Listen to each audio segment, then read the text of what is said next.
My conscience hath 1,000 several tongues, and every tongue brings in a several tale, and every tale condemns me for a villain. Richard III, Act 5, Scene 3. So High a Price, by Ed Greenwood. So high a price, so willingly paid, hot blood flows and a ruler is made. Mintiper Moon Silver, Ballad of a Tyrant, Year of the Turret. Sunlight flashed from the highest towers of Zhentil Keep and flung dazzling reflections through nearby windows. It was a hot, myrtle day in the year of the blazing brand. A ledge-bird darted past one window, wheeled on nimble wings, and called like a carefree trumpet. But then it did not know how little time it had left to live. Manshoon smiled slightly and crooked a finger. The bird exploded in a puff of green flame. Humming the latest minstrel tune, the wizard watched scorched feathers drift away. Trust a bird of Zhentil Keep to fly unwittingly to its doom, singing off-key. Well, things might not be that way much longer. The First Lord of Zhentil Keep smiled as he caught sight of himself in an oval mirror floating upright in a corner. The image, jet-black hair gleaming, returned the expression. Its robes were of the finest purple silk, worked with rearing behirs in gold. The sleeves were the latest flaring fashion, and the upswept collar was cut in the style of city lords.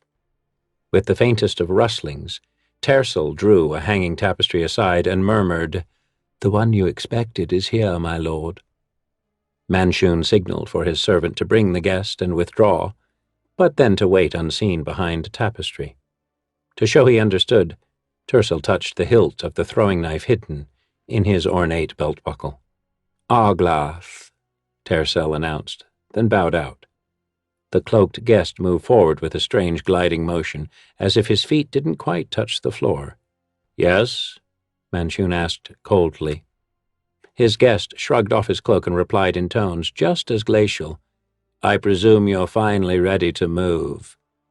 "I believe so," Manshoon said, flatly. His guest had soft, unfinished features. On second glance, most folk would have guessed him a mongrelman, something not quite human, and have drawn back, muttering and reaching for weapons. They'd have acted rightly. Hair melted and fell away as the man's features swam, glistened, and split to reveal a single green liquid eye. That unblinking orb grew until Manshoon looked into a giant eye that swayed at the end of a long snake-like neck. The body beneath hung shrunken and empty like discarded clothes dropping from a wall peg. "Speak, then." The strange visitor's cold voice came again. "I've little patience for humans who enjoy being mysterious." Manshoon gave his guest a wintry smile. "There will be open slaughter at the next council meeting. Those who oppose me will die there. When Zhentil Keep is mine, your kind will have what they desire. A powerful city full of hands to do your bidding, fresh meat to feed you, and men who fear and kneel before you.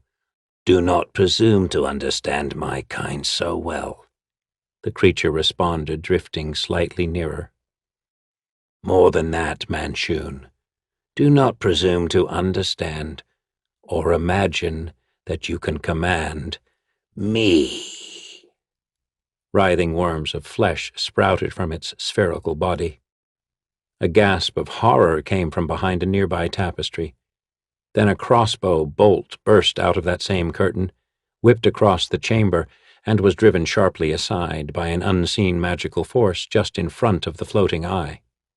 The bolt ended its flight in a splintering crash against a wall. Eyes opened in the ends of the monster's still lengthening stalks. One blinked. The tapestry drew aside by itself to reveal the mouth of a passage, and Tersel, who was now sprawled on his face, crossbow still in his hands. Thin wisps of smoke rose from his body. "It is not wise," the Eye Tyrant said silkily, "to threaten my kind." Manshoon stared into the beholder's many eyes and replied steadily, "I am too useful for you to slay, and too wise to attempt an attack upon you." He nodded at his sprawled servant. "This man acted of his own accord to protect me. Foolhardy yet he is, as useful to me as I am to you. I trust he has not been harmed." "Not overmuch." The beholder drew nearer, its many eyes yellow with displeasure. "When you next speak in council, we shall be there. Yet know this, lordling. Unless you and your minions take greater care, a day of harm may soon come to you all." "Unless we take great care," Lord Chess said in an inner room of another tower not far from Manshoon's home, "a day of harm may soon come to us all." The other nobles at his table shifted in their seats. Most of the city's young noblemen were present.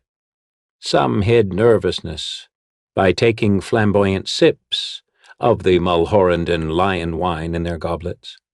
Others assumed superior smiles and settled into even more indolent poses in their great, finely carved chairs. "We do not fear upstart mages," one said with a practiced sneer. "Our sires and our grandsires smashed such foes. Why should we quail? The least of our guards can destroy these Zhentarim." "Aye," another rumbled amid murmurs of agreement. "Let the greybeards in council yap and snap all the day long. I see naught to threaten Zhentil Keep or to prevent our coins piling up.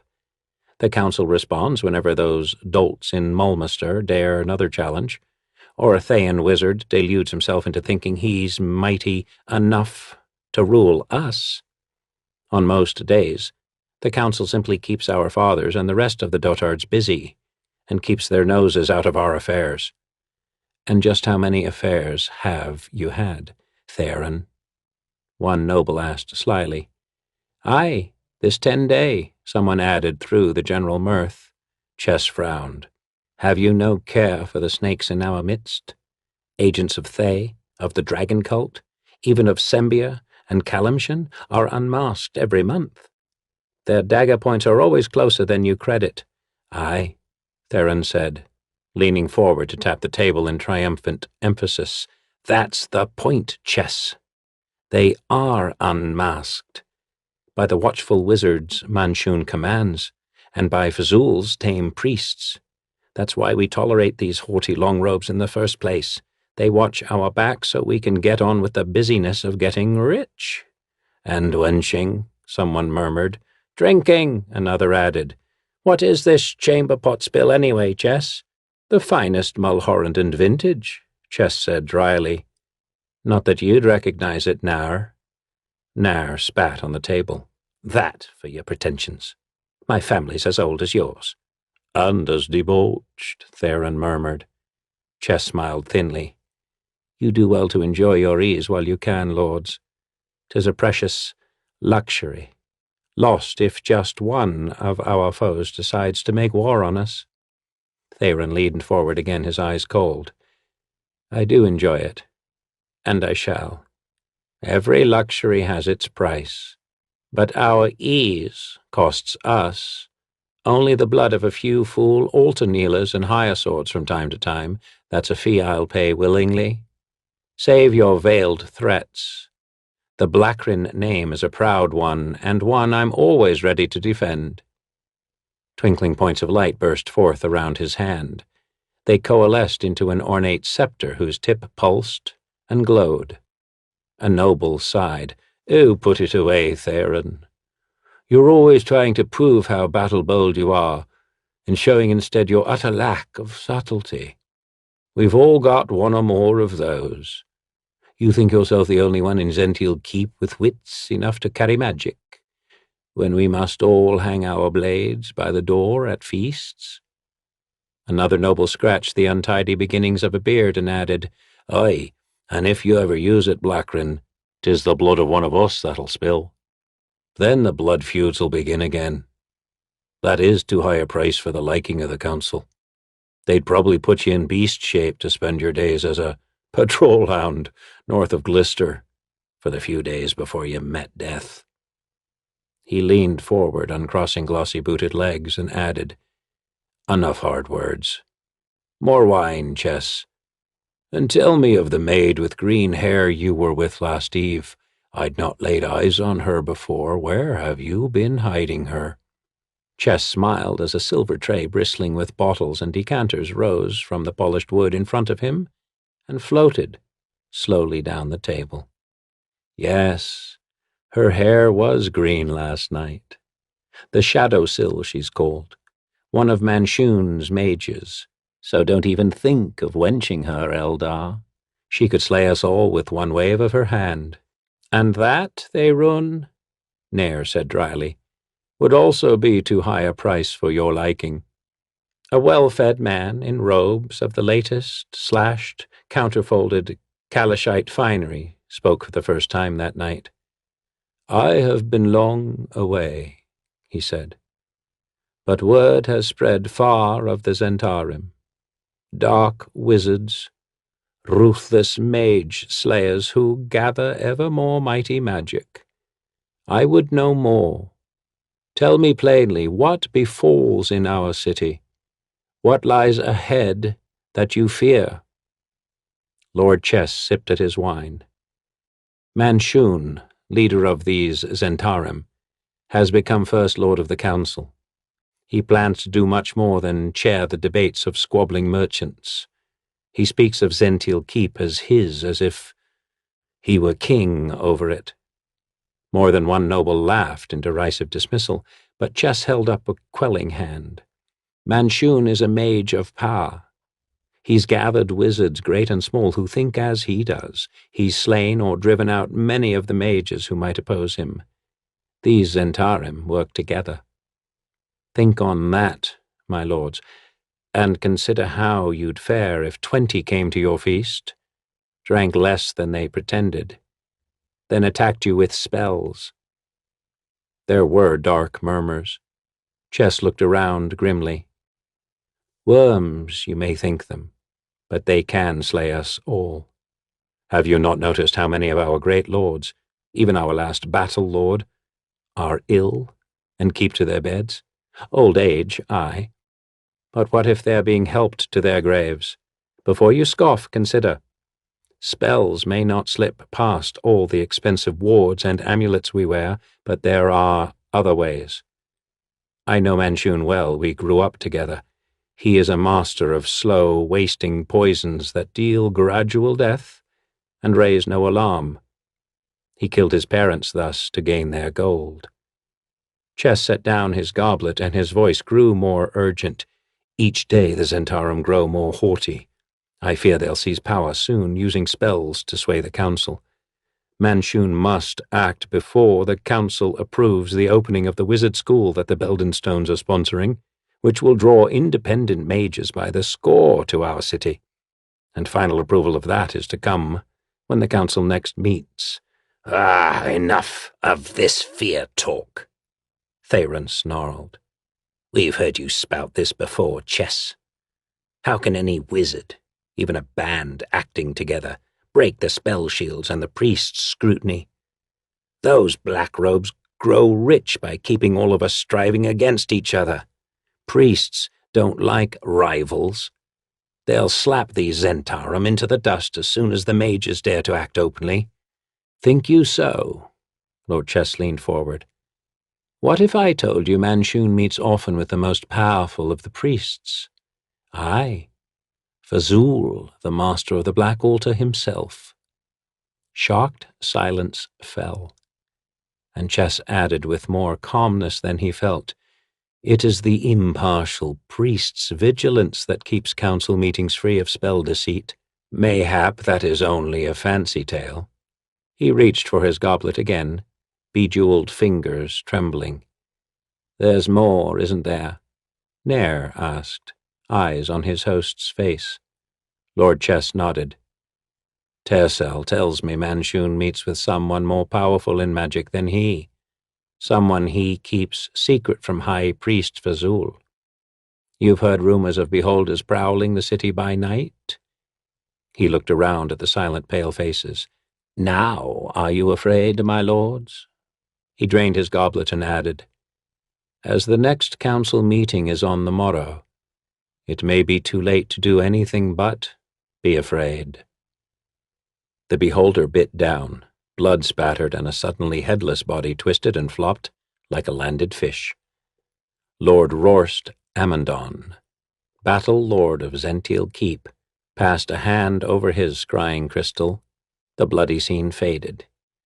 "So passes Lord Hyle's hope," he murmured, hardly a surprise, and probably not the only uninvited visitors to Manshoon's tower who'll meet their gods this night. Such feeble attacks won't stop the Zhentarim now. Still, Hale's thieves got farther than I'd expected. The old lord's hand trembled as he reached for a decanter beside the bed.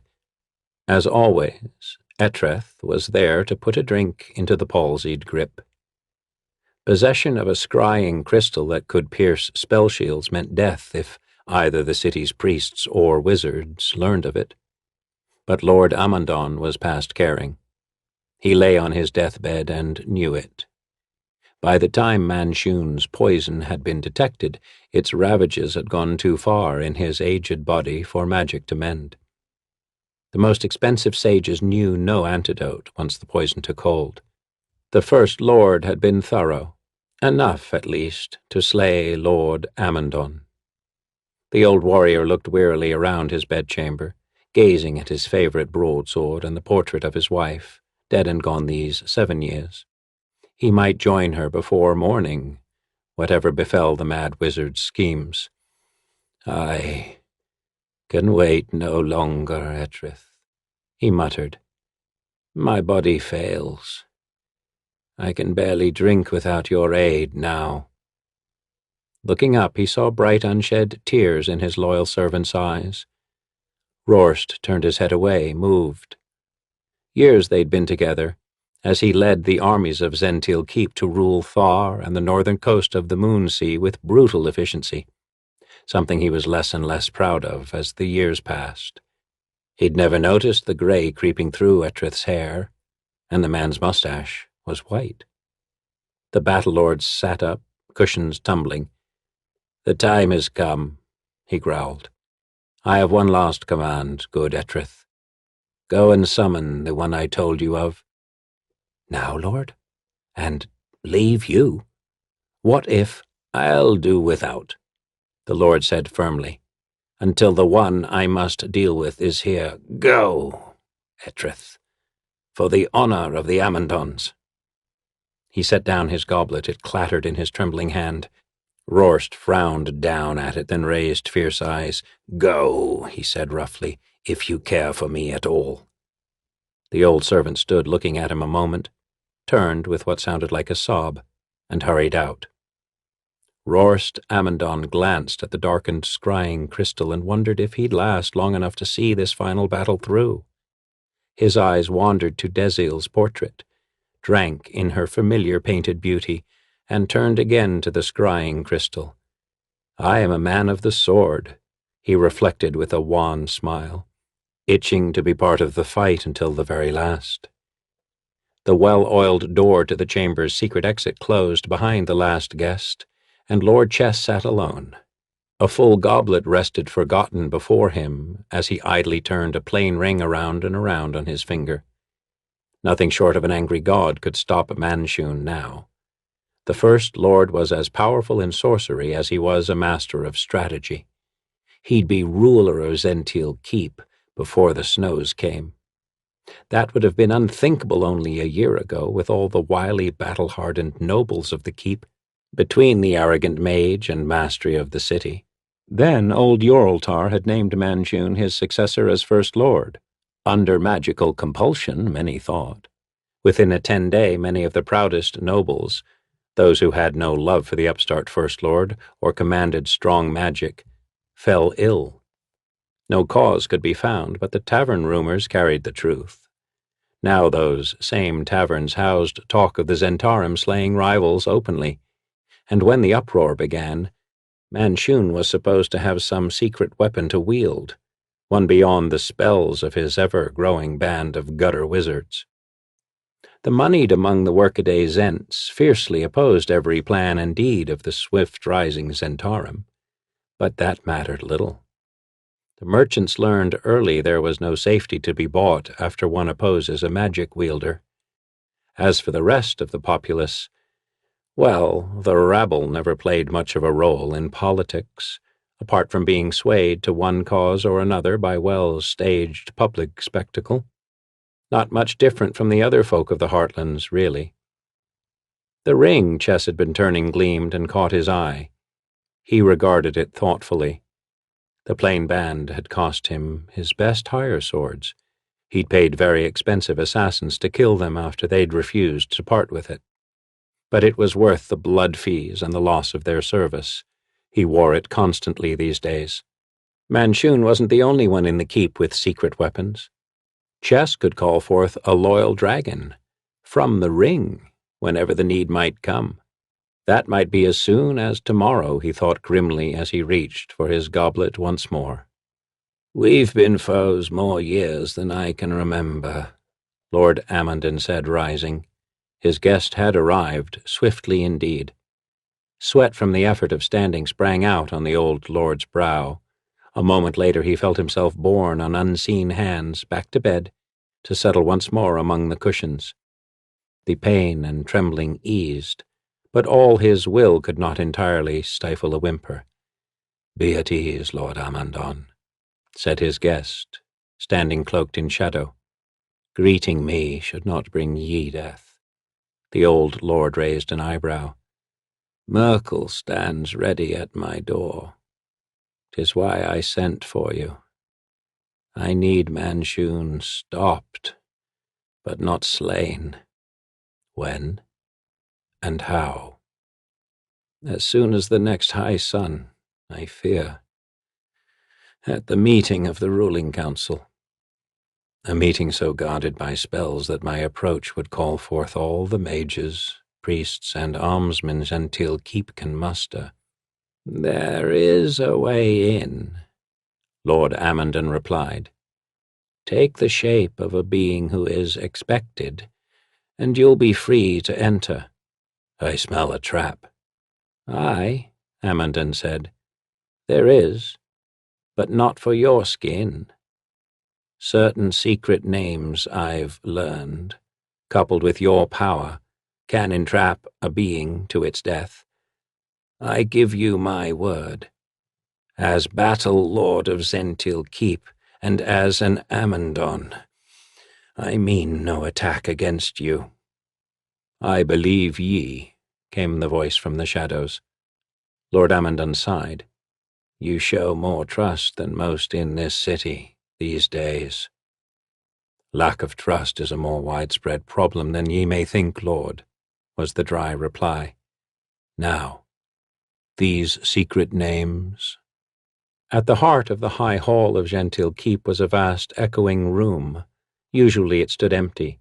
Today every seat was taken, and those who could not find seats in the council chamber, but had importance enough to force admittance, stood on the stairs, anxious at what might occur, and even more anxious not to appear so. Rumors about the rise of the Zentarum and the growing anger of the nobles enfolded the city like a cloak on a chill night. Would the cold-faced priests of Bane stop the wizards' grab for power with spells of their own? That might plunge the city into spell battle and ruin. Or would they remain as impartial as they'd always claimed to be? Through the murmur of excited talk, bright morning light fell past the shoulders of standing citizens into the oval well of concentric benches to splash the central debating floor with sunfire. Lord Chess looked grimly down from his seat into that pool of light and stroked one of his rings. One man stood alone in the brightness, a man in rich robes, who surveyed the chamber as if he owned it and every person there. A man hated more than most in a city of many hatreds. Manshoon of the Zentarum, First Lord of Zhentil Keep. He gave the crowded benches that soft half-smile many had learned to fear, then said, There is just one matter more. Manshoon took a thick sheaf of parchment from a front bench and waved it. One scrip escaped his grasp and fluttered away. Someone snickered, but Manshoon crooked an eyebrow and let his hand fall open. The papers began circling his head in a slow, stately ring. "These reports cite increased aggression by our foes," he said, his voice carrying to the uppermost reaches of the chamber. "See how many there are?" He indicated one paper. "Here, we read of citizens slain by villainous, deluded followers of the discredited High Imperceptor."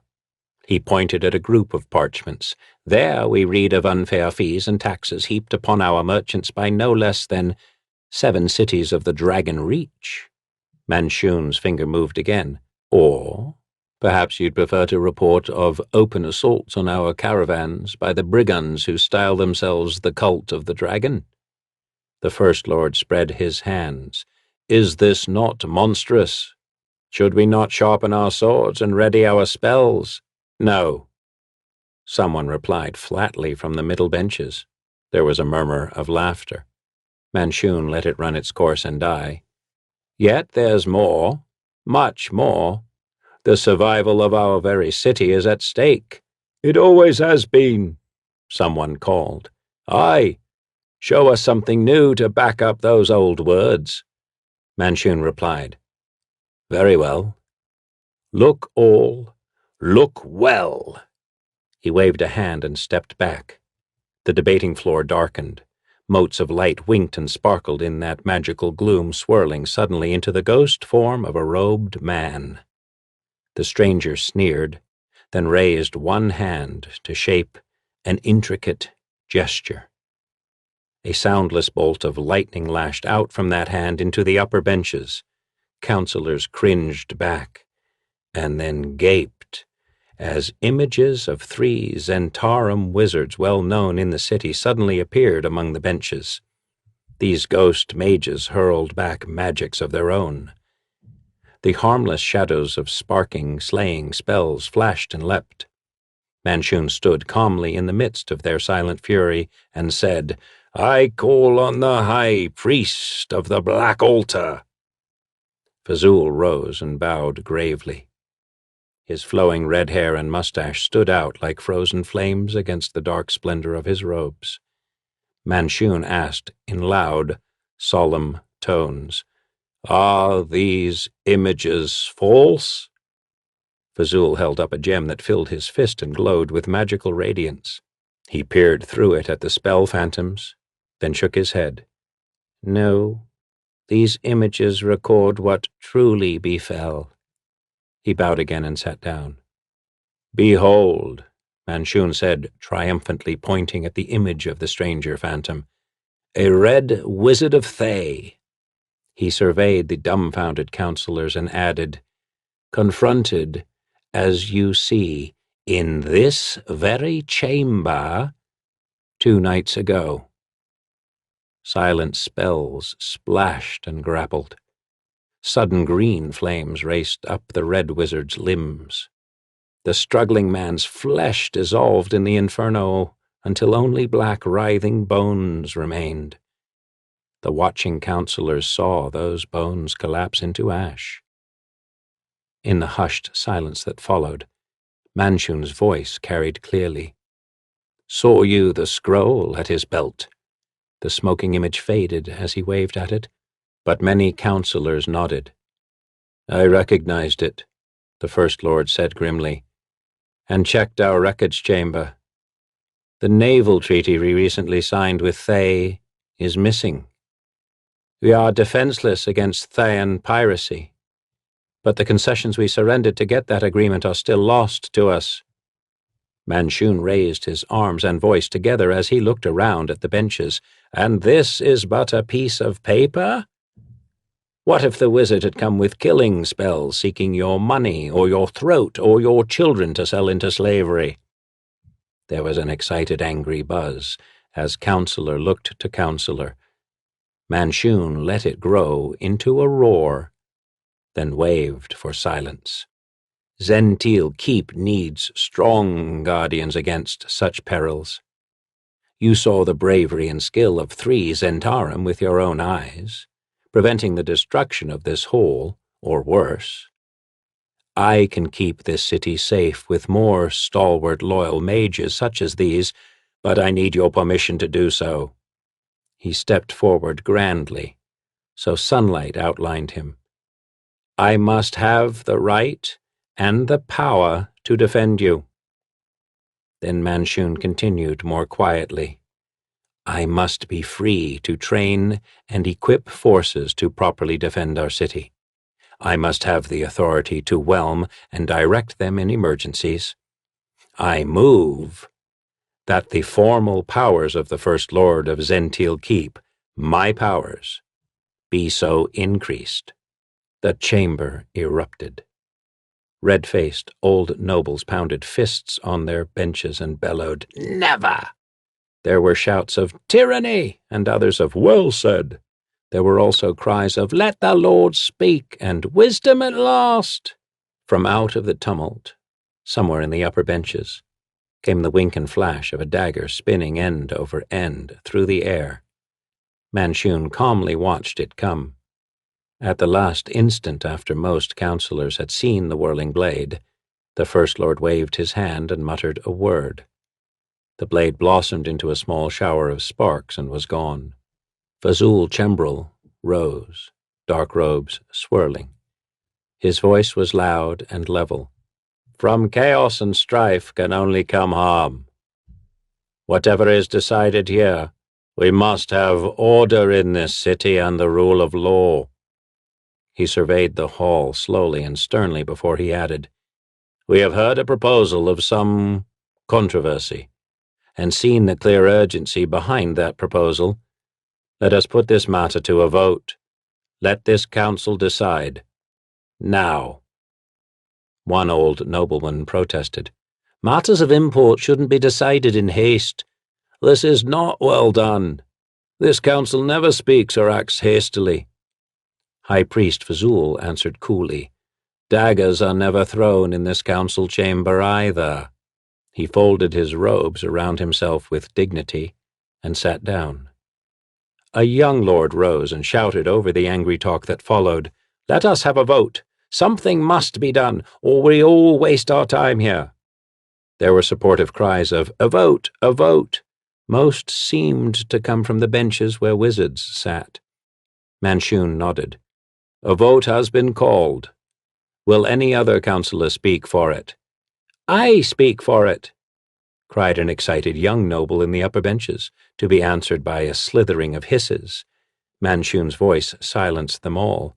"A vote has been twice called, and the duty of this council is clear.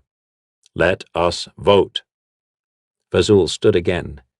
"By rule, any vote for or against a First Lord is called by the senior priest present. Yet I think it not right for the servants of Holy Bane to act so boldly in this purely secular business of Zhentil Keep. If Councillor Urathel will honor us." The young noble who seconded the call rose, flushed with pride.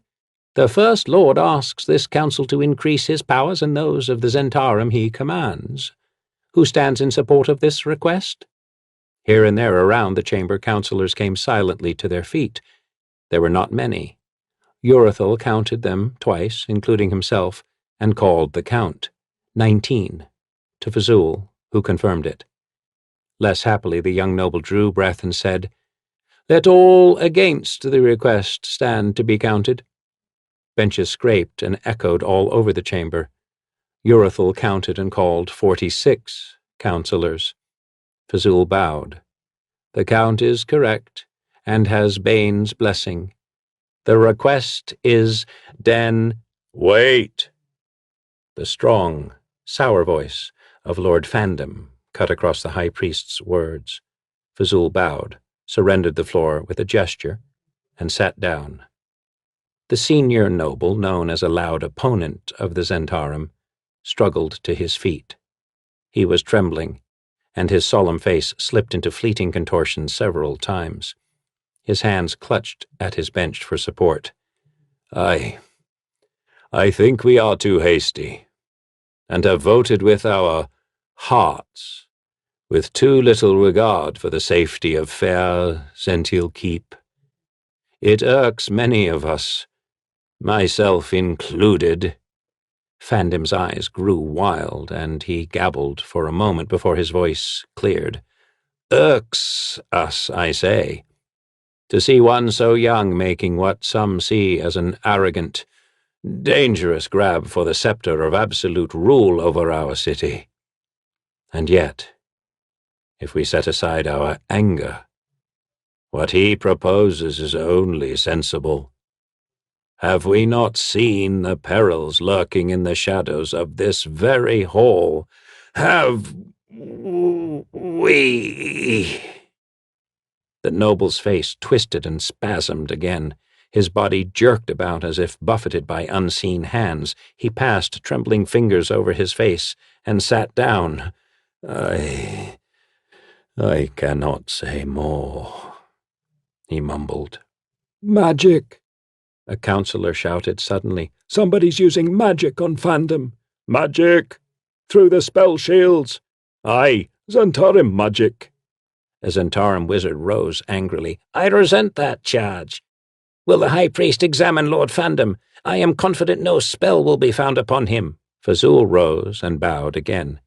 "As this meeting unfolds," he said dryly, "it occurs to me that perhaps I should simply remain standing."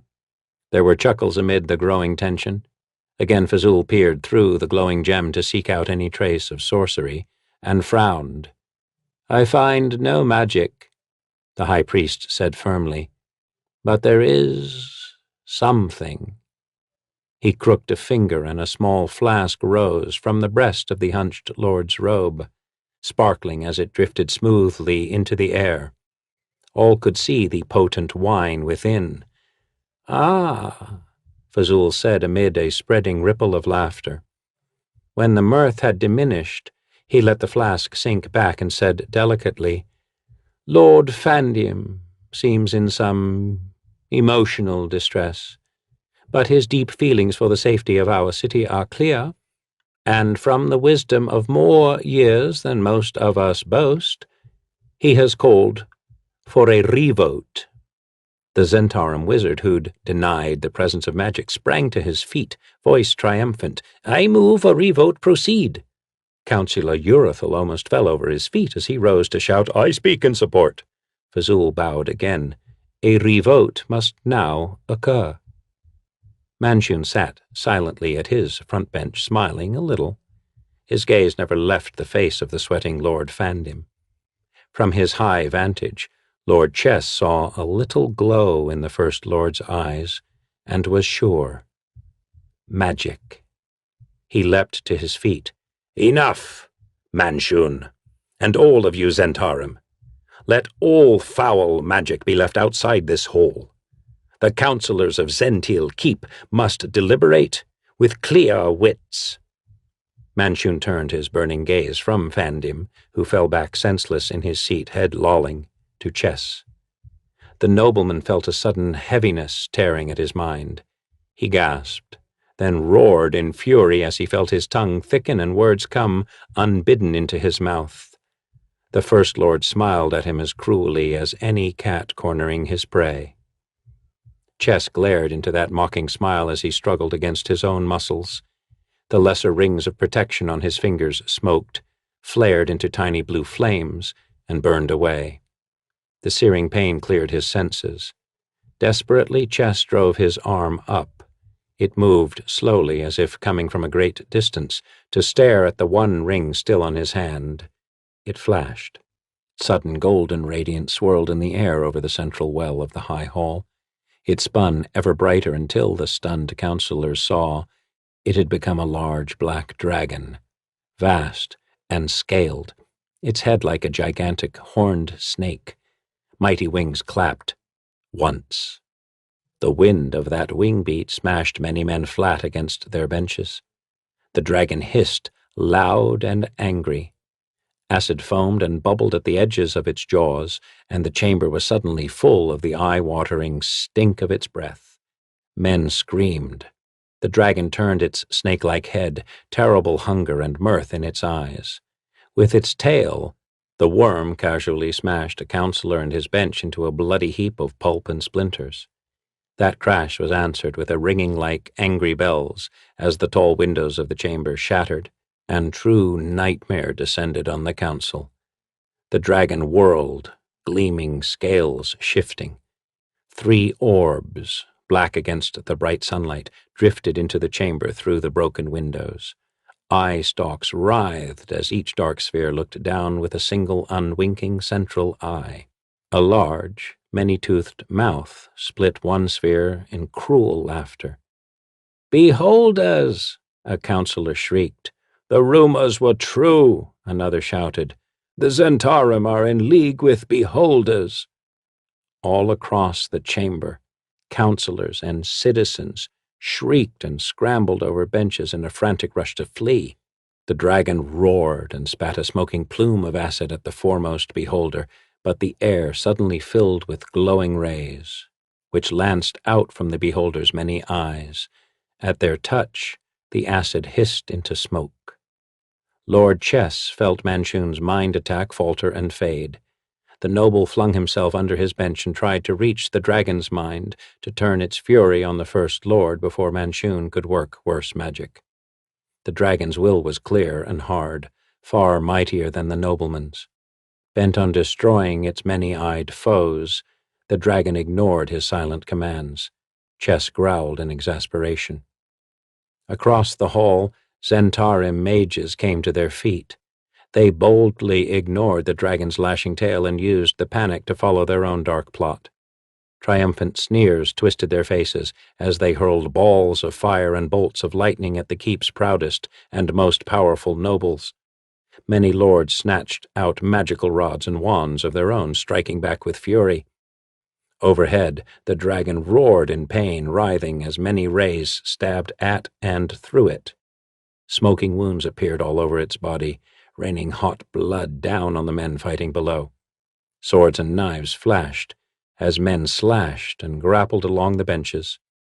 Chess tried again to reach the dragon's mind, but felt from it pain that made him shout aloud and recoil so violently he cracked his head on the underside of the bench.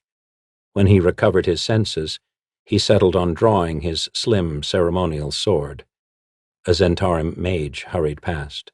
Chess rose as another wizard rushed by. Coolly, he ran the man through. The wizard coughed, convulsed, and hung heavily on the noble's blade. As Chess wrestled his steel free, ripples of radiant magic rolled out from the beholders to strike the dragon. The mighty worm flickered and grew pale as wave after wave of bright magic broke over it, until Chess thought he could see benches and struggling men through it. A breath later, the still roaring dragon simply faded away. The noble looked around, blade raised. Zhentarim wizards were blocking every exit, using magic to hurl back fearful counselors, preventing all from leaving. Spells snatched blades from hands all over the chamber, or made drawn steel burn as if aflame. Even as his own blade seemed to catch fire, Chess saw a man curse as his sword clanged to the floor. Then Chess was forced to let his own weapon fall. Manshoon stood at the center of the hall, gloating openly.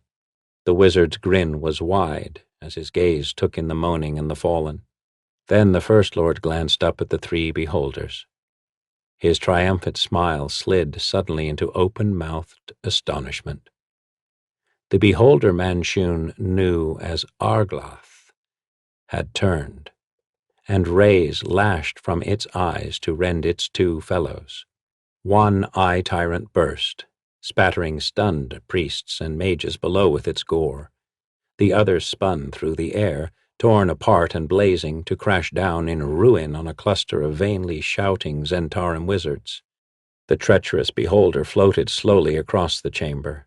Lord Chess cowered as its dark, awesome bulk halted above him, eye stalks curling like a nest of angry snakes. "Enough killing!" The eye-tyrant hissed in a deep and terrible voice that brought the hall to sudden silence. Let order be restored, and all magic cease. Let all able counsellors return to their seats. And I do mean all, Manshoon. The First Lord of Zhentil Keep froze in the midst of frantic spell-weaving. Failing magic flashed and faded around him as he glared up at the beholder. Chess saw fear and hatred war with each other in Manshoon's eyes. Fear won, for now. The second vote, taken with the beholder hanging dark over the terrified counselors, was not even close. The special powers, requested by the First Lord, were denied. At the beholder's bidding, Lord Chess was named Watch Lord of the Council. His vote was stripped from him, along with any authority over the armsmen of Zhentil Keep, but he was made supreme in directing council affairs. None could now lawfully set aside the council to seize rule over the city, not even ambitious archmages. More than a few eyes saw Fazul, the supposedly impartial high priest of Bane, turn white with fury. There was a general hiss of anger at his revealed connivance when Manshoon strode around the ring of benches to lean over the priest and murmur a few words. The price of the uncloaking was high, but the words needed to be said. "Make no defiance," Manshoon breathed. His face was a calm mask. Only his burning eyes betrayed the fear and rage that were almost choking him. "I was close with Chess once, and can be again. Close enough, at least, to make him move at our bidding." Whatever reply Fazul might have made, his own eyes, still dark and ugly with rage, was drowned out by the beholder's cold, hissing voice. It had silently descended to hang close above the two men. "It is hoped among my kind," the eye-tyrant said with deep sarcasm, "that the events of today have taught you both the folly of such clumsy, drawn-swords villainy. Those who deal in rashness are changed by their dealing, and not for the better. The waste caused by the violence you began should make your lesson as clear and as painful to you as it has been to the rest of this council." The beholder rose, swiftly, eye stalks still trained in a deadly array on the two. Then it added, almost bitterly, "But the curse of humans seems to be the nimbleness with which they forget." Manshoon straightened, opening his mouth. His expression foretold words of proud defiance, but the beholder was already disappearing through a shattered window. Its parting words echoed around the hall. "Behave with rather more subtlety in the future, Manshoon, if you wish to enjoy our continued support." Silence fell. The councillors sat frozen, in fear of what the First Lord might do in his rage. Manshoon stared up at the window for a very long time. Then he smiled thinly, raised one hand in what might have been a salute or a wave of dismissal, and quietly walked out of the hall. Wordlessly, the surviving Zhentarim rose and followed, their dark cloaks sweeping out like the wings of so many determined birds of prey. Lord Chess watched them go and let out a breath he'd been holding a long time. As he made his own way out, he was careful not to glance at Fazul Shembrel. He could feel the cold weight of the priest's gaze. The master of the Black Altar had been known to lash out in fury himself. Cold sweat was trickling down the newly appointed watchlord's back by the time he strode out of the chamber and turned hastily aside to where hurled spells could not reach. He sighed then. There were still some chasms, it seemed. Even the Zhentarim and the priests of Bane did not quite dare to hurl their spells across. Yet. Chess sighed again and hurried away, keeping a wary watch behind as he went. Awe and terror filled the streets of Zhentil Keep when a beholder of gigantic size drifted, dark and silent, over the city in the brightness of high sun. Ignoring the startled folk below, it floated between spires and high turrets with menacing purpose. Coming at last to the clustered towers of a high, grand stone castle, it paused by a certain window. There it erupted in a puff of smoke that seemed to draw the window open. None below could see a robed, bearded man in the heart of the smoke. He stepped over the sill into the tower beyond. The beholder drifted away, its body beginning to dwindle, until it was only wisps of darkness that soon faded to nothing. It had been a long wait.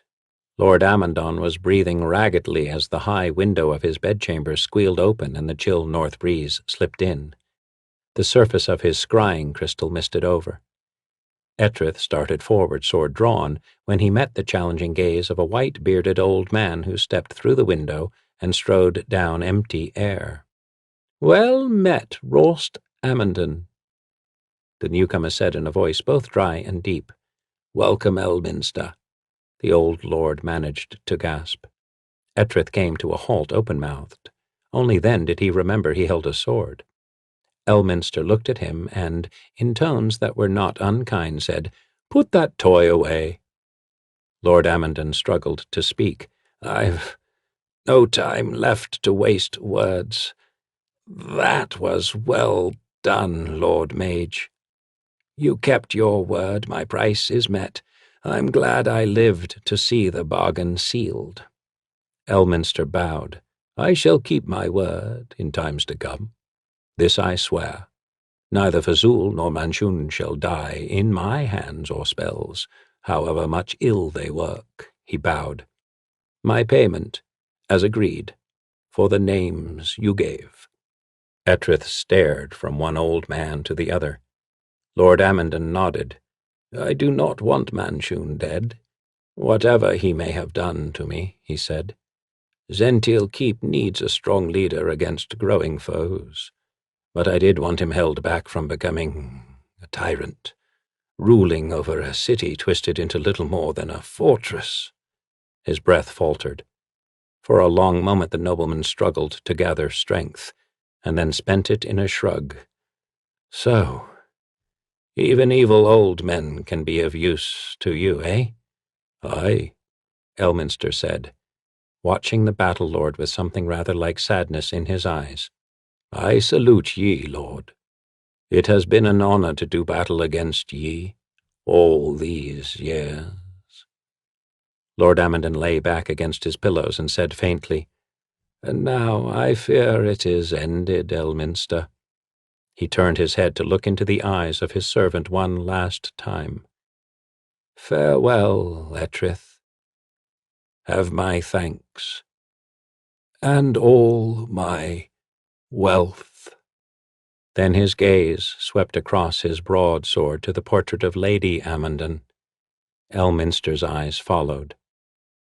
Tears welled up in Etrith's eyes, so he never saw the mage lift a hand and murmur something, face very gentle.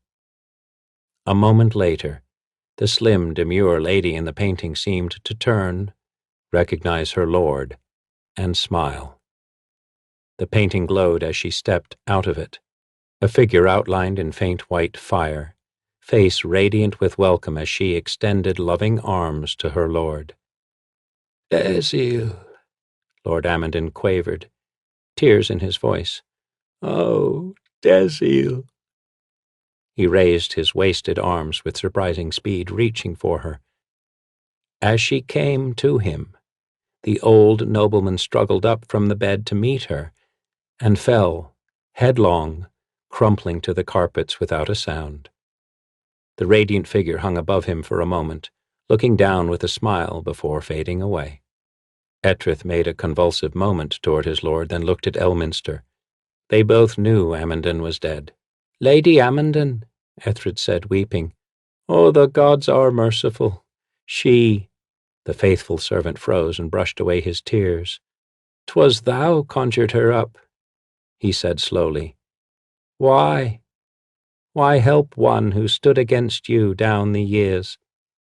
Elminster raised an eyebrow, but his voice was empty of sarcasm as he replied, "As your master said, even evil old men can be useful.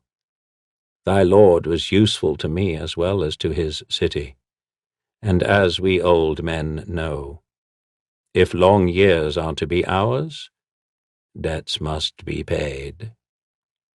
As the old mage turned toward the window, Etrith saw that his hands shook with weariness. One of those hands rose in a salute as Elminster gained the windowsill, turned, and added softly, "No matter how high the price." The More Things Change by Elaine Cunningham. Whenever Eliath Craulnober wished to find his future wife, he knew precisely where to look. He knew also what she would be doing. Although he didn't entirely approve, he'd long ago abandoned any notion of taming the fierce elven lass. The young elf lord hurried through the palace gardens and down a path that took him deep into Evermeet's royal forest. He made his way to a grassy clearing shaded by a canopy of ancient trees. As sure as sunrise, Princess Amnestria was there, sword in hand and skirts kilted up around her knees. Her blue eyes blazed with concentration as she faced off against the finest sword master in the kingdom, and her pale face shone like a damp pearl. With both hands she clung to her practiced sword, a long, broad blade that looked far too heavy for her slender length. Her knuckles were white and her arms shook from the strain of balancing the oversized weapon. Eliath's jaw firmed. He strode forward into the glen, determined to have a few words with the princess's instructor. When Amnestria caught sight of the handsome silver-haired elf, she dropped her sword and flew into his arms like a delighted child.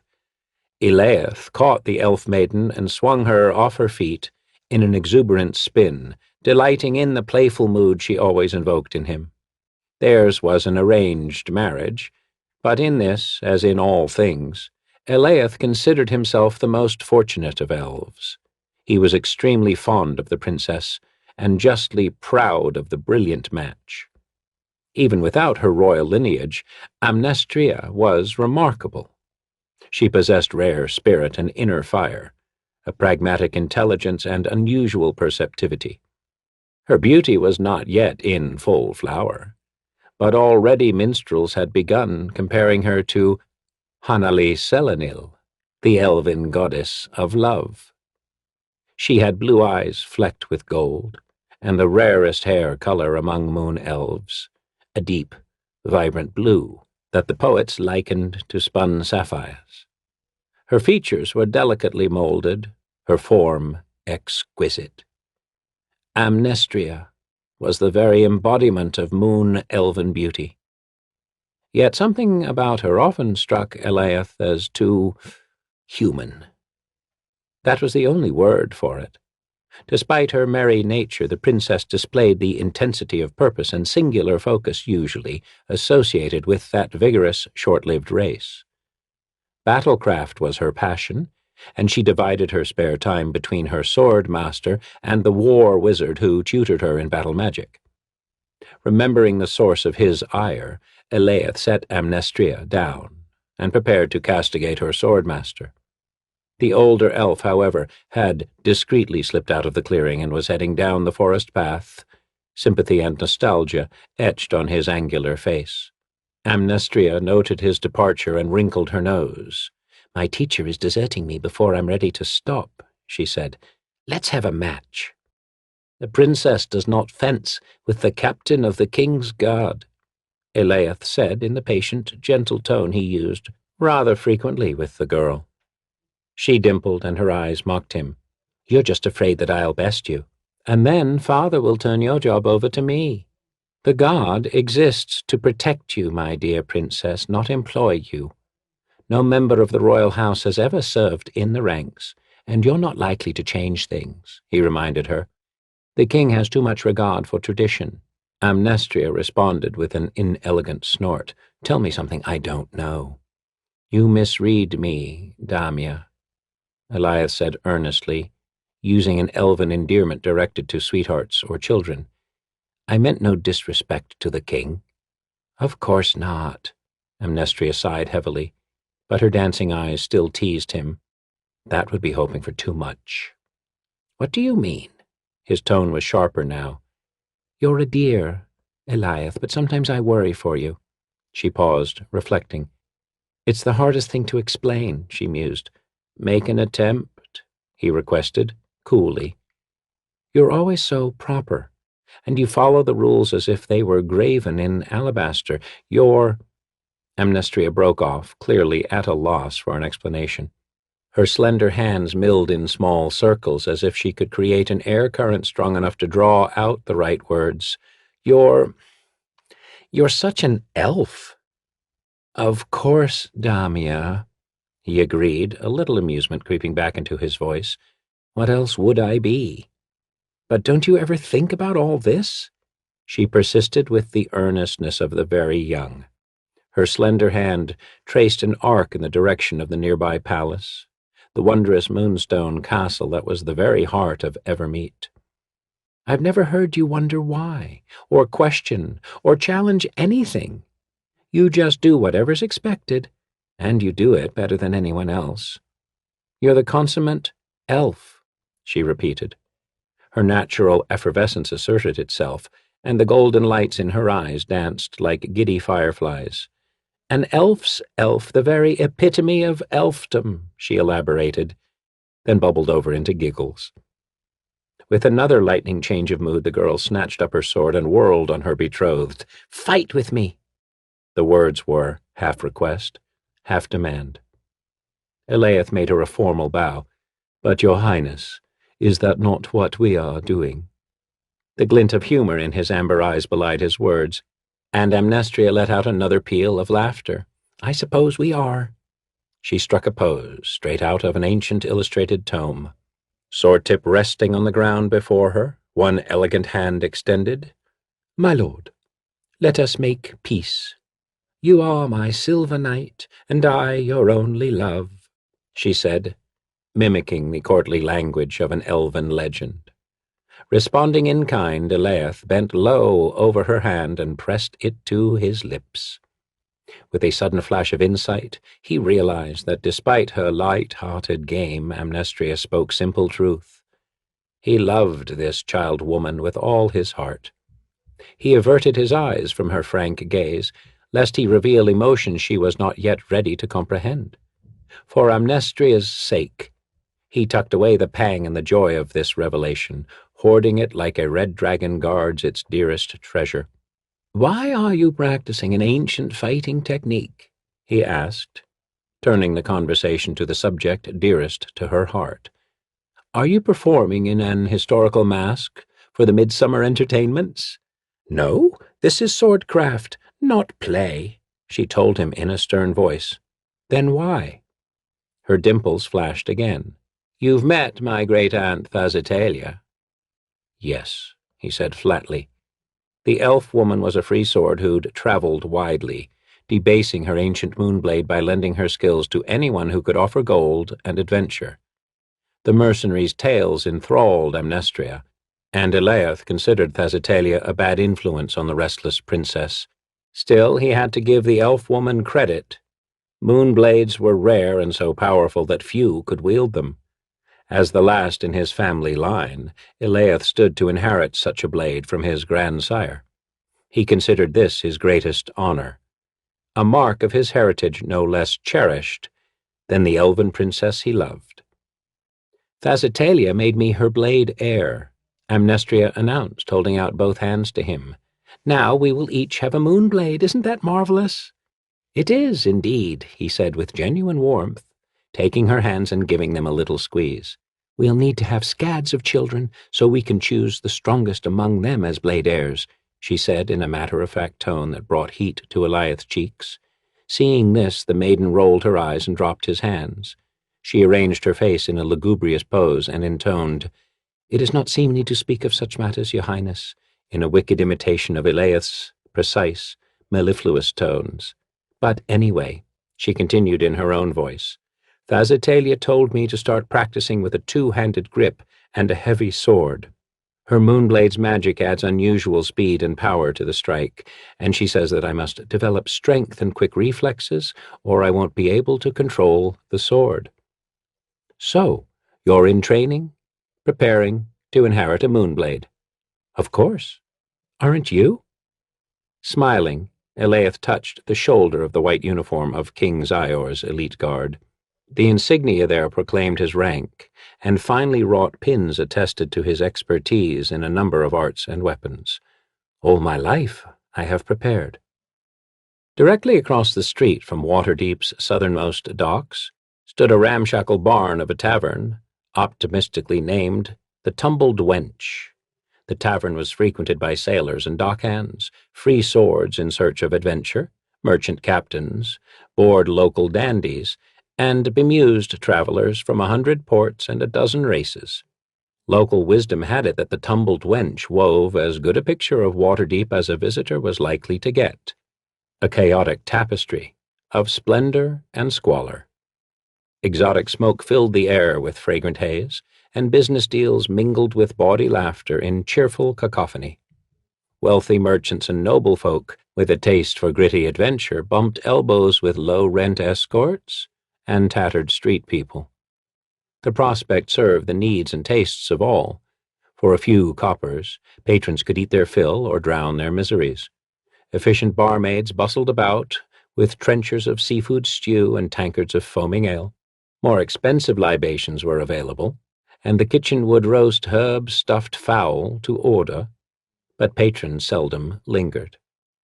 Oblivious to the bustle around him, a dazed young elf lord sat at the long wooden bar, nursing a single glass of Everesca sparkling water. His choice of beverage, so unusual in the rough taverns of the dock ward, caused more than one patron to smirk and nudge his neighbor. The snide witticisms were spoken softly, though, for few seasoned fighters offered open challenge to a well-armed elf. Eliath sipped at his water, and the vague sickness that had haunted him throughout his long and unaccustomed sea voyage slipped away. As his discomfort ebbed, he was all the more aware of the aching void that both filled and consumed him. Evermeet had been his life, Amnestria his love, and he had chosen to leave them both. His meeting with the princess in the forest glade had been their last. That very night his grandsire's spirit had passed on to Arvaneath, and the Craulnober Moonblade had become Eliath's to claim. Never would Eliath forget the horror of watching the pale light of the moonstone, the magic-bearing gem in the hilt of his inherited sword, fade to the dead milky whiteness of a blinded eye. The Moonblade had rejected him, choosing dormancy over an unworthy heir. This possibility had never occurred to Eliath. He had felt neither doubt nor fear as he'd unsheathed the sword, although he well knew that many had failed an attempt to claim a Moonblade. Most of these unfortunates had been struck dead by the swords, but if an elf were the last in a family line, the hereditary blade would merely fall dormant. To safeguard the potent artifacts from misuse, the original crafters had endowed the swords with the ability to discern character and motivation. The Moonblade apparently sensed something about me, Eliath noted with deep bitterness, some flaw that I have yet to discover for myself. Your mother uses gray squirrels for currency. The cryptic remark, spoken in loud and badly accented Elvish, shattered Eliath's reverie. He spun about on the bar stool to face the man who had spoken. Are you addressing me? Eliath asked politely, speaking the widely used trade language referred to as common. A nasty grin split the man's bearded face. I knowed it. The elf ain't dead. Just too good to speak when spoke to. Belatedly it occurred to Eliath what the human had been trying to say. The man had delivered a mangled version of an insult, of the sort elven children tossed at each other in fits of pique. More amused than insulted, Eliath studied the human with open curiosity. The man stood a hand's span over 6 feet, and he appeared fit and heavily muscled. He wore a uniform of sorts, black leather armor that sported an elaborately tooled crest on the shoulder. Curly brown hair rioted over his shoulders and spilled into an abundant beard, and his face was twisted into a leer of challenge. One meaty hand rested on the grip of a dagger, and his booted feet were planted wide. Yet his bravado was marred by a pair of red-rimmed eyes. The scent of cheap whiskey rolled off him in pungent waves. Eliath was not tempted by the challenge. Even if the drunken soldier had possessed the full measure of his wits, there were strict rules against dueling someone of lesser rank. "I will not fight you," Eliath said in a calm voice. "It would not be—" He broke off abruptly, for the word honorable no longer seemed to apply to him. The man sneered, mistaking Eliath's hesitation for cowardice. "You'll fight if I say you will." He kicked the bar stool out from under the elf. Eliath saw the move coming and leapt lightly to his feet. The stool upended with a clatter that echoed through the suddenly silent taproom, and patrons seated by the bar quickly remembered urgent business at the far side of the tavern. The elf was not pleased to be the focus of attention. He resolved to end the matter swiftly. With a theatrical flourish, the huge drunk pulled his dagger and lunged. Eliath stepped to the left and seized the man's thick wrist with both hands. A slight twist brought the man to his knees. The elf slammed the back of the beefy hand onto the bar stool, locking his opponent's arm in an extended position. Then Eliath lifted one booted foot and stomped on the elbow. Bone gave way with a cruel splinter. The man fainted away without uttering a single cry. Silence reigned in the tavern for only a moment. Another, even larger man stepped forward, clad in the same black leather armor. He nodded at his fallen fellow. "That's my brother," he growled. Eliath folded his arms. "My condolences," he said wryly. "Since none of us can choose our kin, I shall not hold this misfortune against you." "We can choose our friends, though, and you ain't one of mine." The mercenary reached over his shoulder and drew a broadsword from the sheath on his back. Chairs scraped across the floor as the patrons cleared an impromptu arena in the middle of the taproom with an alacrity that suggested such fights were far from uncommon. The barkeep glanced up, then went back to polishing the pewter mugs. "Borodin," the man said firmly. "Remember it.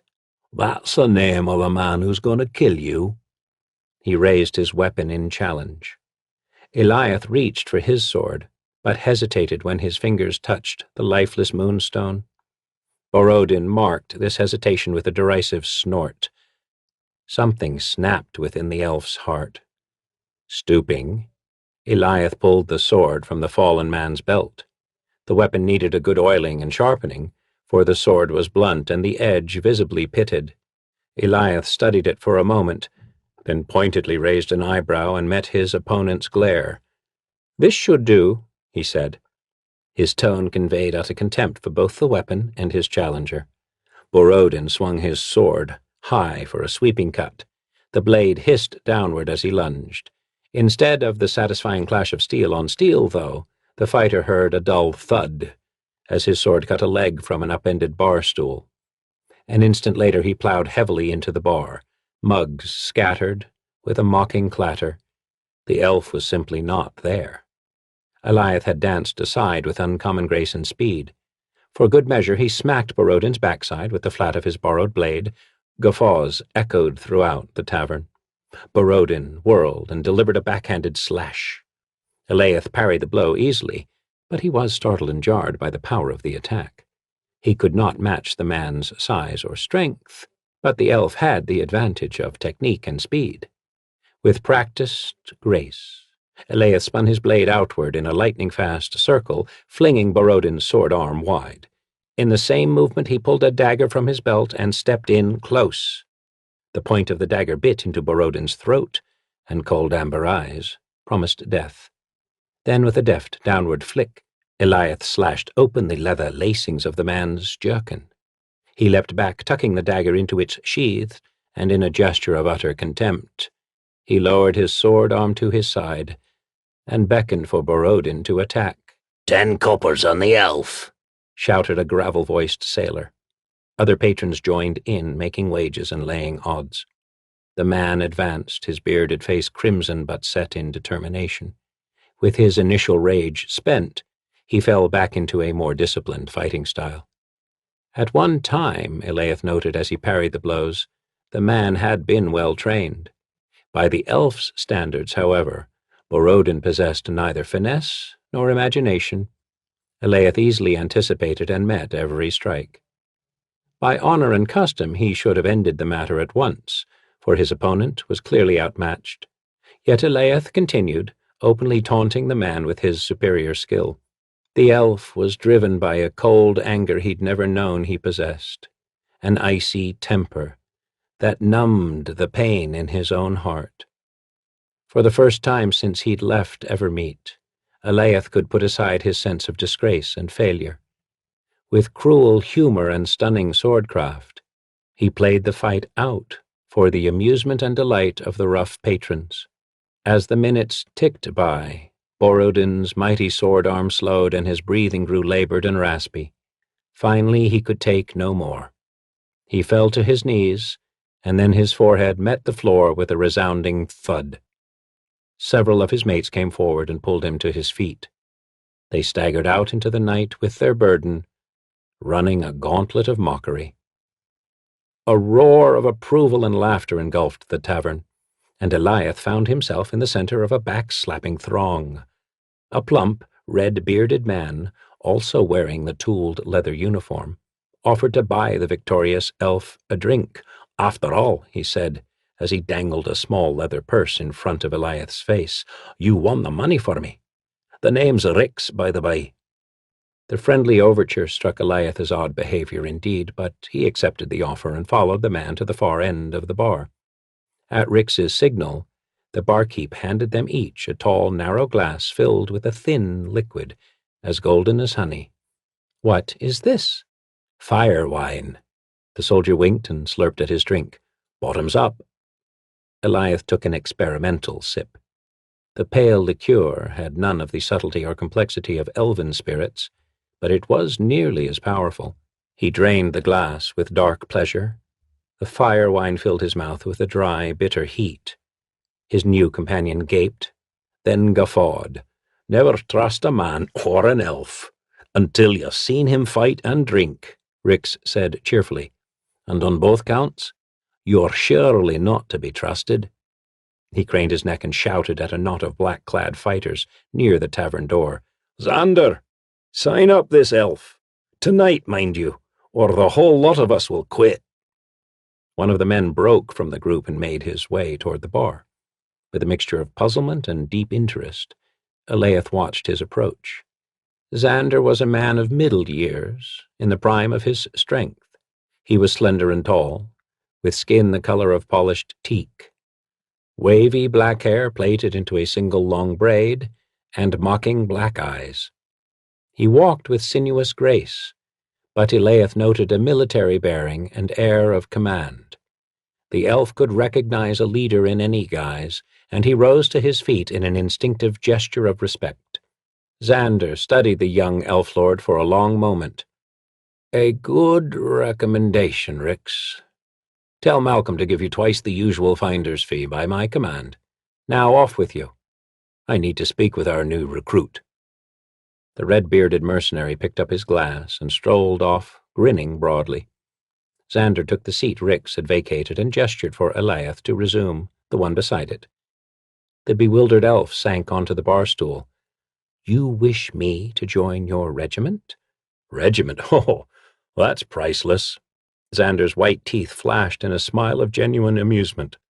He took a gleaming black pipe from a bag at his belt and pressed a bit of tobacco into the bowl. The barkeep at once held out a lighted brand, his manner clearly deferential.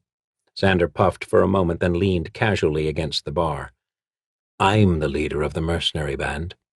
Treasure hunters." Eliath nodded slowly. By all reports, the humans of Waterdeep were like so many dragons, hoarding useless wealth and measuring their success by the height and luster of the pile. That had always seemed strange to Eliath. A life of acquisition was entirely foreign to the values that had hitherto ordered his life. As he considered the matter now, however, the wonderful simplicity in this system appealed to him. "You should have killed Borodin, you know," Xander observed. Eliath stared. That was the last piece of advice he would have expected, even from this amazing man. "Although your performance was amusing, and your swordsmanship most impressive, you've made yourself an enemy. That was totally unnecessary. As a rule, you ought to eliminate enemies as they occur, not create them and let them linger to trouble you again later. I am unfamiliar with such rules. They're easy enough to learn. Just do whatever needs doing to get rich and stay alive in the process. Above all, look out for your own interests." Xander took a long draw, then blew a wreath of clove-scented smoke at the elf. "You could do quite well for yourself if you cast your lot in with the claw. You would have me? I disabled 2 of your men. That you did." The mercenary captain considered Eliath for a time, sipping thoughtfully at his pipe. "With your skills, I can replace 2 men with 1 elf and pocket another share of the treasure myself." Eliath paused to ponder the unfamiliar logic. "Treasure?" he repeated, more to buy time than to signify interest. "Big treasure. Ever heard of Heirloon?" "Of course." Heirloon had been one of the great centers of elven culture in the Northlands. The elves had long since retreated, and their civilization had been swallowed by the ancient wood known as the High Forest. Xander pulled a metal tube from his belt and removed a small roll of parchment. He spread it out and tapped at a spot near the river known as the Unicorn Run. "Rumor has it, centuries back, the elves buried their dead and all their wealth among the roots of oak trees.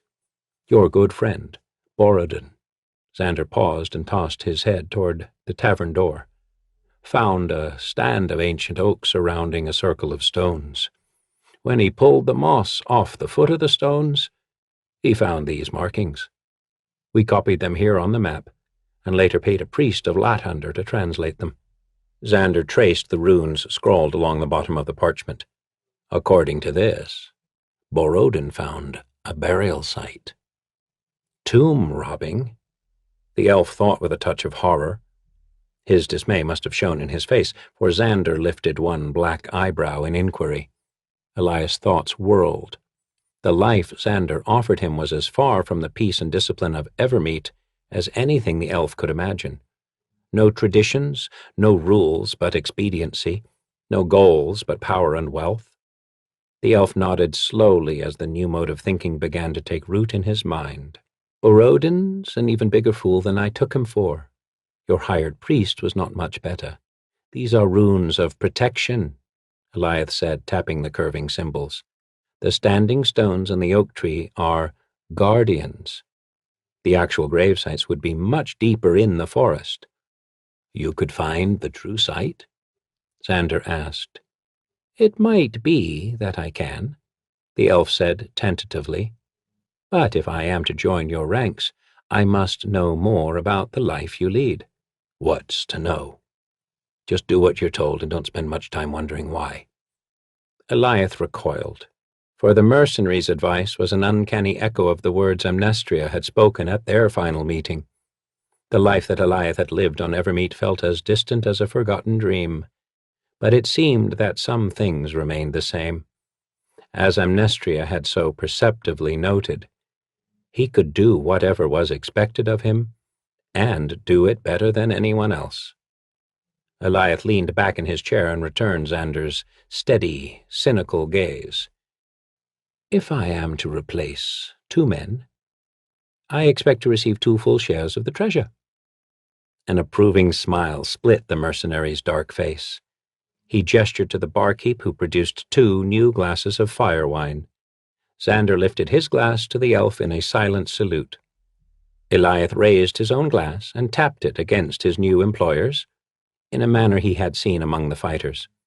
A toast, they called it, a ritual used to seal a pact.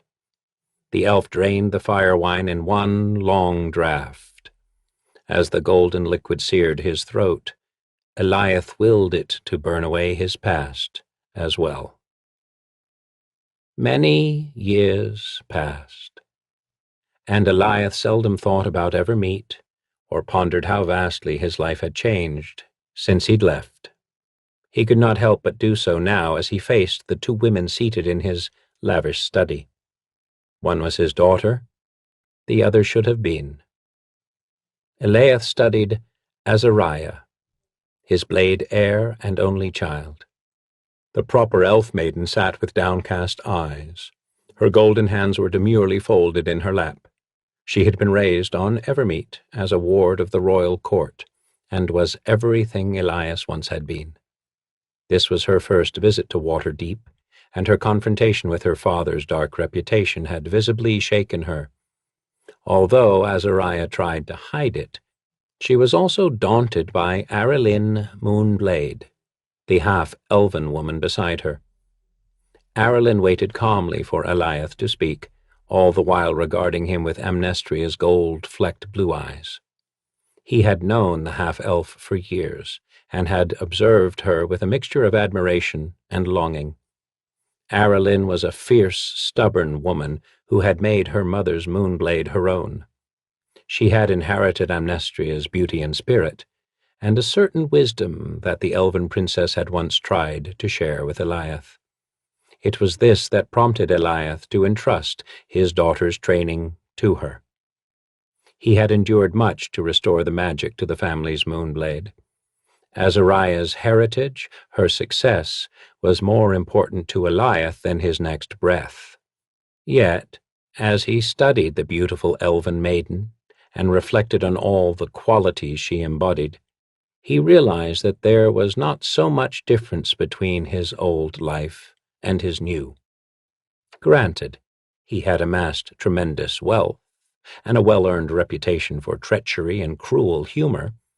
He was feared and envied for his success as a treasure-hunting mercenary, and for the unofficial power he wielded in Waterdeep. Yet the changes were more a matter of style than substance. He did what was expected of him, acted in ways defined by his chosen role.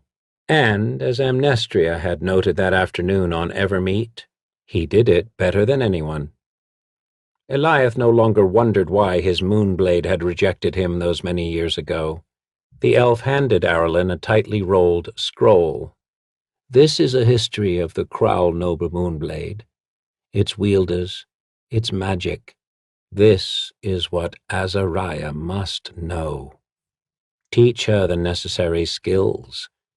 Make sure she understands the rules. Eliath paused, and his amber eyes held the sadness that comes in wisdom's shadow. Make sure she learns the rules, he repeated softly, and then, above all, teach her to question them. The Meaning of Lore by Barb Hendy. The corridors of Twilight Hall dawned cold and quiet that morning. Dealing with freezing temperatures even in early fall was a common annoyance that every citizen of Bear Dusk adjusted to quickly. Colder than a Bearduskian attic in winter was a phrase familiar throughout the Heartlands. Chain Troyben drew his floor-length wool cloak a bit tighter around his neck, picked up a small canvas bag for his journey, and slipped out into the long stone hallway. He hoped to reach the courtyard before anyone noticed him. "Master Shane, please wait," an irritating voice called from nowhere. Master Shane. How hollow those words sounded to his ears.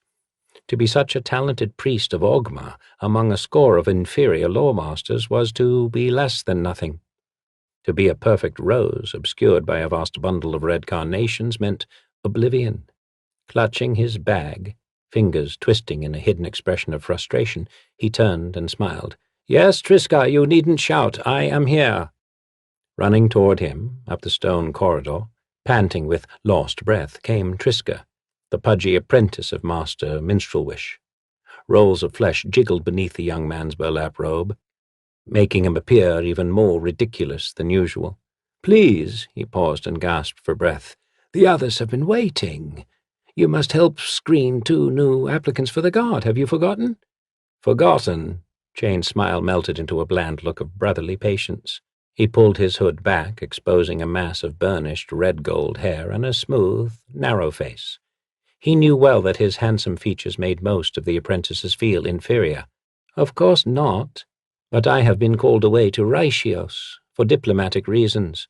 I sent a message to Narshana. Did she not receive it? No one said anything about. Shall I inform the council that you have gone to Raishios? Yes. How kind of you, Triska.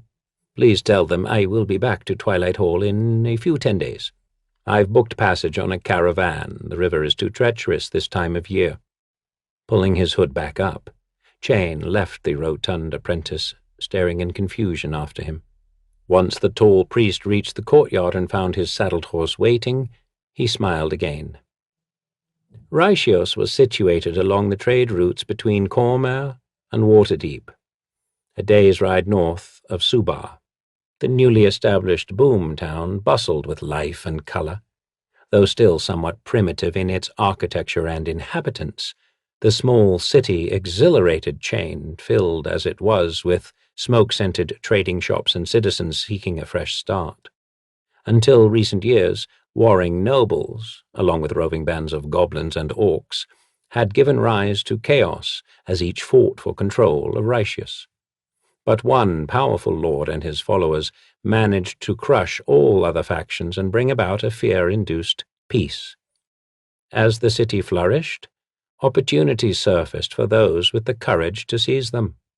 So far, no law masters had established a temple here.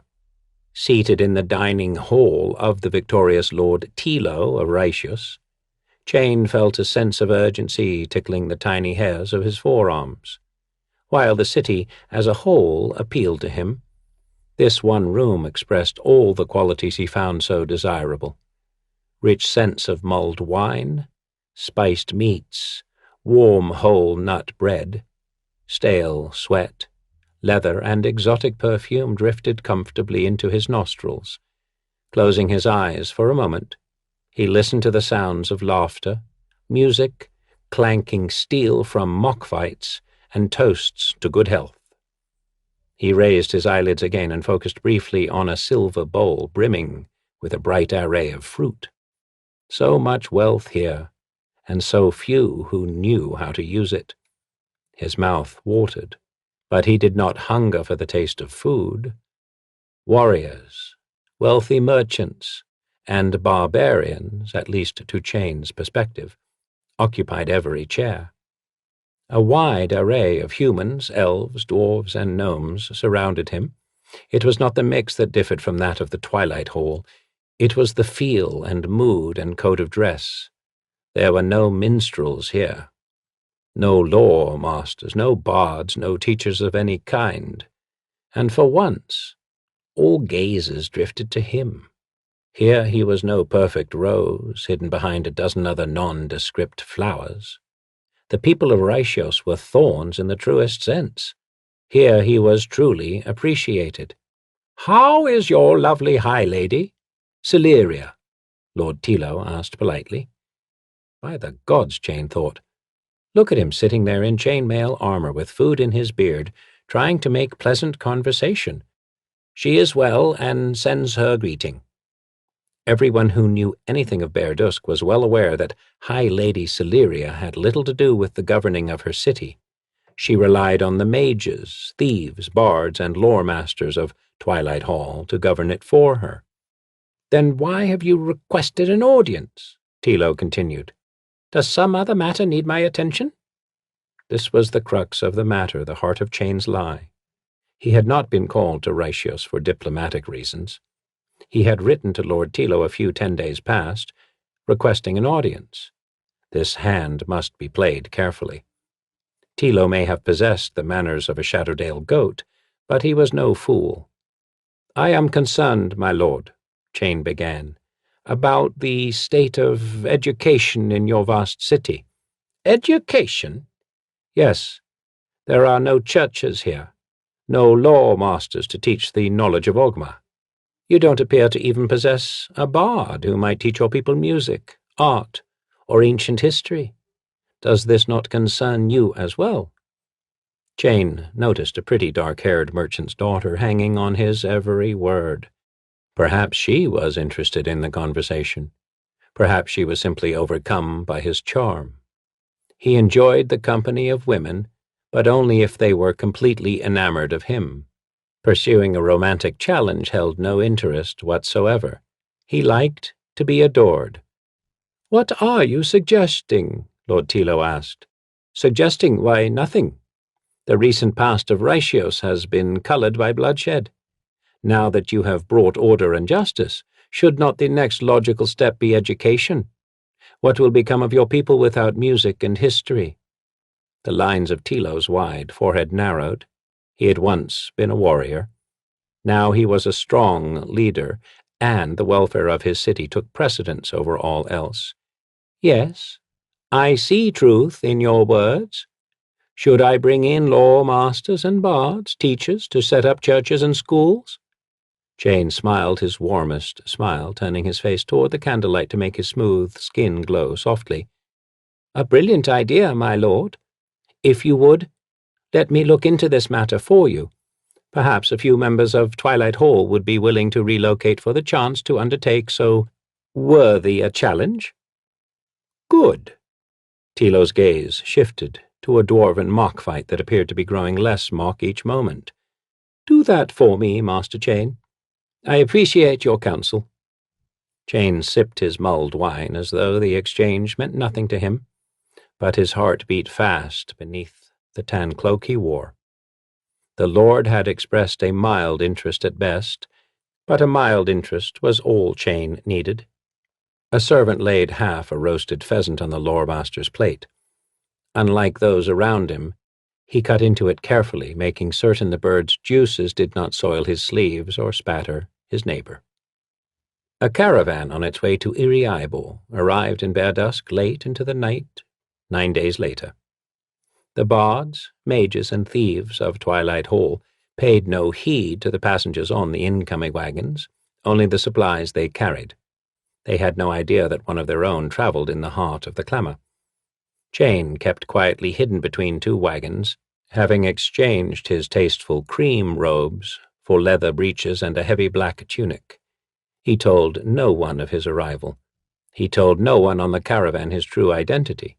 As far as Bare Dusk was concerned, Lawmaster Jane was visiting Raishios on diplomatic business.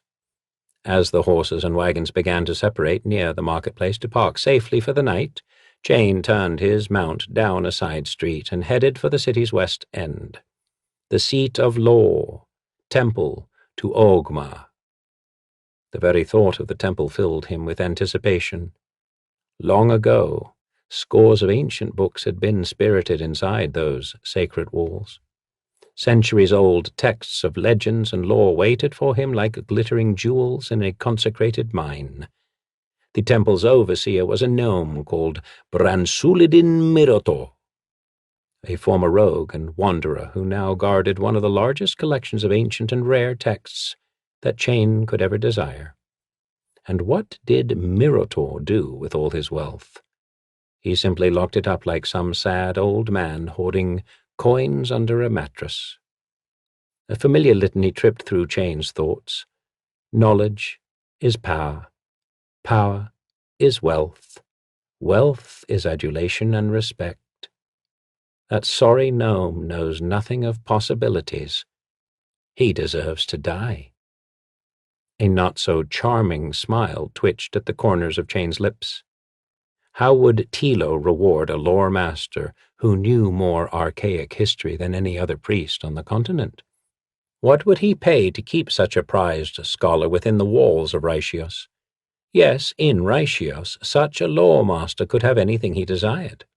He would rule the colleges and dole out positions to other prospective teachers, priests, or bards, just as long as they weren't too educated and remembered their place. Life would finally be as it should, grand and glorious. It would take a few years of study, of course. After stealing the texts, He'd have to hole up somewhere to read and prepare. But then, just think of Tilo's gratitude to command such a lawmaster.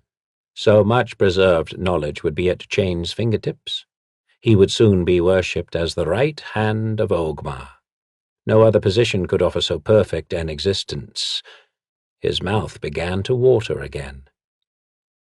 The huge oak doors of Ogma's temple loomed up before him. How to proceed? Cultured charm always worked best for Chain, but he could frighten and bully if the need arose. Opening the unlocked doors without knocking, he stepped into a cavernous room. All around him, simple wooden benches littered the vast floor. Sparsely filled shelves had been pushed up against 3 of the walls. There was no hall or entryway. To his surprise, he found himself looking at the far wall and a mahogany desk. Sitting at the desk, busily writing, was a slender, elven girl with light gold hair. Her eyes lifted when he entered.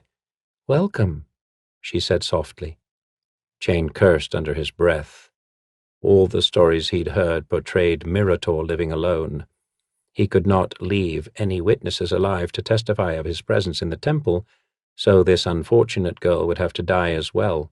Mirator was a great, selfish waste of flesh, hiding history from the eyes of the world. Whatever evil befell him, he deserved. But Chain had not planned to turn this theft into a night of multiple murders. There was nothing to be done about it, however. "Good evening," he said smoothly. "I know it is late, but I wish to speak with Mirator." The girl had serious eyes, clear gray that seemed to look through him. "One moment," she said. "Let me see if he has retired to his room yet." She slipped through a door behind the desk. Instinctively he knew that charm would be wasted on her. Force and threats were the only persuasion these people would understand. All he had to do was make Mirator show him where the oldest texts were hidden. The rest would be easy. Kill the gnome, pack the books into the bag of holding he had concealed inside his tunic, come back to the main room, kill the girl, and slip away.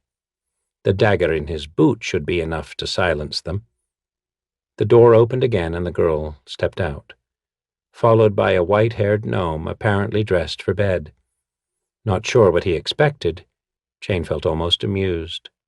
Perhaps he had unconsciously anticipated the famous gnome would exude an imposing air, that he would wear the robes of a highly placed lore-master.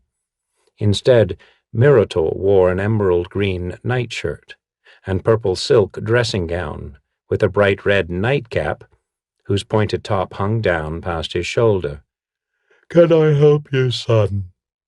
The gnome yawned, making the tiny crinkles in his forehead and cheeks more apparent. "It's rather late. I'm here on business for Twilight Hall." Chain fell into his authoritative voice. "I need to see your most ancient texts, the very oldest that you keep." "Twilight Hall, you say? Business? Celeria told me nothing about. Aren't you a bit young for a lawmaster?" "That is not your concern." Chain pulled an amulet from beneath his robe, the holy symbol of Ogma. "Show me the books." Mirator shook his head and turned back to the door. "There's no need to be snippy. The texts are always open for all to see. We have no secrets here." "You need only ask." "You need only ask?" What did that mean? If the books were readily available, why did no one ever come here? Perhaps the other lawmasters read Mirator's books and simply never mentioned it. Chain dismissed the notion as impossible. Anyone in his right mind would have attempted to remove the books and lay claim to them. Chain knew the contents of the Twilight Hall library by heart. There were no texts as priceless as the ones surely stored here. Perhaps Mirator's books were written in languages so old the lawmasters could not translate them. Chain smiled slightly in the darkness. Dead languages were his specialty. As he followed the gnome through the exit and into a narrow hallway, Chain found himself puzzling over the entire situation. Could it be this easy? If the texts were available to all, How were thieves held at bay? And what did Mirator hope to gain by sitting on such treasures like a fat little spider? Only to allow any ignorant peasant to come in and see the books, as though Ogma's temple were some second-class library? None of this made any sense. "I wish to see your oldest collection, the most archaic you have," Jane repeated. "Nothing originating after 902 DR, when the rotting war decimated Chondath. Couldn't your quest wait for morning? We could have breakfast before we start. I'm not a bad cook, you know. No, I must see the books tonight." At the hall's end stood another door. It opened with a creak when the gnome touched it, and they both began descending a curved rock staircase. Dim lamplight made for poor visibility, and the endless circles as they made their way lower caused Jane to lose track of time and distance. "How far?" he asked.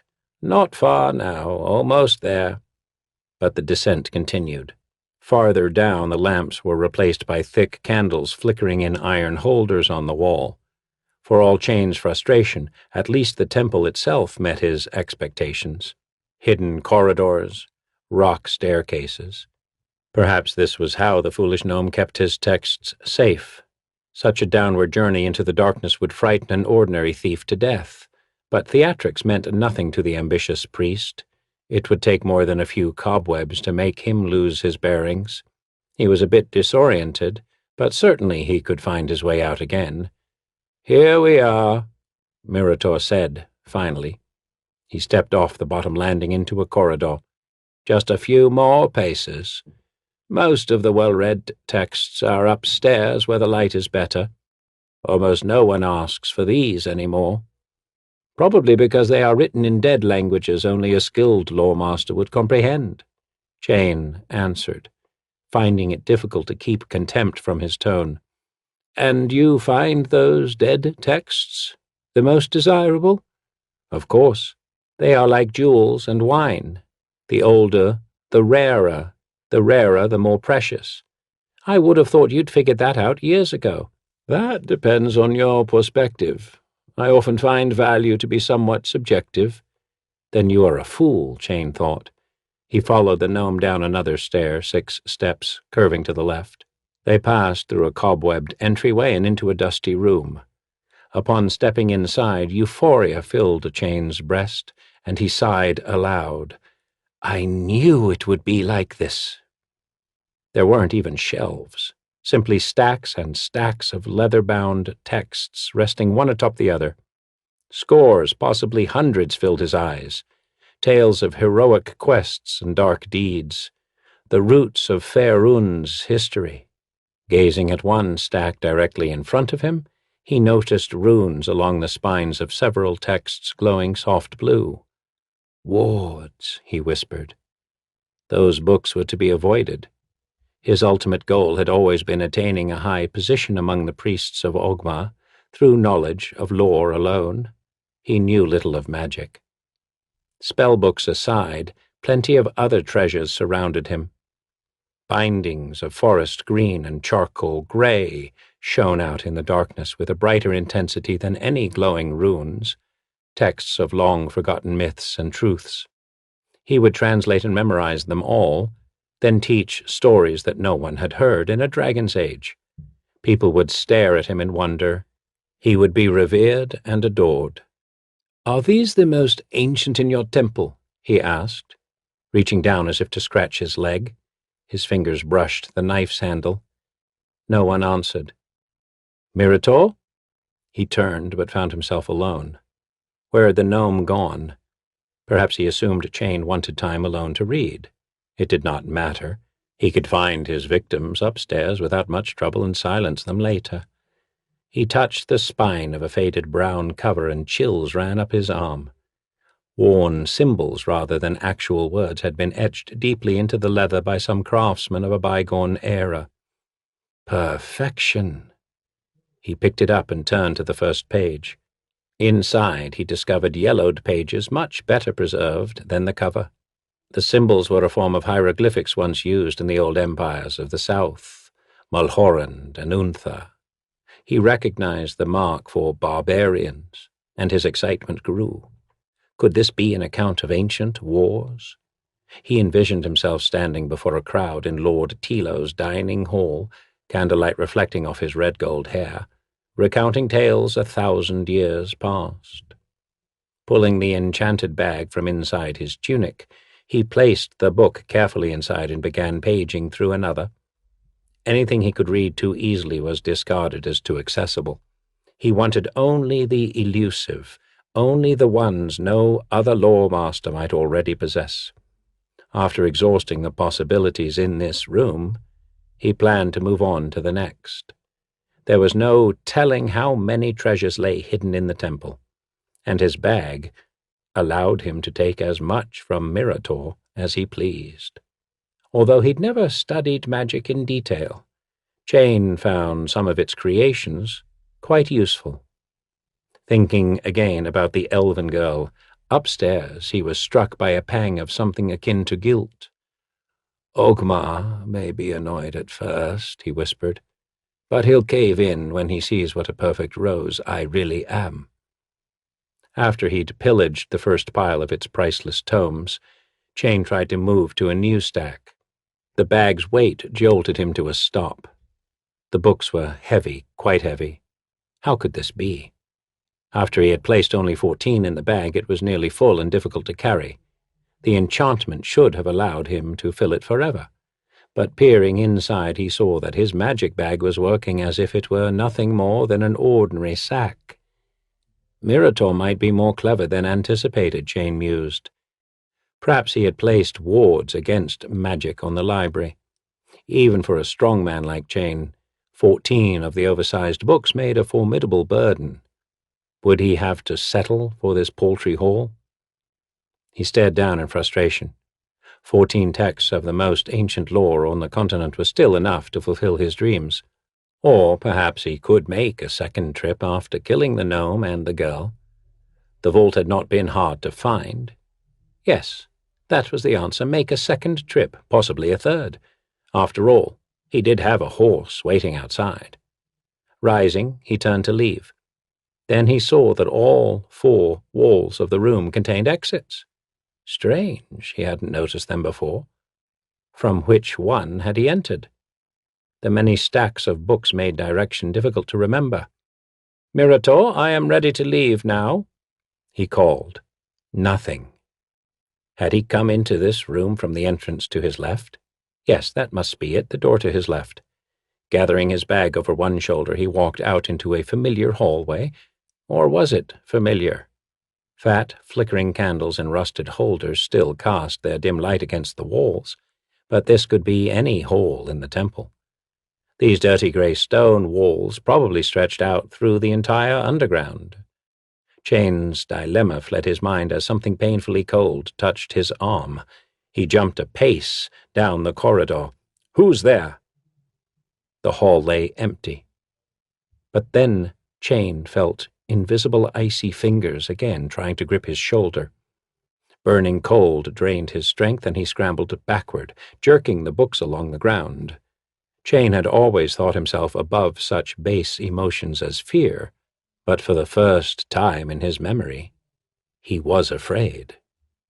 Dragging the books, he ran, harsh breaths coming quickly. At the hall's end, he was forced to choose between 2 stairwells, one going up, one going down.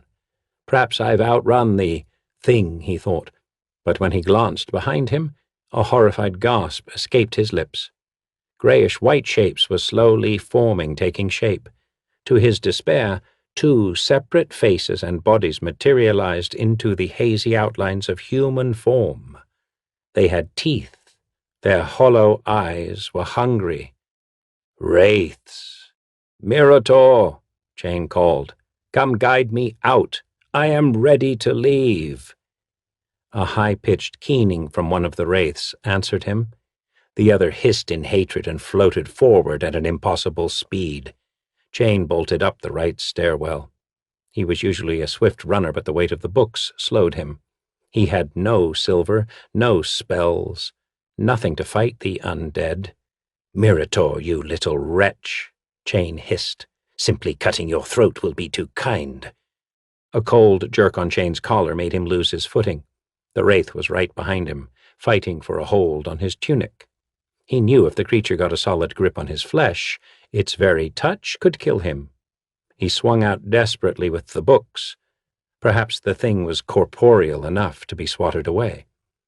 To his joy, the thing released him. To his sorrow, his fingers lost their grip on the bag and it flew out of his hands. He steeled himself for another attack, which did not come. The other wraith now moved into view as well, yet they both ignored him and positioned themselves over the bag, floating in the narrow stone corridor above his treasure, hissing and keening in agitation. "Guardians?" he asked, sardonically, knowing they couldn't answer. "If you think I'm going to let a pair of phantoms take those books away, you are sorely mistaken." But the pain in Chain's shoulder had spread to his elbow. The fingers of his left hand wouldn't close. He was injured, and he needed something to fight with. No amount of wit and charm would affect his phantasmal opponents. One of them looked up at him and spit out meaningless sounds, its face twisting and contorting. The thing appeared almost disappointed that he had dropped the books. "Ogma, help me," Chain whispered, grasping the cord of his holy symbol. He drew it into view, confident his god would assist him. But the second wraith only spat strange sounds like the first. A wave of despair washed over the priest. Was this some sort of test? Was Ogma toying with him to see how well he might fare on his own? If so, he had to find another weapon. With his good hand, he searched his pockets. There had to be something. His dagger was steel, useless. Then he found his coin purse. Coins? Ripping off his belt, he dumped the contents onto a step and smiled. Silver coins. 6 of them. He took a step toward the writhing, angry creatures. "Time for me to leave now. We must do this again sometime." Gathering all 6 coins, he pitched them as hard as he could, catching one wraith with 4, the other with 2. Chain heard faint, liquid sounds of metal splashing through ectoplasm. At any other moment he would have stopped to congratulate himself on not having wasted any of his tiny weapons. But this was not the time. Both creatures screamed in pain and confusion when the hated silver passed through them. Chain lunged forward, clutched the bag tightly, and retreated back up the stairs. He expected to come out somewhere near the corridor that led to the curving stairway up.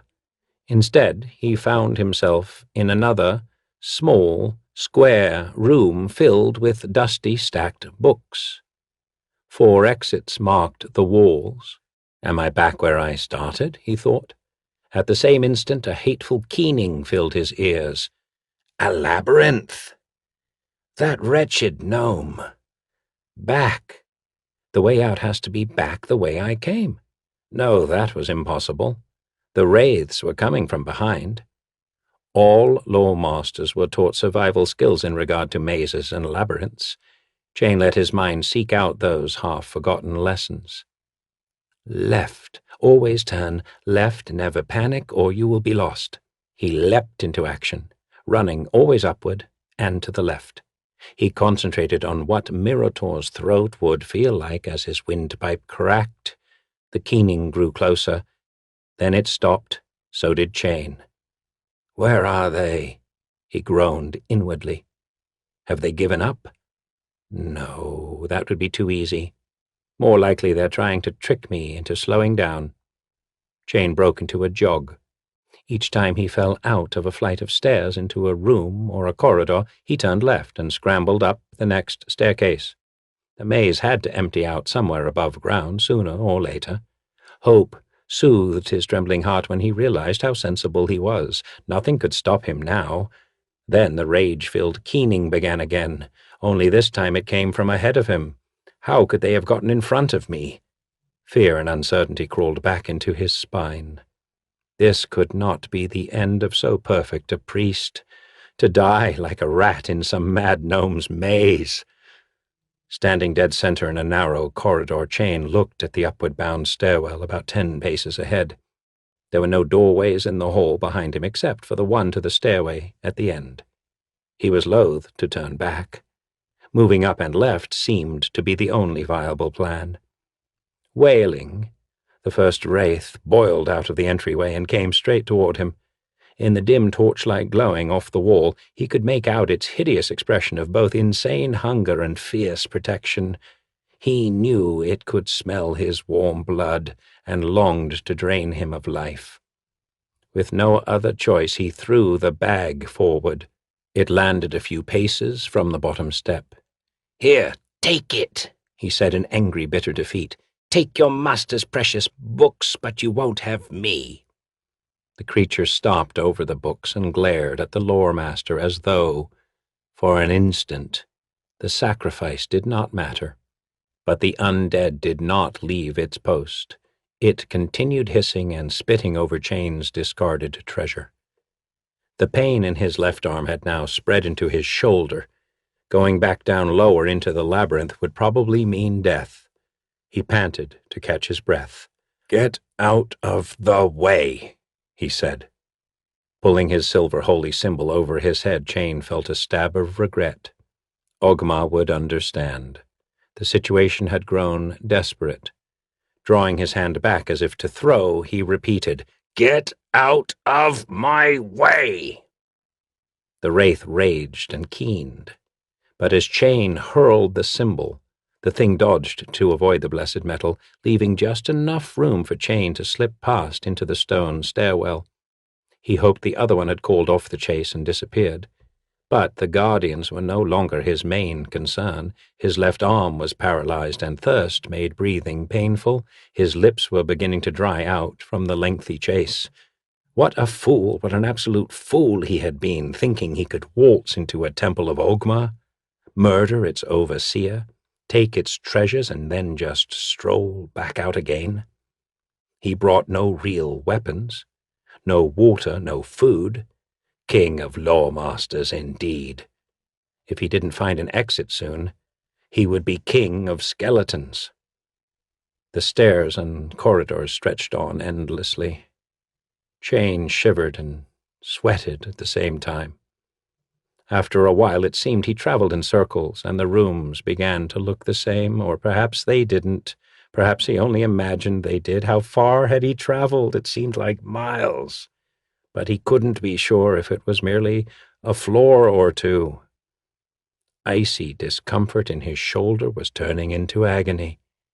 His teeth chattered, his legs ached. Finally, he staggered against a stone wall. Whimpering, he slipped to the floor, chin resting on his knees. "I've lost," he whispered through parched lips. "It's over." "Getting tired, son?" a cheery voice asked. Chain's head jerked up to see Mirator in the room with him, still in his ridiculous purple dressing gown. The elven girl at his side was rapidly writing on her parchment. "Am I close to the surface, then?" Chain rasped. "Close?" the gnome answered. "Well, that would depend on your perspective." Wretch, Chain thought, but instead he said, "If you've come to hear me beg for help, you may as well leave. I'd sooner die than ask you about tomorrow's weather." "Hear you beg?" Mirator said. "Oh, by Ogma's pen, no, we came to guide you out. There must be something sensible in that overinflated head of yours, or you wouldn't be breathing. You are intelligent enough to value your life over the power you lust after. That must count for something." Chain stared at him. "You're guiding me out?" "Yes, of course. But I warn you, those creatures are here to guard over more than just books. I'm too tired to hurt anyone. Get me out of here. You've come all this way. I think you ought to have something for your trouble." Mirator held out a cloth-bound, dark green book. Chain looked at it suspiciously. "What is this?" "Something I put to pen myself a few years ago. It is the recent history of Raetius, before the coming of Lord Tilo. an account of the wars of the noble families. Distasteful era, something they will wish to avoid again. Take this book, Lawmaster Chain. Go to Ratius and teach this. Chain's mouth tightened in disgust. That is nothing. Maybe a few rare details, but there is not a tale in that book any common street peasant wouldn't already know. What wonders can be found in such easily attained lore? The gnome smiled slightly. The kind that matter. The lore we live and breathe and remember. Stories that can teach us to avoid folly. Mirator turned and motioned the girl forward. Chain gazed into her serious face as she knelt down and revealed to him the title of her work. The Tale of Chain Troiben, the Twilight Hall priest who got lost in the labyrinth of Bransulden Mirotor. Chain looked up, the truth of it finally dawning. Lore was not only the ancient and unknown, it was created with each passing moment. He was now part of the web of legend, part of the web of lore, ever-changing, always spinning. Reaching out slowly, he took the green book from Mirotor. Yes, I will go to Ratius. I will teach this lore. The gnome smiled wryly. Come, then. Your arm will heal in a 10-day or two. Now it is time to leave. I should have been asleep hours ago. Chain stood and followed his companions, paying little attention to which hallway they chose. Soon he would be out in the fresh air, free from this labyrinth. His mind churned with Mirator's words. Perhaps he could do more for his students by teaching them recent history, teaching them ways to avoid bloodshed and chaos. Picturing himself in an ivory robe, standing before a crowd of eager listeners, he anticipated the reverence that might be given to such an unselfish scholar, a humble lawmaster dedicated to his calling. He envisioned the awestruck faces of his followers as he taught the lore of recent tales. Naturally, his handsome countenance would impress them, but his wisdom would impress them even more. He was almost to the main entryway when a sudden realization came unbidden to his mind. Lord Tilo might be very grateful to a lawmaster who knew more details of Ratius's history than any other priest on the continent. Such a priest would be rewarded and valued. Perhaps. Raven's Egg by Elaine Bergstrom. Soon I, Lord Sharvan of Espar, shall attempt a most daring end to all my woes. I will not speak too plainly of my plans here. The purpose of this account is to justify my act, not to forewarn others what it might be. I wish I could be more blunt, but, though I am a young man, my inheritance is vast. Because of my wealth, I have many enemies and many paid spies throughout my house. I see how they whisper in private, plotting against me as they go about their work. If I had proof of their treachery, I would kill them all. As it is, I must abide them. Even Atera, my beloved wife, has turned against me. I cannot bear to cause her pain, so I lied and told her that there have been threats against us and placed her under guard in her chambers. She has requested no visitors save me and her aged physician, the wizard Raven of Serloon. Serloon. Ah, the sound of that name, exotic, dangerous, calling to me even now. Serloon, the place where I found my most precious possession, my wife. My older brother had been sent to that distant city in Sembia by my father and the nobles of our humble town to forge a trade alliance with the merchants there. I'd always had a wanderlust that set me apart from my stoic friends in Espar, and so asked to go along.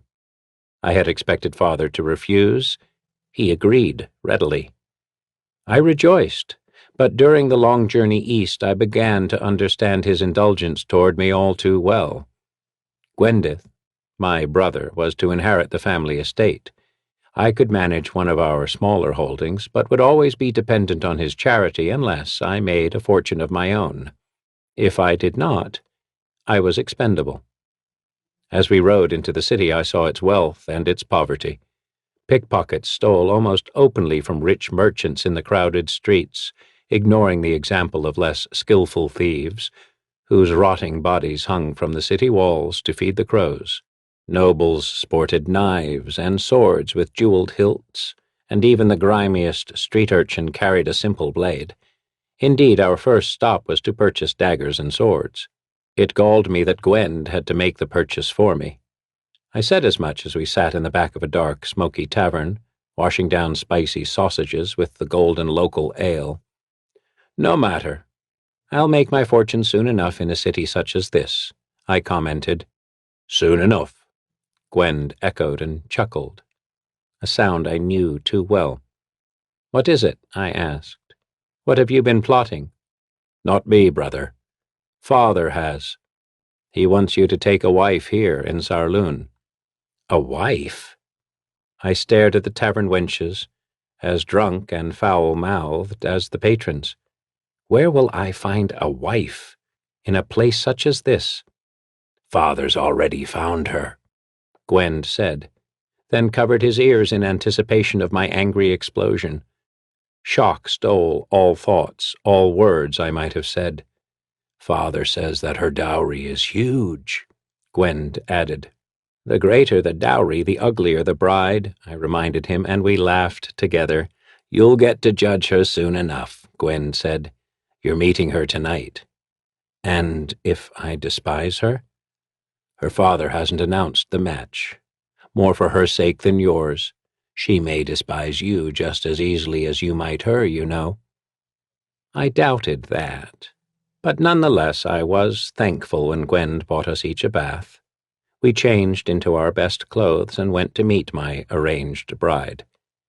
The house was 3 times the size of our family's home in Espar, and its grounds smelled as exotic as they looked.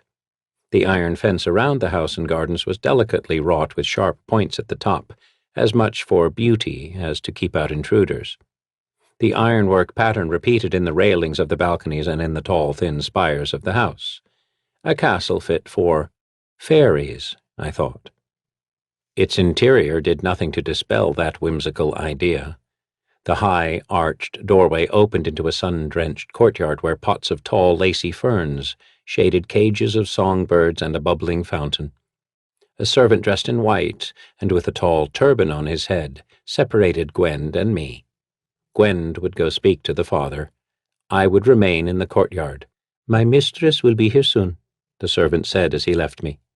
I sat beside the fountain and watched the slow ripples move across the water's surface, hoping their languid motion would still the beating of my heart. She came alone, walking toward me from the dark house, her flowing skirts beating against her legs. I rejoiced at her lithe form, her delicate hands. From her shy stance, with her eyes fixed on a spot somewhere near the center of my chest, I saw that she was more flustered than I by this arrangement. It occurred to me that I had also overlooked one important detail. "What is your name?" I asked. "Atera," she replied. "You might have asked your brother." She glanced up at me for a moment. Her slanted eyes were an incredible shade of emerald green that harmonized beautifully with her honey-colored hair. "I'm sorry." I took her hands. Her nails were painted a soft pink, the color of seashells. "Are all noble women in Sarloon so demure?" She smiled and looked up again. "Just me," she said. "What are the courting customs here?" She shrugged. "They're not important." "Sit beside me," I said. She did as I asked. During the rest of our hour together, she relaxed a bit. I thought her far more beautiful than any of the round-cheeked girls in Espar, and I wondered how her father could give her up to a man he did not know. But in the 10 days before our wedding, I came to understand his decision. Atera had a sensitive temperament, better suited to the tranquility of Espar than the constant danger of Serloon. On our rare rides through the city, she became anxious in the crowded streets that appealed so much to me.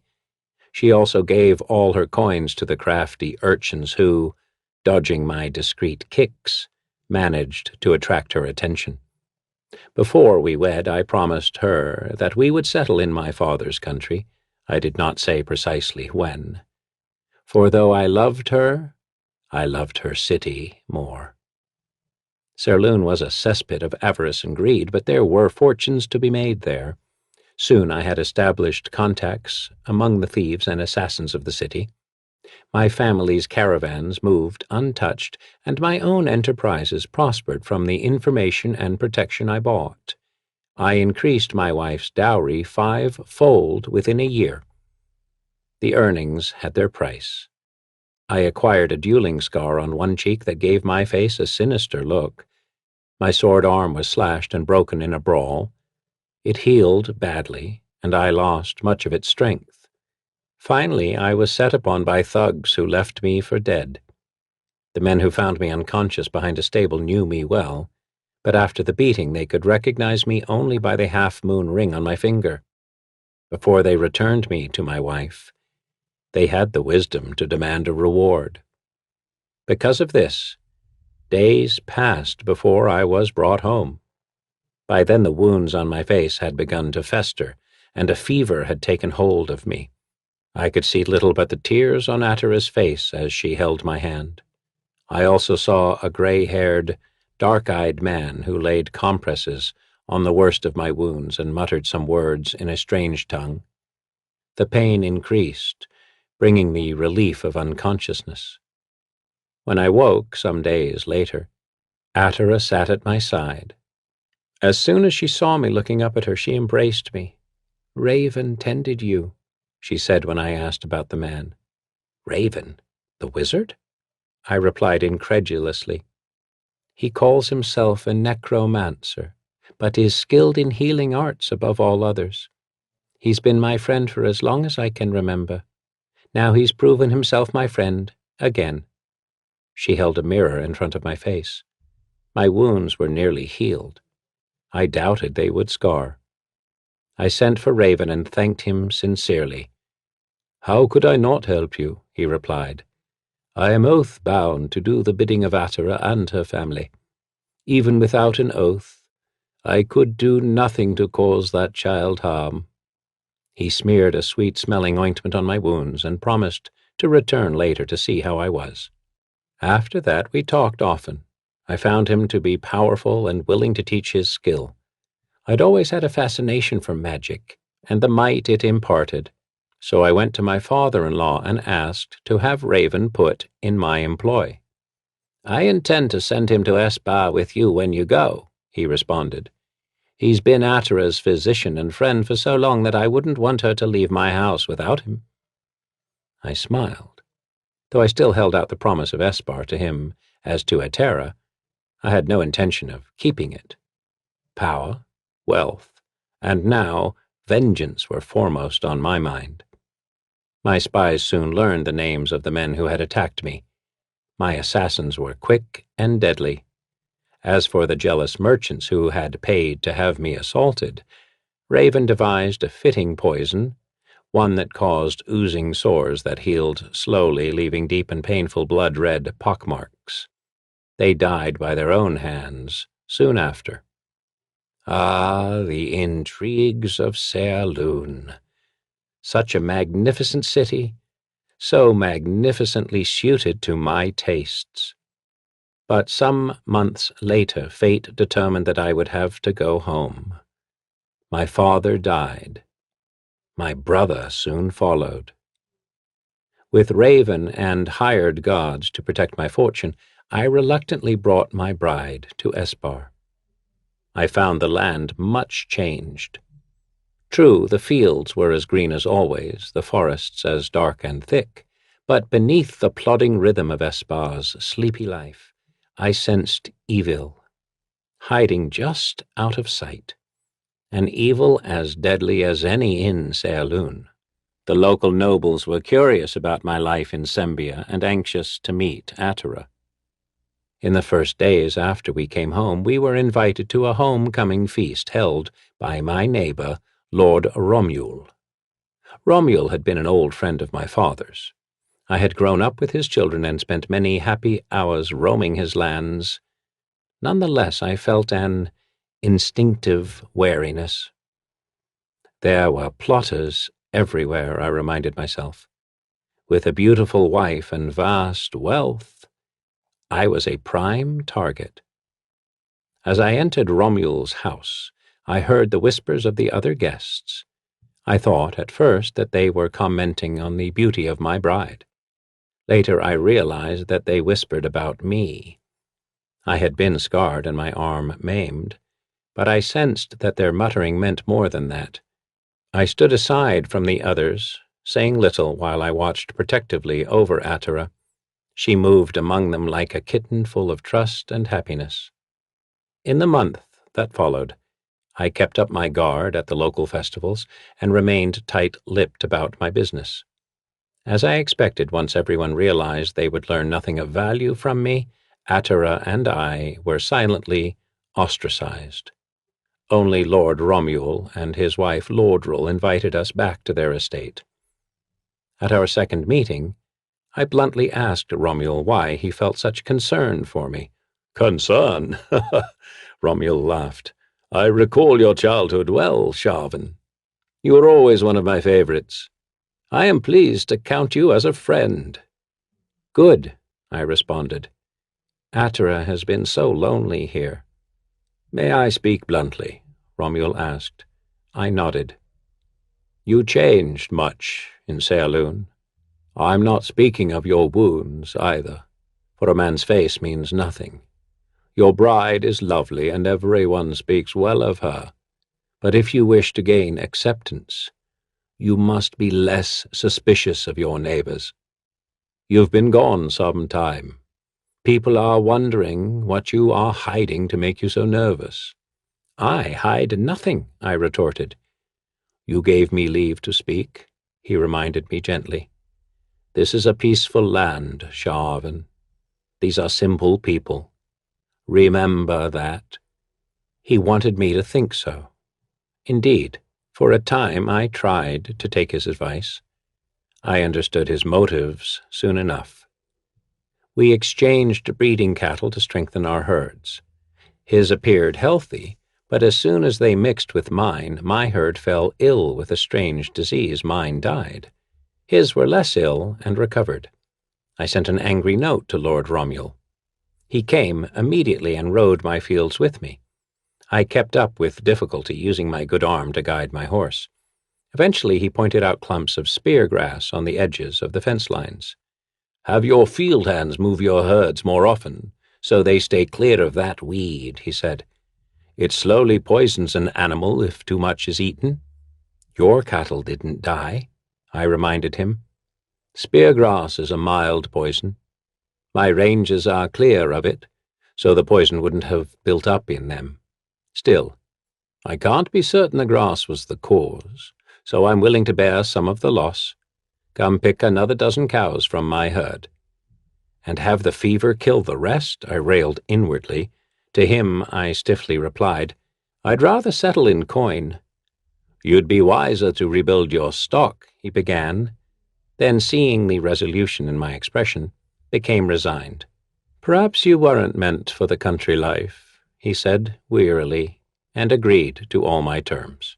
While Romuald and I had been riding, Atera had visited with Lady Lordrel. When we joined them, I saw that Atera's face was flushed, her eyes bright. "I don't think I've ever laughed this hard," she said to me as we went in to dine. Throughout the meal, Romuald entertained Atera with tales of the hills and forests around Espa. I'd never seen her listen so intently to my stories, or laugh as pleasantly at my jests. It seemed that Romuald did his best to charm her.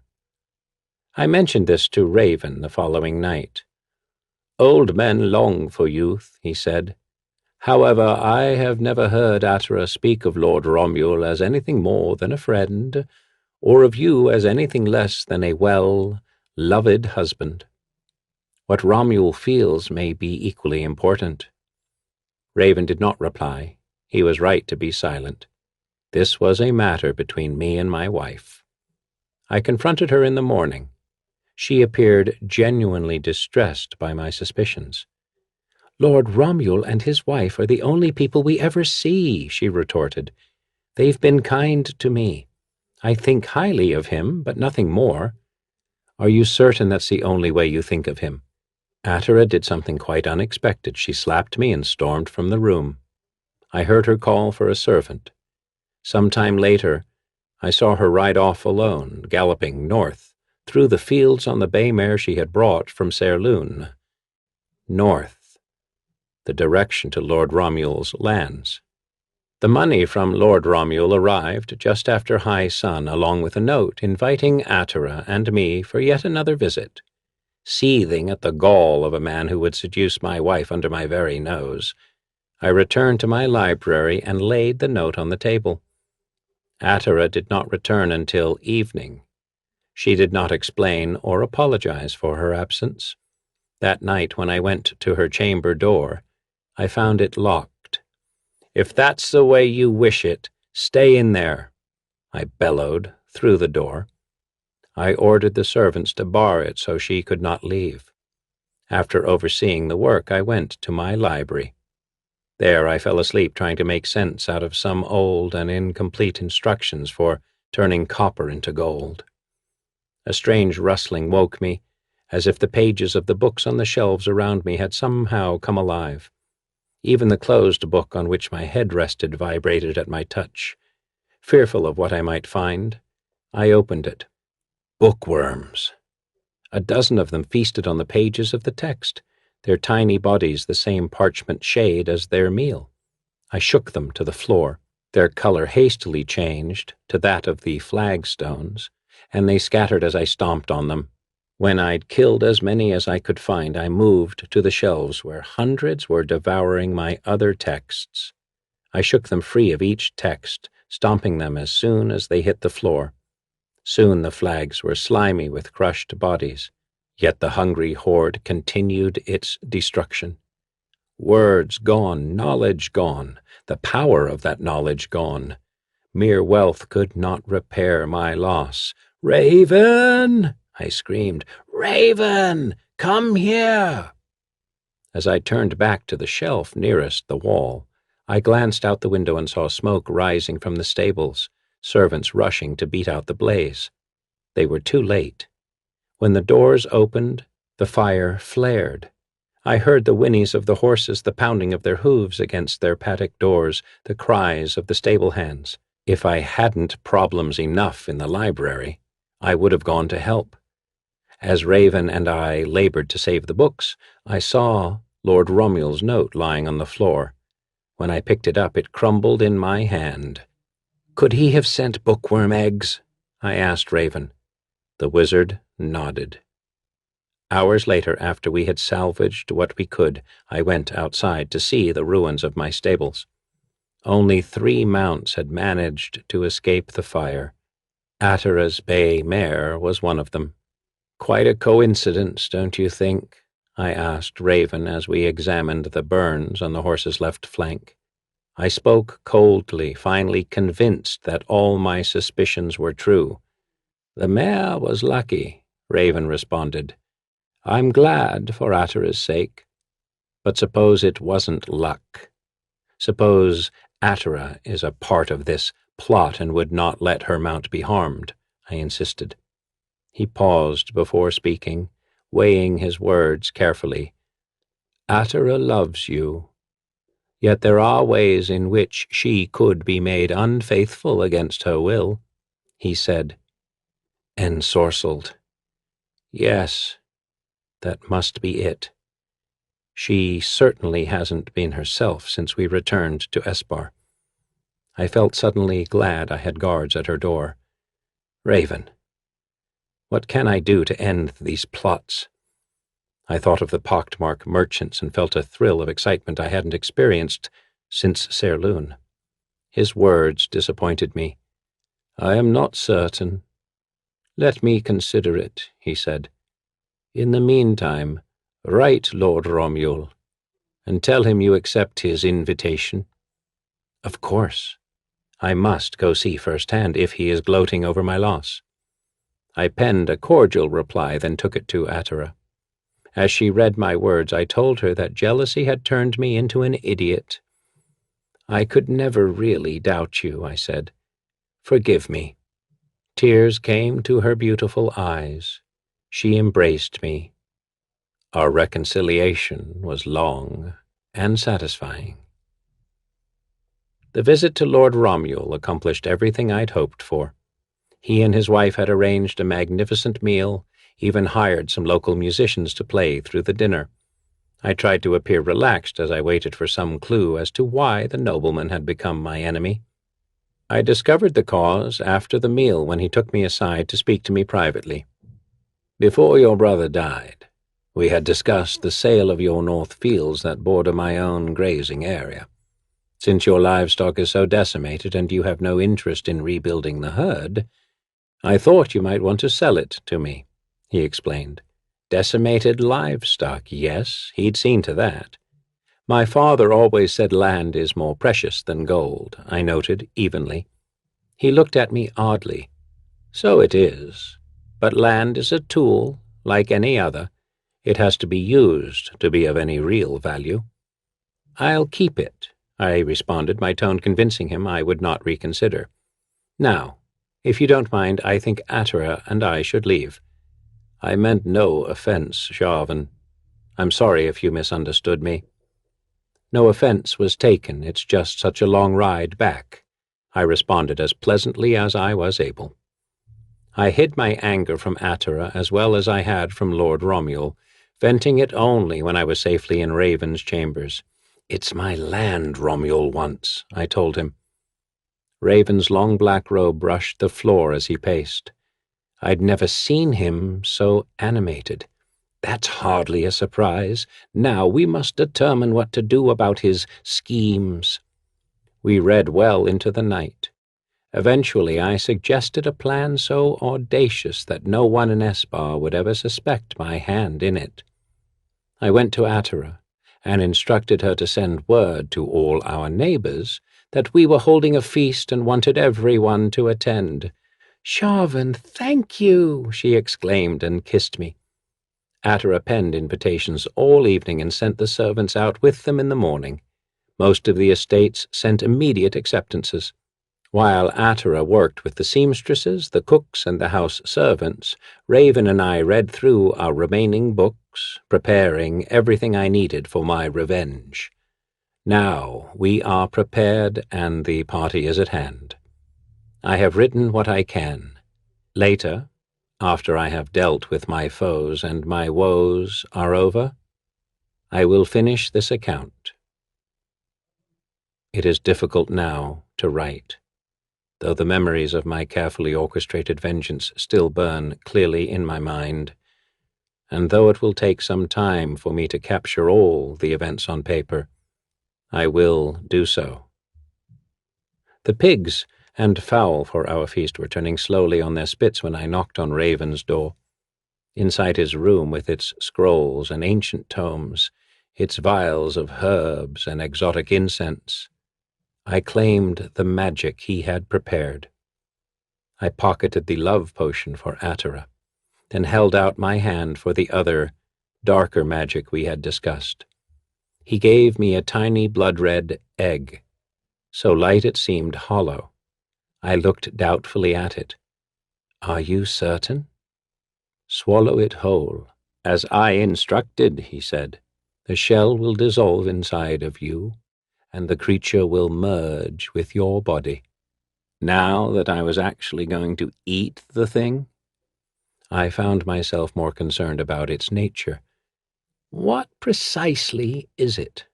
I asked. "A dark spirit summoned here from the nether realms to do exactly what you requested, destroy your worst enemy." "A dark spirit? What little I knew about supernatural creatures made me less certain I should go through with this. Your victim will feel his life slowly drained by a force he cannot see. Exactly the sort of end for Romuald that I demanded. I swallowed the egg with great care, then sat and waited. For some minutes I felt nothing. However, just as I was about to voice my disappointment, something lurched deep within me, and the terrible power of the creature I had consumed exploded in my body. I bellowed in an inhuman voice, then lifted a massive oak chair with my weak arm and flung it against the wall. The wood splintered, the pieces scattered. My sight became keener, my hearing painfully acute. A rage such as I had never felt before took hold of me. I and the monster within me were ready for the kill. The potency of the dark spirit made me uneasy. If anyone in Esper detects sorcery, I will be an outcast in my own land, I reminded Raven, astonished at the force and strange hollowness of my voice. When the creature is released, it will be visible to you only. Even Lord Romuald will not see it, though he will certainly feel its effects. He is an old man. If he dies during the duel, no one will think it odd, and you will have the satisfaction of knowing that you have indeed killed your greatest enemy. With difficulty I softened my tone to a hoarse whisper. And if my greatest enemy is someone else? I asked. Do you suspect anyone else? He asked with some concern. I shook my head. Then look at me. I did as he asked. In a moment he began the final chant, ending with, I charge the spirit that dwells within this man. When this human shell is cut and your host's blood is spilled, you will be released. Seek out Lord Sharvan's worst enemy. Enter that body and drain its life, but do not destroy the spirit. Instead, let the ghost of Lord Sharvan's foe walk these halls forever, an impotent observer of all that happens here. When your task is finished, depart this place and return to your own nightmarish abode. I listened to the words with great satisfaction, for they gave voice to the essence of my revenge. For the rest of our days, Lord Romuald's ghost would watch Atera and me together. I could think of no more fitting end for his treachery. Once Raven had finished his spell, I practiced walking with my new strength. When I thought it safe, I took the potion to Atera. I had never seen her look so magnificent. Her long, thick hair was braided with multicolor scarves. The black bodice of her gown gave way to skirts of the same rainbow hues as in her hair. Her eyes sparkled with anticipation of the gathering. The creature inside me raged, trying to escape my body, prompted not by anger, but by lust. Such was the beauty of my wife at that moment. Would you share some wine with me? I asked her, my voice trembling as I fought to keep it soft. Sharvan, you sound so strange. Are you all right? If you're ill, we can— No, not ill, just excited. After all, this is my first feast as head of the estate. I kept my back to her as I slipped the potion into her goblet, then poured our wine. I watched her carefully to be certain she drank it all. By then, the first of our guests had arrived. I went down to join them, Atera walking joyfully at my side. As we greeted our guests, the potion began to do its work. Atera's face flushed, and her voice grew high and sharp. She is a bit anxious, but I think the wine did more than relax her, I confided to one of the guests. I heard him repeat the comment to his wife. Soon the entire room assumed Atera was already tipsy. Lord Romuald and Lady Lordrel were among the last to enter the hall. As Atera went to greet them, I hung back. I could not get too close. not with the beast inside me looking through mine eyes at my enemy, demanding to be released. Some time later, Atera and I took our places at the table's center. Lord Romuald sat to Atera's right, then Lady Lordrel. After all her planning of the evening's feast, Atera only picked at the food. Her attention became, as the potion directed, fixed on Lord Romuald. Soon she seemed openly infatuated. I pretended not to notice, not even when her hand disappeared from the table, resting no doubt in his lap. A few of the guests near us began to whisper to one another. The farce could not continue much longer. I gave the signal and the music began. I asked Lady Lordrel to dance. Lord Romuald would give too great an insult if he refused to ask Atera. Red-faced and cautious, he led her onto the floor. As I danced with the stout Lordrel, I watched Atera and Romuald carefully. She pressed close to him, whispered in his ear. I saw his confusion. No, he had never expected his conquest to act so boldly. With a firm grip on Atera's arm, Romuald led her back to the table. She pulled him beyond it to the tapestry that hung from the wall. In spite of the shadows, I and a number of others saw her kiss him. I pushed Lordrel aside so roughly that she would have fallen had someone not caught her. "What is the meaning of this?" I bellowed. Lordrel followed my gaze. She saw her husband's embarrassment, heard Atera's startled cry. "Your wife is not well," Romuald said. "Well enough to kiss you. Is this the first time or only the most obvious of many?" My guests began muttering. Most sided with me.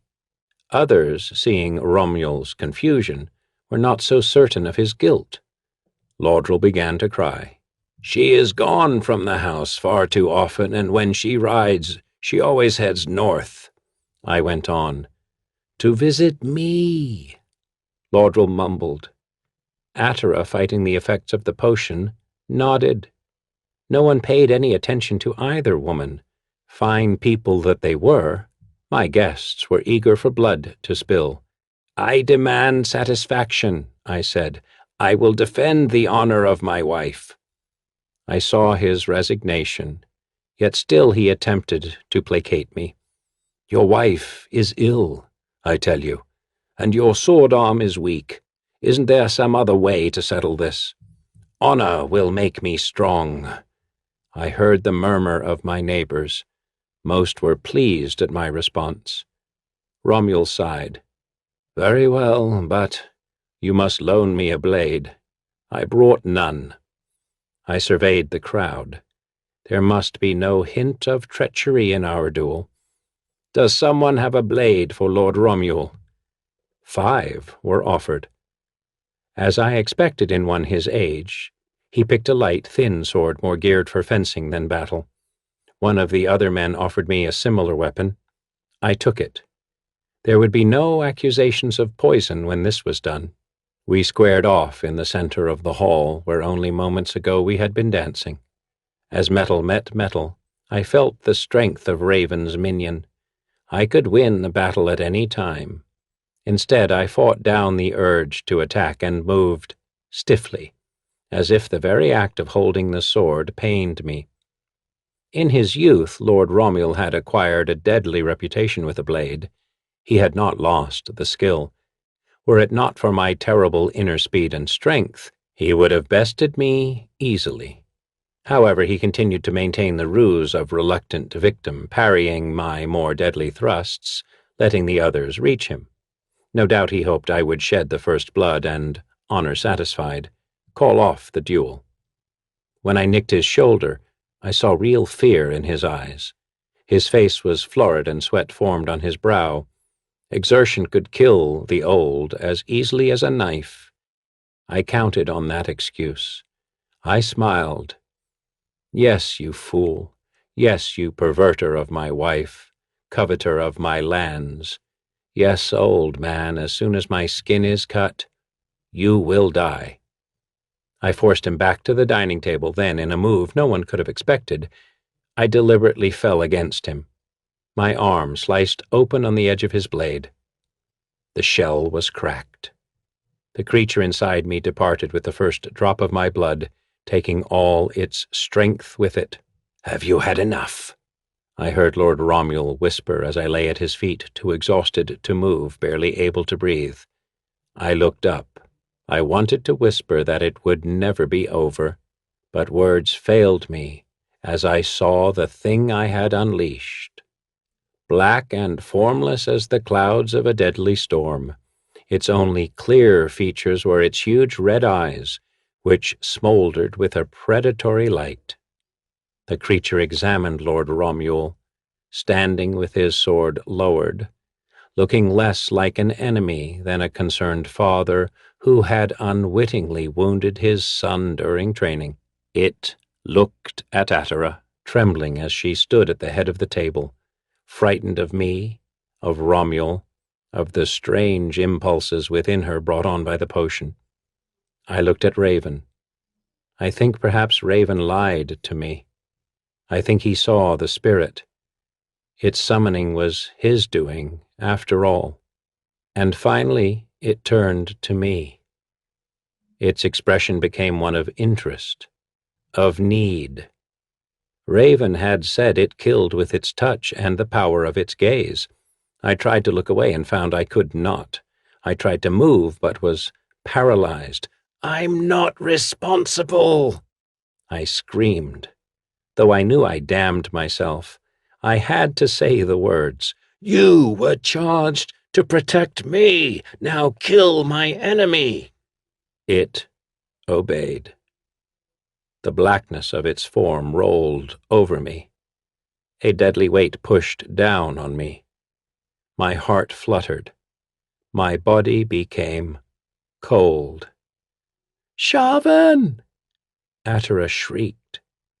She tried to rush to my side, but Raven held her back. Her tears were genuine, and the grief tore at my soul. I would have apologized for all my wrongs had I not already been robbed of the power to speak. And through the unblinking eyes of one already dead, I saw Raven move behind Atera and gently pull her away from my body, holding her as she sobbed uncontrollably. I saw his expression as he looked over her shoulder at me, one of triumph. He had won, and suddenly he appeared much younger than I'd believed him to be. But then there are spells for youth as well as strength.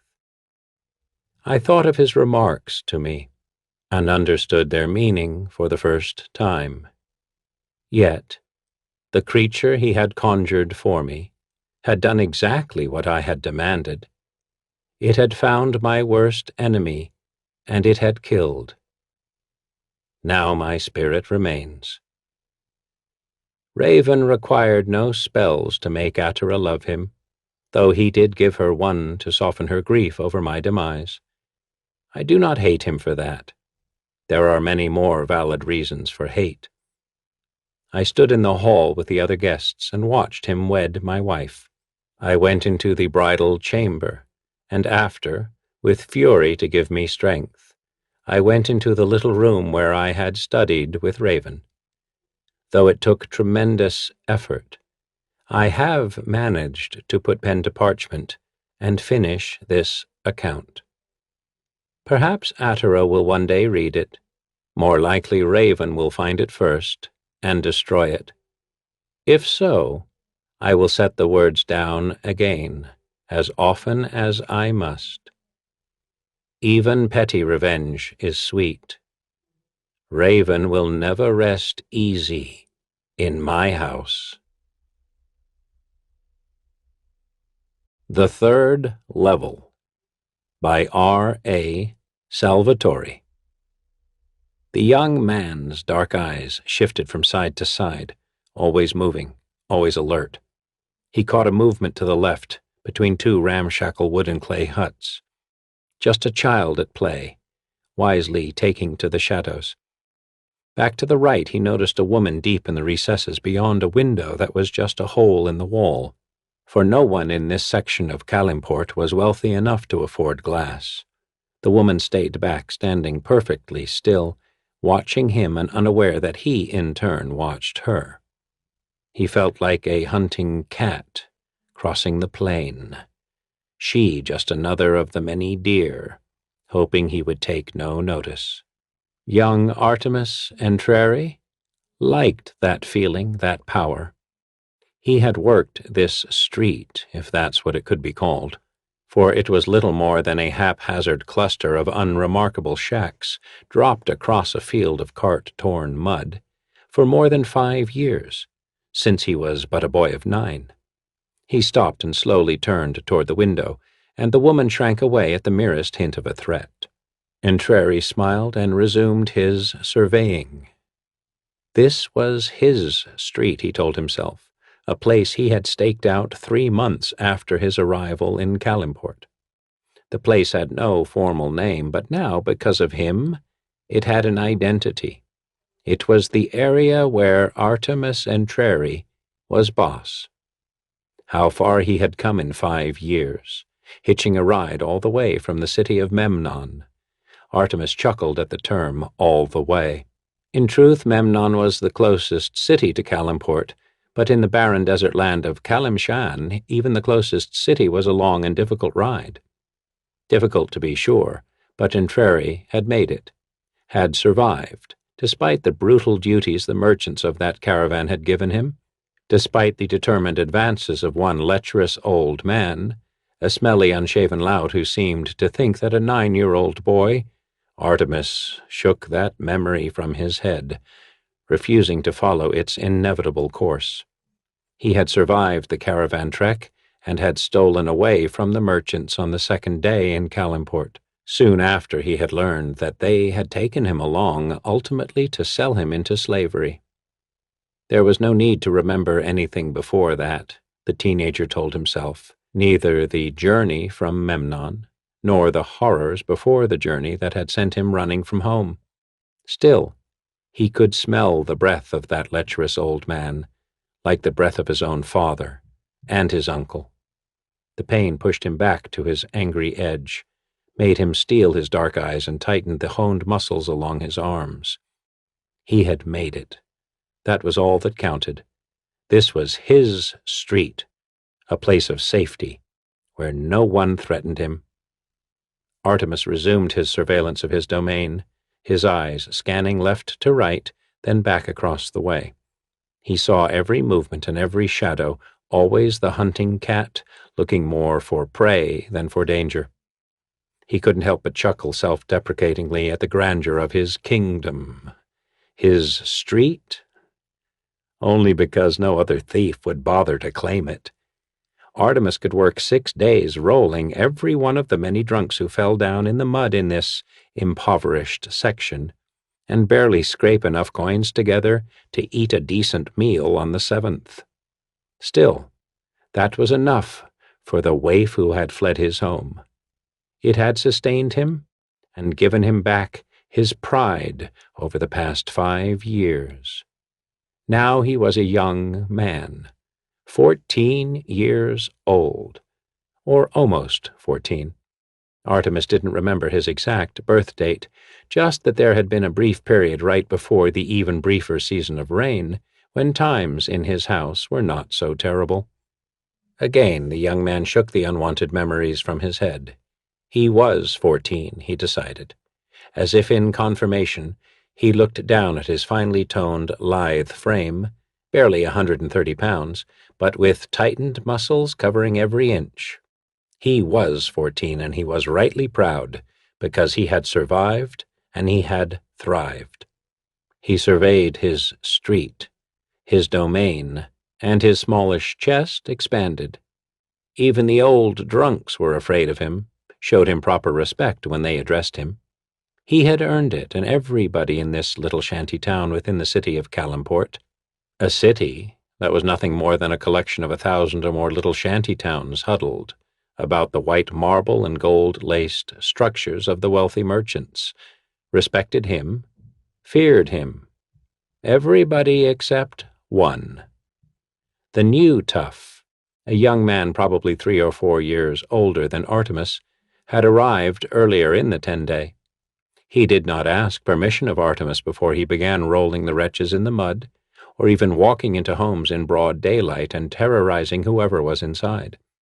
The stranger forced Artemis's subjects into making him a meal, or into offering him whatever other niceties could be found.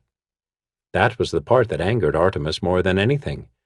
Artemis held no love, no respect for the common folk of his carved-out kingdom, but he had seen the newcomer's type before, in both his horrid past and in his troubled nightmares. In truth, there was room on Artemis's street for 2 thugs. In the 5 days that the new tough had been about, he and Artemis hadn't even seen each other, and certainly none of Artemis's wretched informants had asked for protection against this new terror. None of them would dare even to speak with Artemis unless he asked them a direct question. But there remained the not inconsiderable matter of pride. Artemis peered around the shack's corner, down the muddy lane, right on schedule, he whispered, as the newcomer strolled onto the other end of this relatively straight section of road. Predictable. Artemis curled his lip up, thinking that predictability was indeed a weakness. He would have to remember that. The new thug's eyes were dark. His hair, like Entreri's, black as the waters of the Kandad oasis, so black that every other color seemed to be mixed together in its depths. A native-born Kalimshite, Artemis decided. Probably a man not unlike himself. What tortured past had put the invader on his street, he mused. There is no room for that kind of empathy, Artemis scolded himself. Compassion gets you killed. With a deep, steadying breath, Artemis steeled his gaze once more and watched coldly as the invader threw a staggering old man to the ground and tore open the wretch's threadbare purse. Apparently unsatisfied with the meager take, the young man yanked a half-rotted board from the uneven edge of the nearest shack and whacked his pitiful victim across the forehead. The old man whined and pleaded, but the tough struck him again, flattening his nose.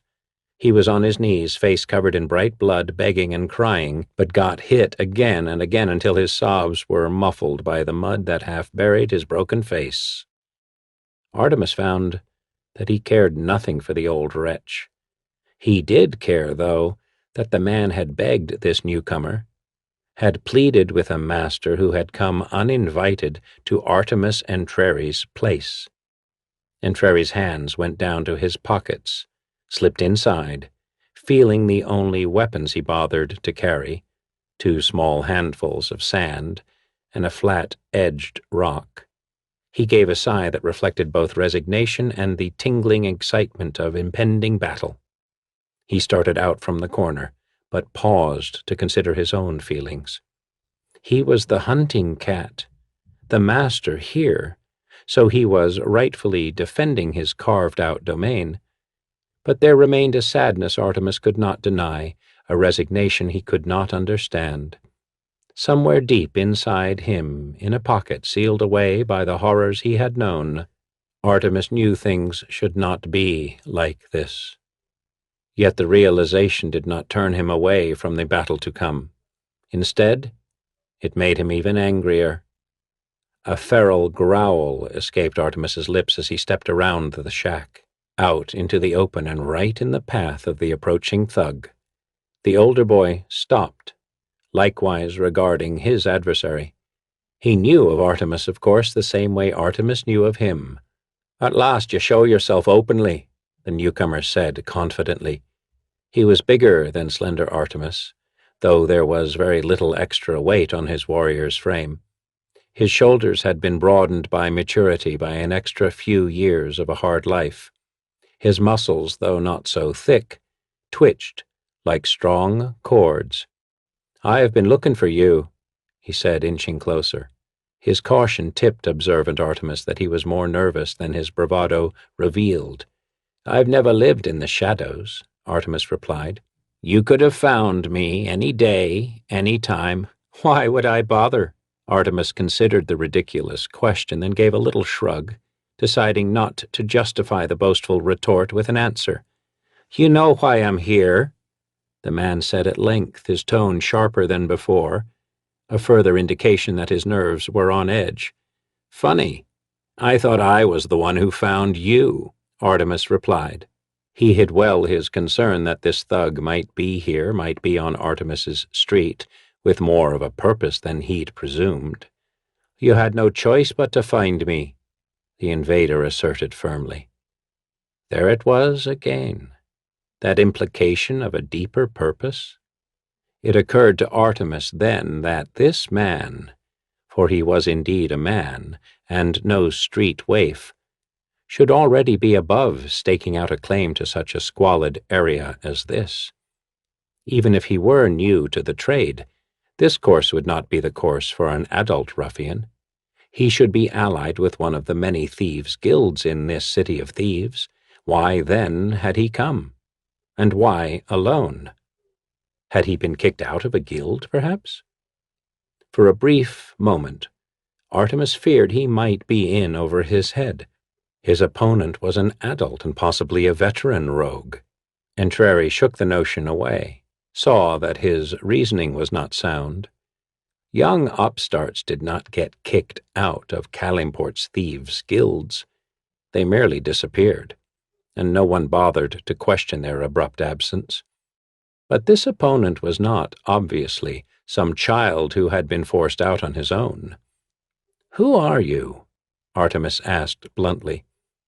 He wished he could take the question back as soon as the words had left his mouth, fearing he had just tipped the thug off to his own ignorance. Artemis was ultimately alone in his place.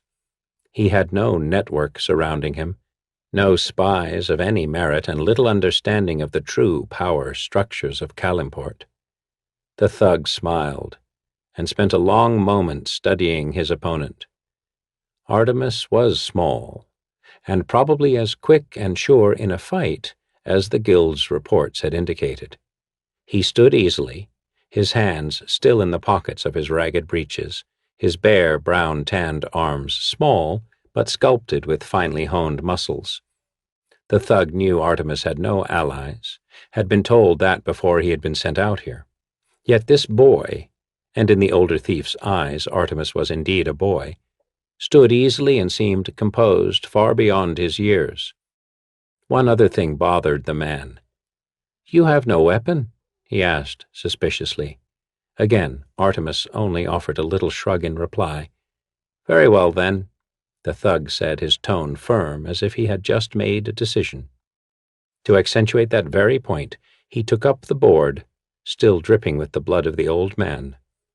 Decisively he brought it up to his shoulder, brought it up, Artemis realized, to a more accessible position. The thug was barely 20 feet away when he began his approach. So much more was going on here, Artemis knew, and he wanted answers. 10 feet away. Artemis held his steady and calm pose, but his muscles tightened in preparation. The man was barely 5 feet from him. Entreri's right hand whipped out of his pocket, hurling a spray of fine sand. Up came the club, and the man turned his head away. He was laughing when he looked back. "Trying to blind me with a handful of sand?" he asked incredulously sarcastically. "How clever of a desert fighter to think of using sand." Of course it was the proverbial oldest trick in Sneaky Calimshan's thick book of underhanded street-fighting techniques, and the next oldest trick followed when Artemis thrust his hand back into his pocket and whipped a second handful of sand. The thug was laughing, even as he closed his eyes, defeating the attack. He blinked quickly just for an instant, a split second. But that instant was long enough for ambidextrous Artemis to withdraw his left hand from his pocket and fling the edged stone. He had just one window of opportunity, an instant of time, a square inch of target. He had to be perfect. But that was the way it had been for Artemis since he was a child, since he went out into the desert, a land that did not forgive the smallest of mistakes. The sharp stone whistled past the upraised club and hit the thug in the throat, just to one side of center. It nicked into his windpipe and deflected to the left, cutting the wall of an artery before rebounding free into the air. "Whoa!"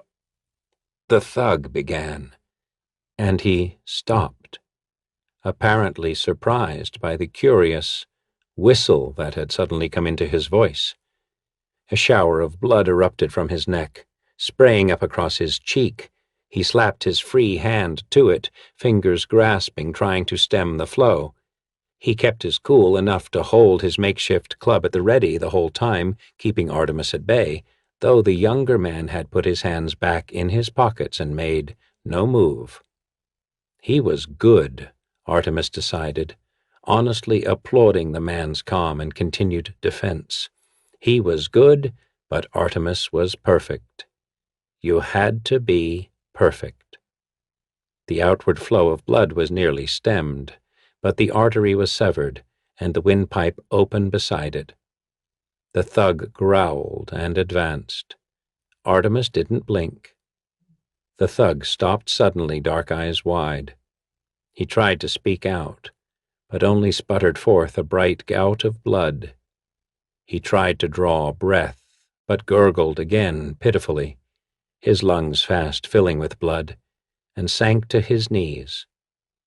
It took him a long time to die. Kalimport was an unforgiving place. You had to be perfect. "Well done," came a voice from the left.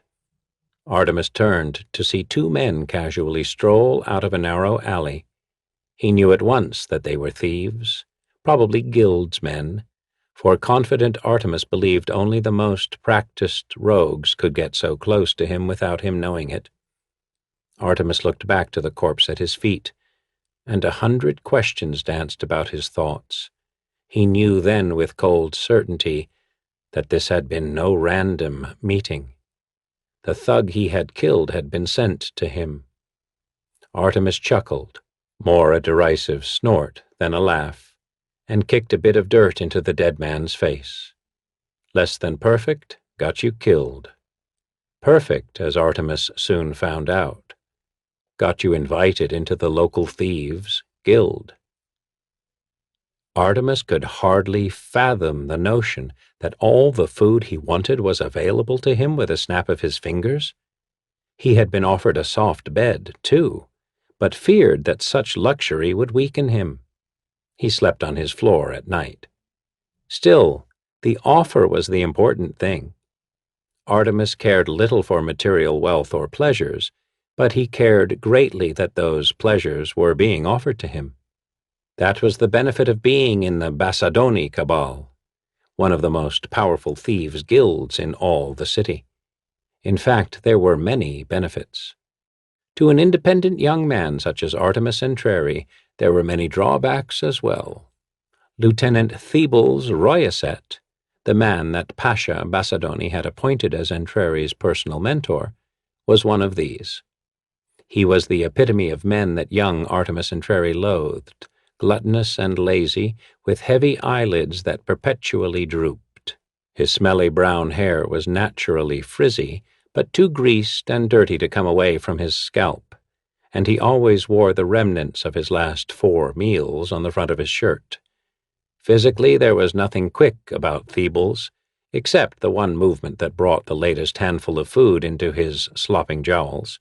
But intellectually, the man was sharp and dangerous, and sadistic. Despite the obvious physical limitations, Theobald's was in the second rank of command in the guild, along with a half-dozen other lieutenants, behind only Pasha Basadoni himself. Artemis hated him. Theobald's had been a merchant, and like so many of Kalimport's purveyors, had gotten himself into severe trouble with the city guard. So Theobald's had used his wealth to buy himself an appointment to the guild, that he might go underground and escape Kalimport's dreaded prisons. That wealth must have been considerable, Artemis knew, For Pasha Bacedoni to even accept this dangerous slug into the guild, let alone appoint him a lieutenant. Artemis was savvy enough to understand then that Bacedoni's choice of sadistic Thebes as his personal mentor would be a true test of his loyalty to his new family. A brutal test, Artemis realized as he leaned against the squared stone wall of a square chamber in the guild hall's basement. He crossed his arms defensively over his chest, fingers of his thick gloves tapping silently, impatiently. He found that he missed his street in the city outside, missed the days when he had answered to no one but himself and his survival instincts. Those days had ended with the well-aimed throw of an edged stone. "Well," Thebes, who had come for one of his many unannounced inspections, prompted again. He picked something rather large out of his wide and flat nose. Like everything else that fell into his plump and almost baby-like hands, it went quickly into his mouth. Artemis didn't blink. He looked from Thebes to the 10-gallon glass case across the dimly lit room. The chamber, though fully 20 feet underground, was dry and dusty. Swaying with every step, the fat lieutenant paced to the case. Artemis obediently followed, but only after a quick nod to the rogue standing guard at the door, the same rogue who had met Artemis on the street after he had killed the thug. That man, Dancer by name, was another of Thebes's servants, and one of the many friends young Artemis had made in his time in the guild. Dancer returned the nod and slipped out into the hall. He trusts me, Artemis thought. He considered Dancer the fool for it. Artemis caught up to Thebes right in front of the case. The fat man stared intently at the small orange snakes intertwined within. "Beautiful," Thebes said. "So sleek and delicate." He turned his heavy-lidded gaze Artemis's way. Artemis could not deny the words. The snakes were Thessali vipers, the dreaded two-step. If one bit you, you yelled, took 2 steps, and fell down dead. Efficient, beautiful. Milking the venom from the deadly vipers, even with the thick gloves he wore, was not an enviable task. But then wretched Thebes Royaset made it a point to never give Artemis an enviable task. Thebes stared at the tantalizing snakes for a long while, then glanced back to the right. He stymied his surprise, realizing that silent Artemis had moved around him toward the far end of the room. He turned to the young rogue and gave a wry snicker, that superior chuckle that reminded Artemis pointedly of his position as an underling. It was then that Thebes noticed the quarter table, partially concealed by a screen. Surprise showed on his pudgy, blotchy features for a moment before he caught himself and calmed. "You're doing?" he asked, approaching the screen and indicating the small and round glass-topped table, flanked on either side by a waist-high lever. Artemis turned slowly to glance over one shoulder as Thebes passed him by, but didn't bother to answer. Artemis was the milker of the snakes. Of course the table was his doing. Who else, except for his taunting mentor, would even bother coming into this room? "You have made many allies among the lower members of the guild," Thebes remarked, as close to a word of praise as he had ever given to Artemis. In fact, Thebes was truly impressed. It was quite a feat for one so new to the guild to have the infamous quarter table moved to a quiet and convenient location. But Thebes, when he took the moment to consider it, was not so surprised. This young Artemis Entreri was an imposing character, a charismatic young rogue who had ruffians much older than him showing a great degree of respect.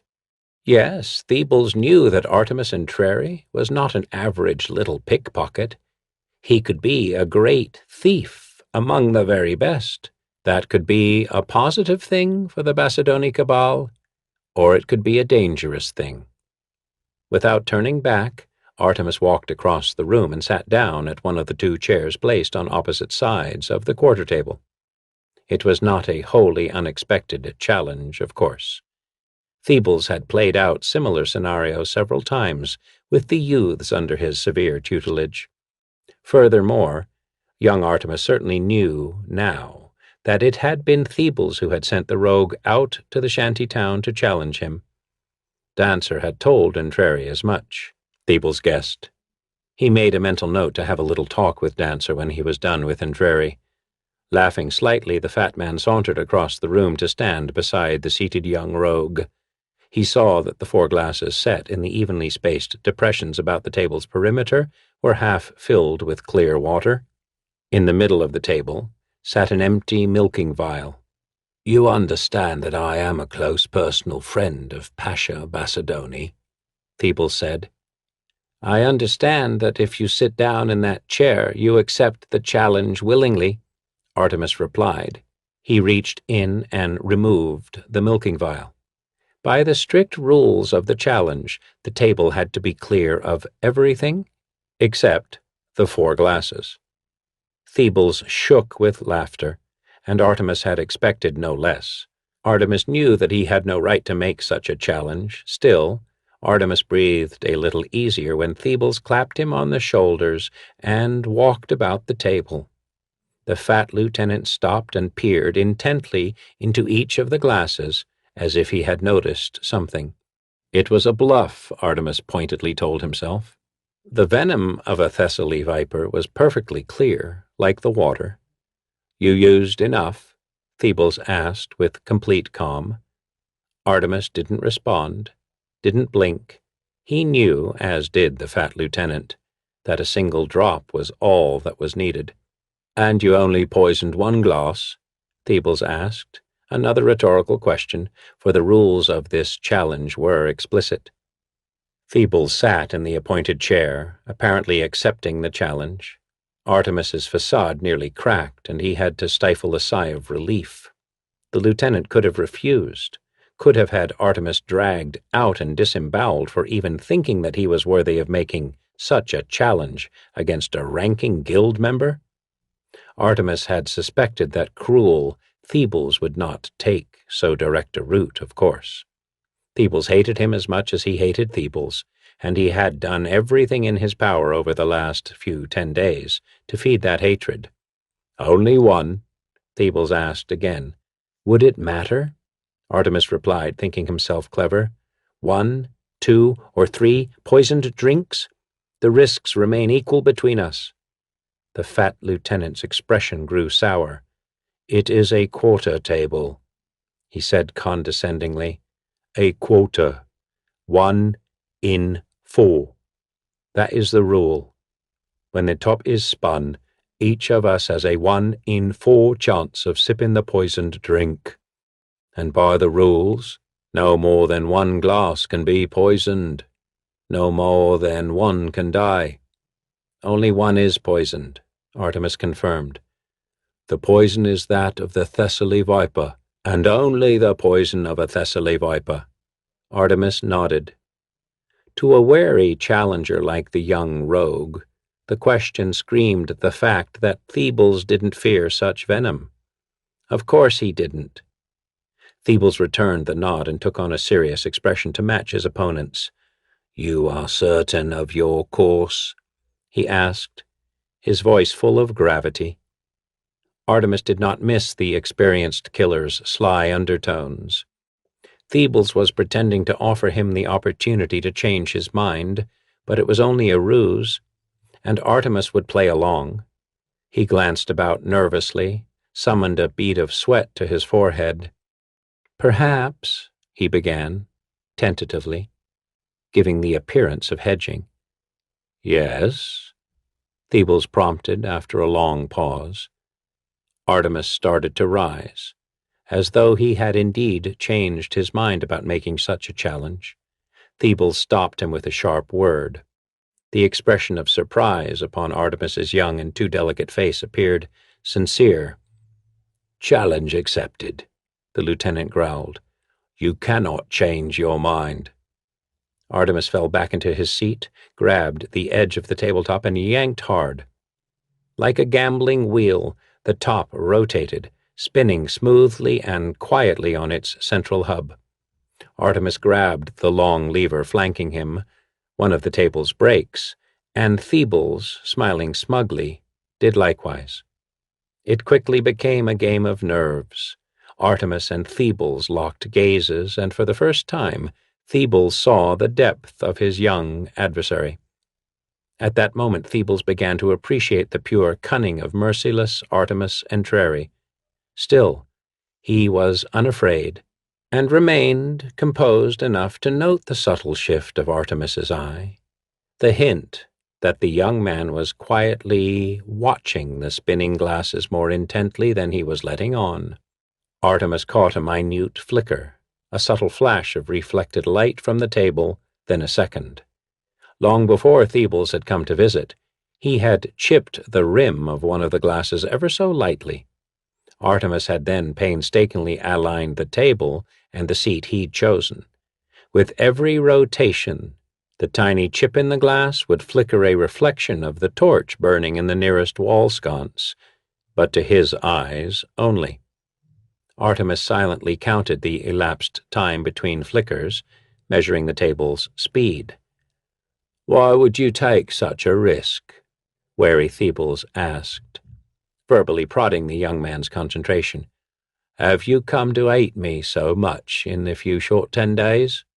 "Long months," Artemis corrected, "but it has been longer than that. My fight in the street was no coincidence.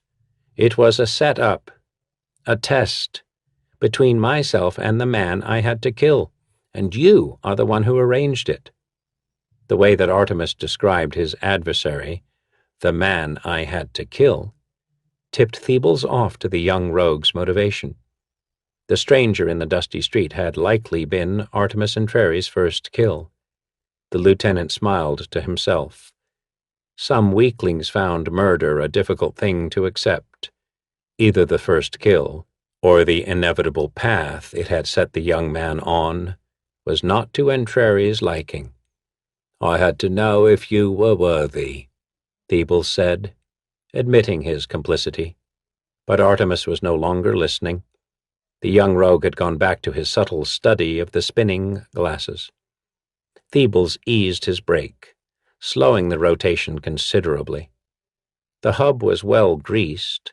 Some even claimed there was a bit of magic about it, so the top did not need much momentum to keep spinning at a nearly constant rate. Artemis showed no sign of distress at the unexpected speed change. He kept completely composed and began silently counting once more. The marked glass flickered exactly an eighth of the circumference from Thebels' chair. Artemis adjusted his cadence to make each complete rotation take a count of 8. He saw the flicker, he counted, and as he hit 9, abruptly pulled the brake. The tabletop came to a sudden stop, liquid sloshing back and forth inside the glasses, droplets of it splattering to the table and the floor. Thebels eyed the glass in front of him. He thought to remark that the young rogue didn't understand the proper protocol of the quarter-table challenge, for the brakes were supposed to be applied slowly. Alternately between the opponents, and the challenged party would make the final stop. The fat lieutenant decided not to make an issue of it. He knew that he had been taken, but didn't really care. He'd been expecting this challenge for almost a 10-day, and had enough antivenin in his blood to defeat the poison of 100 Thessaly vipers. He lifted his glass. Artemis did likewise, and together they drank deeply. 5 seconds passed. 10. "Well," Thebels began, "it would seem that neither of us found the unfortunate quota this day." He pulled his huge form from the chair. "Of course, your insolence will be reported in full to Pasha Bacedoni." Artemis showed no expression, didn't blink. Thebels suspected that the young rogue was hiding his surprise, or that he was fuming, or trying to figure out how he might escape this unexpected disaster. As the seconds passed, The young man's continued calm began to bother the fat lieutenant. "You have had your one challenge," Peebles snapped suddenly, loudly. "I am alive, thus you have lost. Expect to pay dearly for your impertinence." Artemis didn't blink. Good enough for the young upstart, the fat lieutenant decided with a snap of his fingers. As he departed, he thought of many ways that he might properly punish Artemis. How delicious that torture would be, for Bassadoni could not stop Peebles this time. The guild master, who by Peebles' estimation had become much too soft in his old age, had intervened many times on behalf of Entreri, calming Peebles whenever he learned that the fat lieutenant was planning a brutal punishment for the young upstart. Not this time, though. This time, Bassadoni could not intervene. This time, Entreri had certainly earned the punishment. The first place Peebles went when he returned to his lavish private quarters was the well-stocked cupboard. The antivenom to Thessaly viper poison was known to cause great hunger after the poison was introduced, and Peebles had never been one to need much prompting toward food. He pulled out a 2-layered cake, a gigantic sugar-speckled arrangement, decorated with the sweetest of fruits. He took up a knife to cut a slice, then shrugged and decided to eat the whole thing. With both hands, he lifted the cake for his mouth. "Oh, clever lad," Peebles congratulated, returning the cake to the table. "Sly upon sly, a feint within a feint. Of course you knew the effects of Thessaly antivenin. Of course you knew that I would run back here to my personal cupboard. And you have had the time, haven't you, Artemis Entreri? Clever lad." Peebles looked to the window and thought to throw the cake out into the street. Let the homeless waifs find its crumbs and eat them, and all fall down dead. But the cake, the beautiful cake, he couldn't bear to be done with it, and he was so famished. Instead, he moved across the room to his private desk. He carefully unlocked the trapped drawers, checked the wax seal to be certain that no one had been here before him, to be certain that Artemis could not have tampered with this supply. Satisfied that all was as it should be, Peebles opened a secret compartment at the bottom of the drawer and removed a very valuable vial. It contained an amber-colored liquid, a magic potion that would neutralize any poison a man might imbibe. Peebles looked back to the cake. Would Artemis be as clever as he believed? Would the young rogue really understand the concept of sly upon sly? Peebles sighed and decided Artemis just might be that clever. The vial of universal antidote was very expensive, but the cake looked so very delicious. "I will make Artemis Entreri pay for another vial," the now famished lieutenant decided as he swallowed the antidote. Then he romped across the room and took a tiny bit off the edge of the cake, testing its flavor. It was indeed poisoned. Experienced Peebles knew that at once from the barely perceptible sour edge among the sweetness. The antidote would defeat it, the lieutenant knew, and he would not let the young upstart cheat him out of so fine a meal.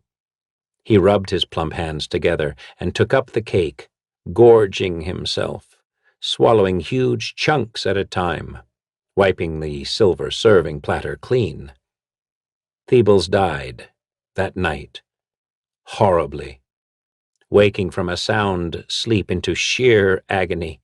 It was as if his insides were on fire. He tried to call out, but his voice was drowned by his own blood. His attendant found him early the next morning, his mouth full of gore, his pillowcase spotted with brownish-red spots, and his abdomen covered with angry blue welts. Many in the guild had heard Dancer speak of the previous day's challenge, and so the connection to young Artemis Entreri was not a hard one to make. The young assassin was caught on the streets of Kalimport 10 days later, after giving Pasha Basidoni's powerful spy network a fine run. He was more resigned than afraid as two burly, older killers led him roughly back to the guild hall. Artemis believed Basidoni would punish him, perhaps even kill him for his actions. It was worth it just to know that Thebels Royaset had died horribly. He had never been in the uppermost chambers of the guild hall before, never imagined what riches lay within. Beautiful women, covered in glittering jewels, roamed through every room. Great cushiony couches and pillows were heaped everywhere, and behind every third archway was a steaming tub of scented water. This entire floor of the hall was devoted to purely hedonistic pursuits, a place dedicated to every imaginable pleasure. Yet to Artemis, it appeared more dangerous than enticing. His goal was perfection, not pleasure, and this was a place where a man would grow soft. He was somewhat surprised then when he at last came to stand before Pasha Basidoni, the first time Artemis had actually met the man. Basidoni's small office was the only room on this floor of the guild hall not fitted for comfort. Its furnishings were few and simple, a single wooden desk and 3 unremarkable chairs. The Pasha fit the office. He was a smallish man, old but stately. His gaze, like his posture, was perfectly straight. His gray hair was neatly groomed, his clothes unpretentious. After only a couple moments of scrutiny, Artemis understood that this was a man to be respected, even feared. Looking at the Pasha, Artemis considered again how out of place a slug like Thebels Royaset had been. He guessed at once that Basidoni must have hated Thebels profoundly. This notion alone gave him hope. "So, you admit you cheated at the quarter challenge?" Basidoni asked after a long and deliberate pause, after studying young Artemis at least as intently as Artemis was studying him. "Isn't that part of the challenge?" Artemis was quick to reply. Basidoni chuckled and nodded. "Thebels expected I would cheat," Artemis went on. "A vial of universal antidote was found emptied within his room. And you tampered with it." "I did not," Artemis answered honestly. Basidoni's quizzical expression prompted the young rogue to continue. "The vial worked as expected, and the cake was indeed conventionally poisoned," Artemis admitted. "But," Basidoni said, "but no antidote in Kalimshan can defeat the effects of crushed glass." Basidoni shook his head. "Sly upon sly, within sly," he said. "A feint within a feint within a feint." He looked curiously at the clever young lad. "Thebels was capable of thinking to the 3rd level of deception," he reasoned. "But he did not believe that I was," Artemis quickly countered. "He underestimated his opponent, and so he deserved to die." Basidoni decided after a short pause. "The challenge was willingly accepted," Artemis quickly noted, to remind the old Pasha that any punishment would surely, by the rules of the guild, be unjustified. Basidoni leaned back in his chair, tapping the tips of his fingers together. He stared at Artemis long and hard. The young assassin's reasoning was sound, but he almost ordered Artemis killed anyway, seeing clearly the cruelty, the absolute lack of compassion within this one's black heart.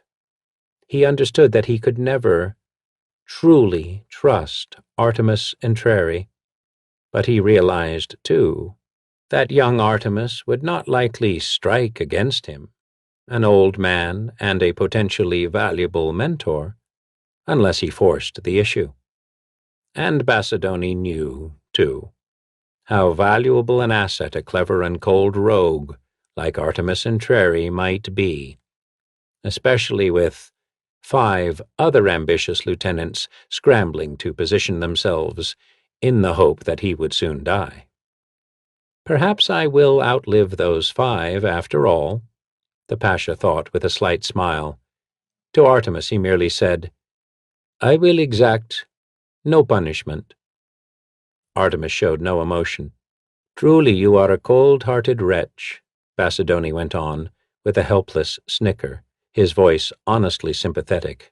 "Leave me, Lieutenant Entreri." He waved his age-spotted hand as if the whole affair left a sour taste in his mouth.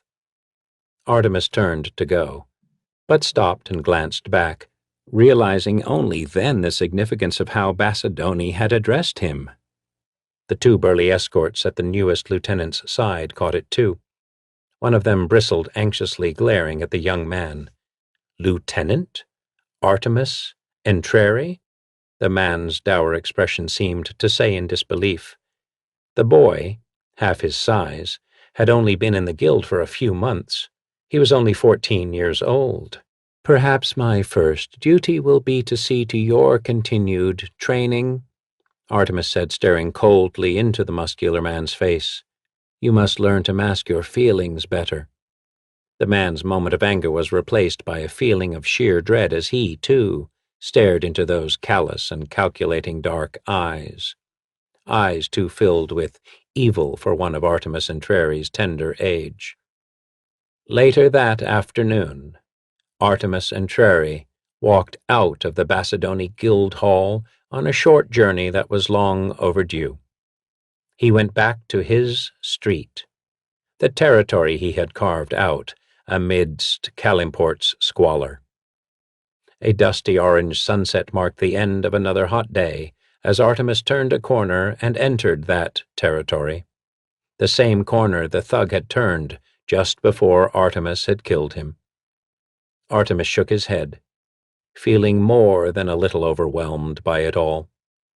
He had survived these streets, the challenge Thebes Royaset had thrown his way, and the counter-challenge he had offered in response.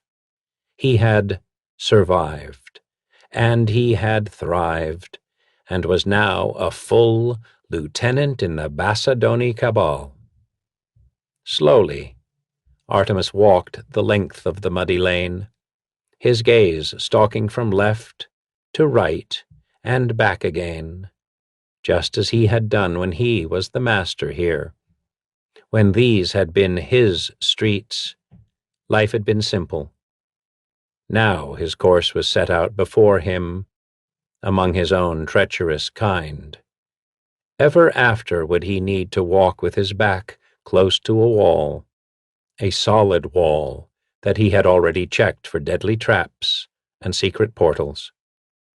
It had all happened so fast, in the course of just a few months. Street waif to lieutenant in the Basidoni cabal, one of the most powerful thieves' guilds in Calimport. Yet as he looked back over the road that had brought him from Memnon to Calimport, from this muddy alley to the polished marble halls of the Thieves' Guild, Artemis Entreri began to wonder if, perhaps, the change was somewhat less miraculous. Nothing really happened so quickly. He'd been led to this seemingly remarkable state by years spent honing his street skills, years spent challenging and conquering brutal men like Thebes, or the old lecher in the caravan, or his father. A noise from the side drew Artemis's attention to a wide alley where a group of boys came rambling past. Half the grimy mob tossed a small stone back and forth, while the other half tried to get it away. It came as a shock to Artemis when he realized that they were his own age, perhaps even a bit older, and the shock carried with it more than a little pain. The boys soon disappeared behind the next shack, laughing and shouting, a cloud of dust in their wake. Artemis summarily dismissed them, thinking again of what he had accomplished and what heights of glory and power might still lay before him. After all, He had purchased the right to dream such dark dreams at the cost of his youth and innocence, coins whose value he did not recognize until they were spent. Blood Sport by Christy Golden. I understand you're used to being on the other side of these iron bars, said the woman called the Shark. Her black eyes were hard as she gazed through the barren window in the Mistledale prison cell. Weren't you once captain of the Riders? They called you Rhine the Fair, right? Oh, but that was before you turned traitor to the people you were sworn to protect. Inmate Rhine. An indigo-haired moon elf did not reply. Only her clenched hands, their slim wrists encircled by metal shackles, betrayed her tension. The Shark opened the door with the key given her by the new captain of the Riders. She leaned her tall, well-muscled frame casually against the cold stone of the cell. The elf's glare grew more hostile, though she trembled violently. A malicious smile spread across the Shark's tanned face. Her functional, masculine garb, wool tunic, breeches, and cape, kept her warm, even in the middle of the month of Hammer. Rhine Oriandus was clad only in a shabby tunic that dozens of prisoners before her had worn.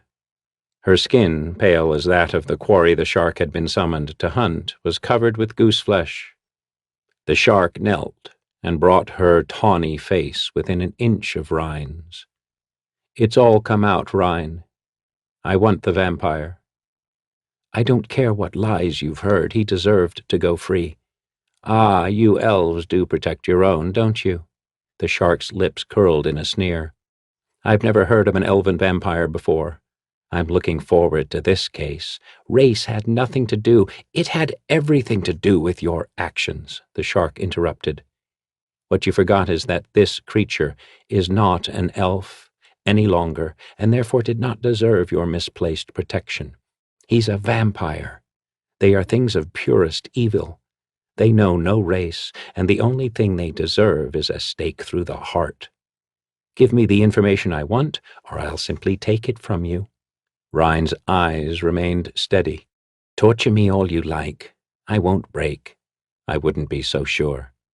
They call me the Shark because I'm the predator's predator. I fought 22 vampires and countless humans, and I've always made my kill. Pride colored in her words. Now, her hand was a swift blur as she tangled strong fingers in Rhine's hair. Cooperate and you come out of this with your sanity and maybe your freedom. Fight me? She tightened her grip until Rhine gasped softly. And you'll have neither. The Shark chanted an incantation, blunt-nailed fingers digging into Rhine's skull.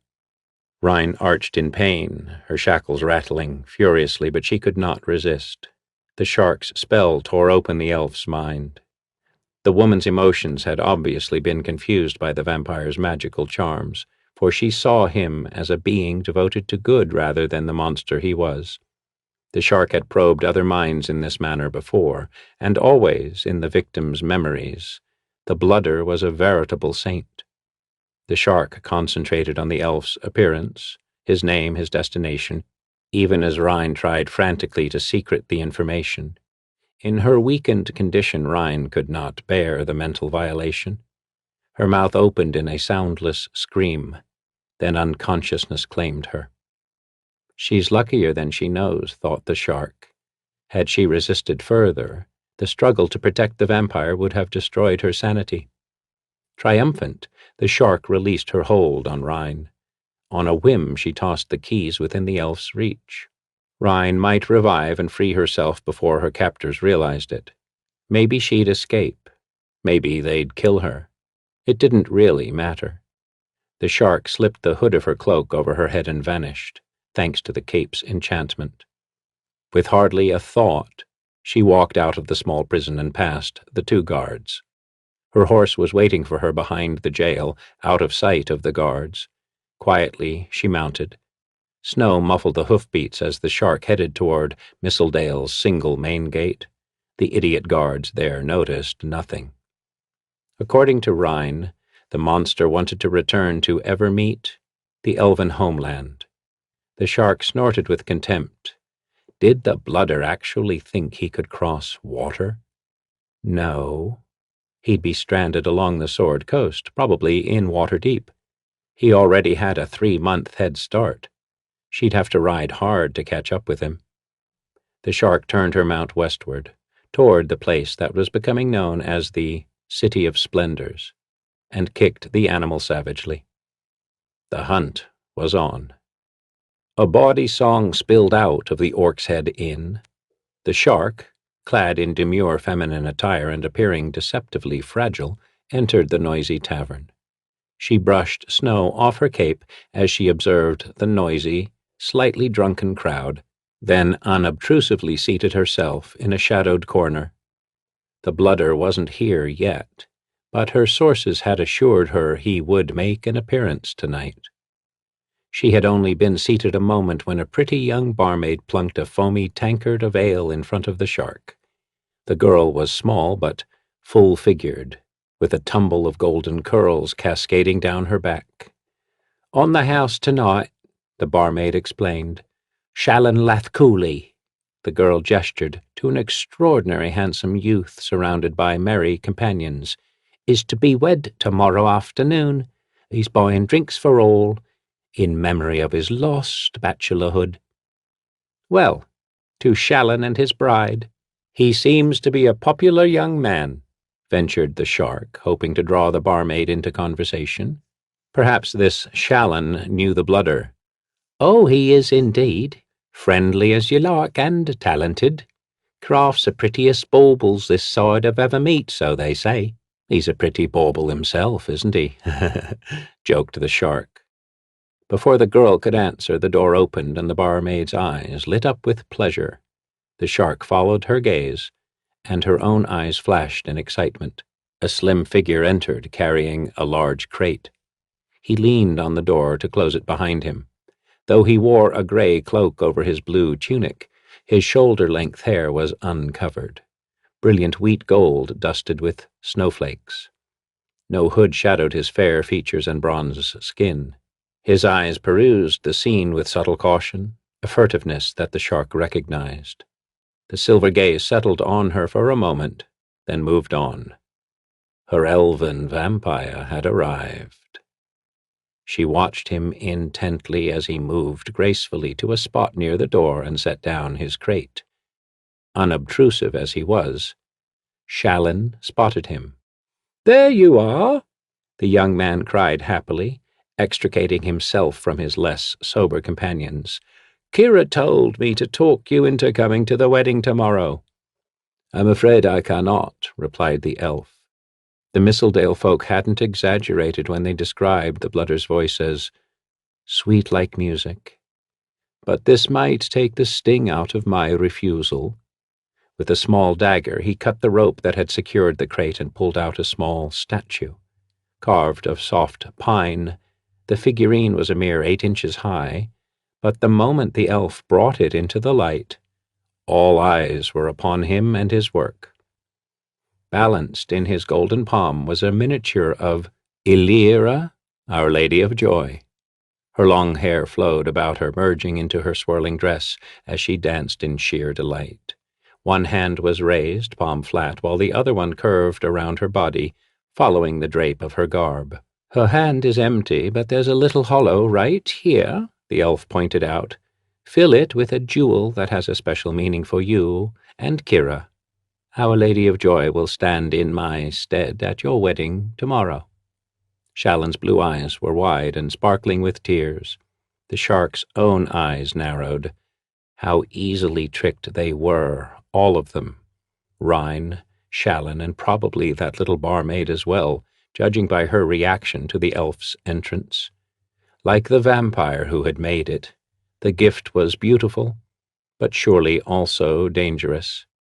"Thank you, Shallan's throat closed up and he turned back to the bar, embarrassed by his emotion.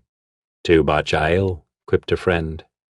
The awkward moment dissolved into laughter, and the performers resumed their tune. Though the music was loud enough to drown out most conversation in the tavern, the shark had come prepared to eavesdrop. She rested her chin on her hand, ostensibly engrossed in the singing. As she did, she held a tiny, perfectly formed horn to her ear, easily concealed by her flowing black locks. She whispered a spell, and the voice of the barmaid came clearly to her ears. "That must have taken you months. What's Shallin done for you that you give him so pretty a thing?" The elf glanced back at the jeweler. "He wears his youth and happiness like a beautiful robe for all to see and share in, that's enough. When it's time for you to get married, Maya, I promise I'll give you and your husband something even prettier." Maya's response was an uncertain laugh. "Don't know as I'll ever have a husband." Slender, nervous hands gestured at her body, a shade too ripe for modesty, and her beautiful face a touch too hard for innocence. "Most men like uncharted territory, Master Janda, and I'm more like their own backyard." The vampire reached to still her suddenly anxious hands. Gently he said, "You told me something of that sort 6 months ago, when I found you in the city of the dead. I told you then that your past need not destroy your future. I was right. Kernan hired you at once, didn't he?" A sheepish smile played on her full lips. "Aye," she admitted.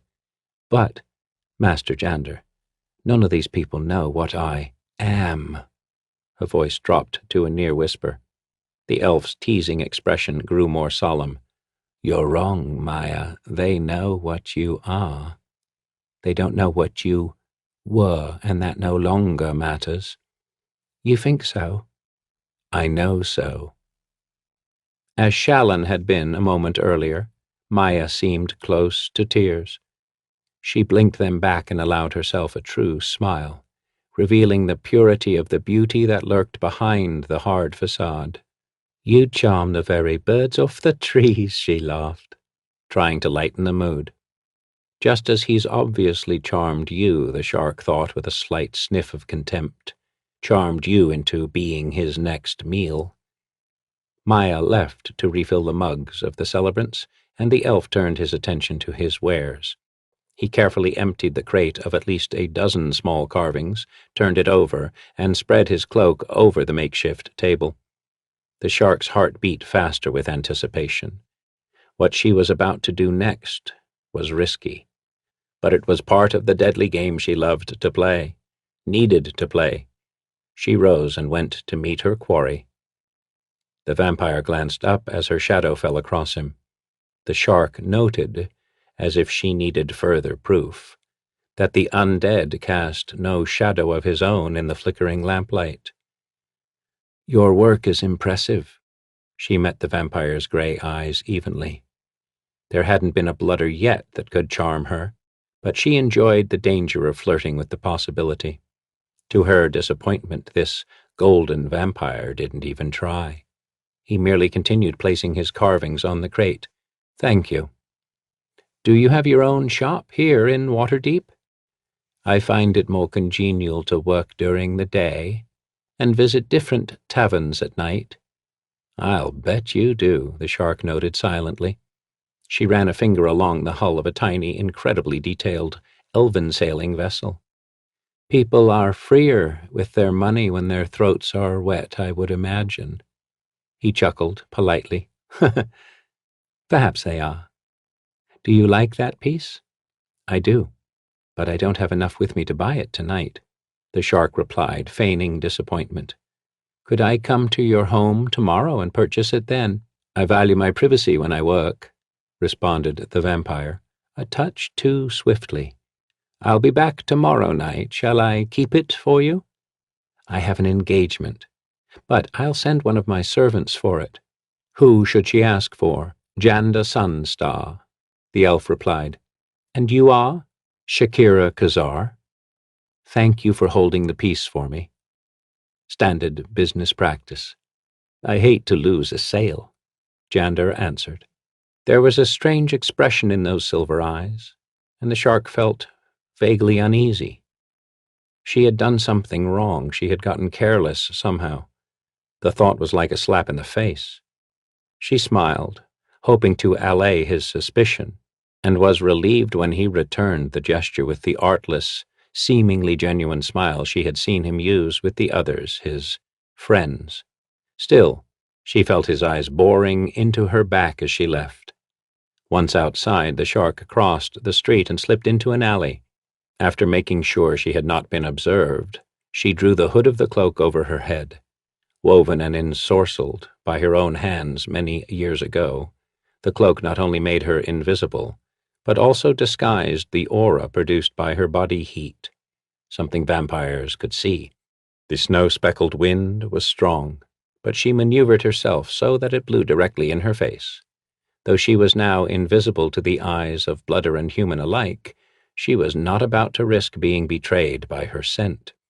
Her wait was not long. Just as the inn closed, the vampire emerged. The barmaid, Maya, was with him. Carefully, silently, the shark followed, noting that Jander deliberately left boot prints in the snow, perpetuating the illusion that he was nothing more than an ordinary elf. Too many blooders, used to walking without tracks, forgot that little detail.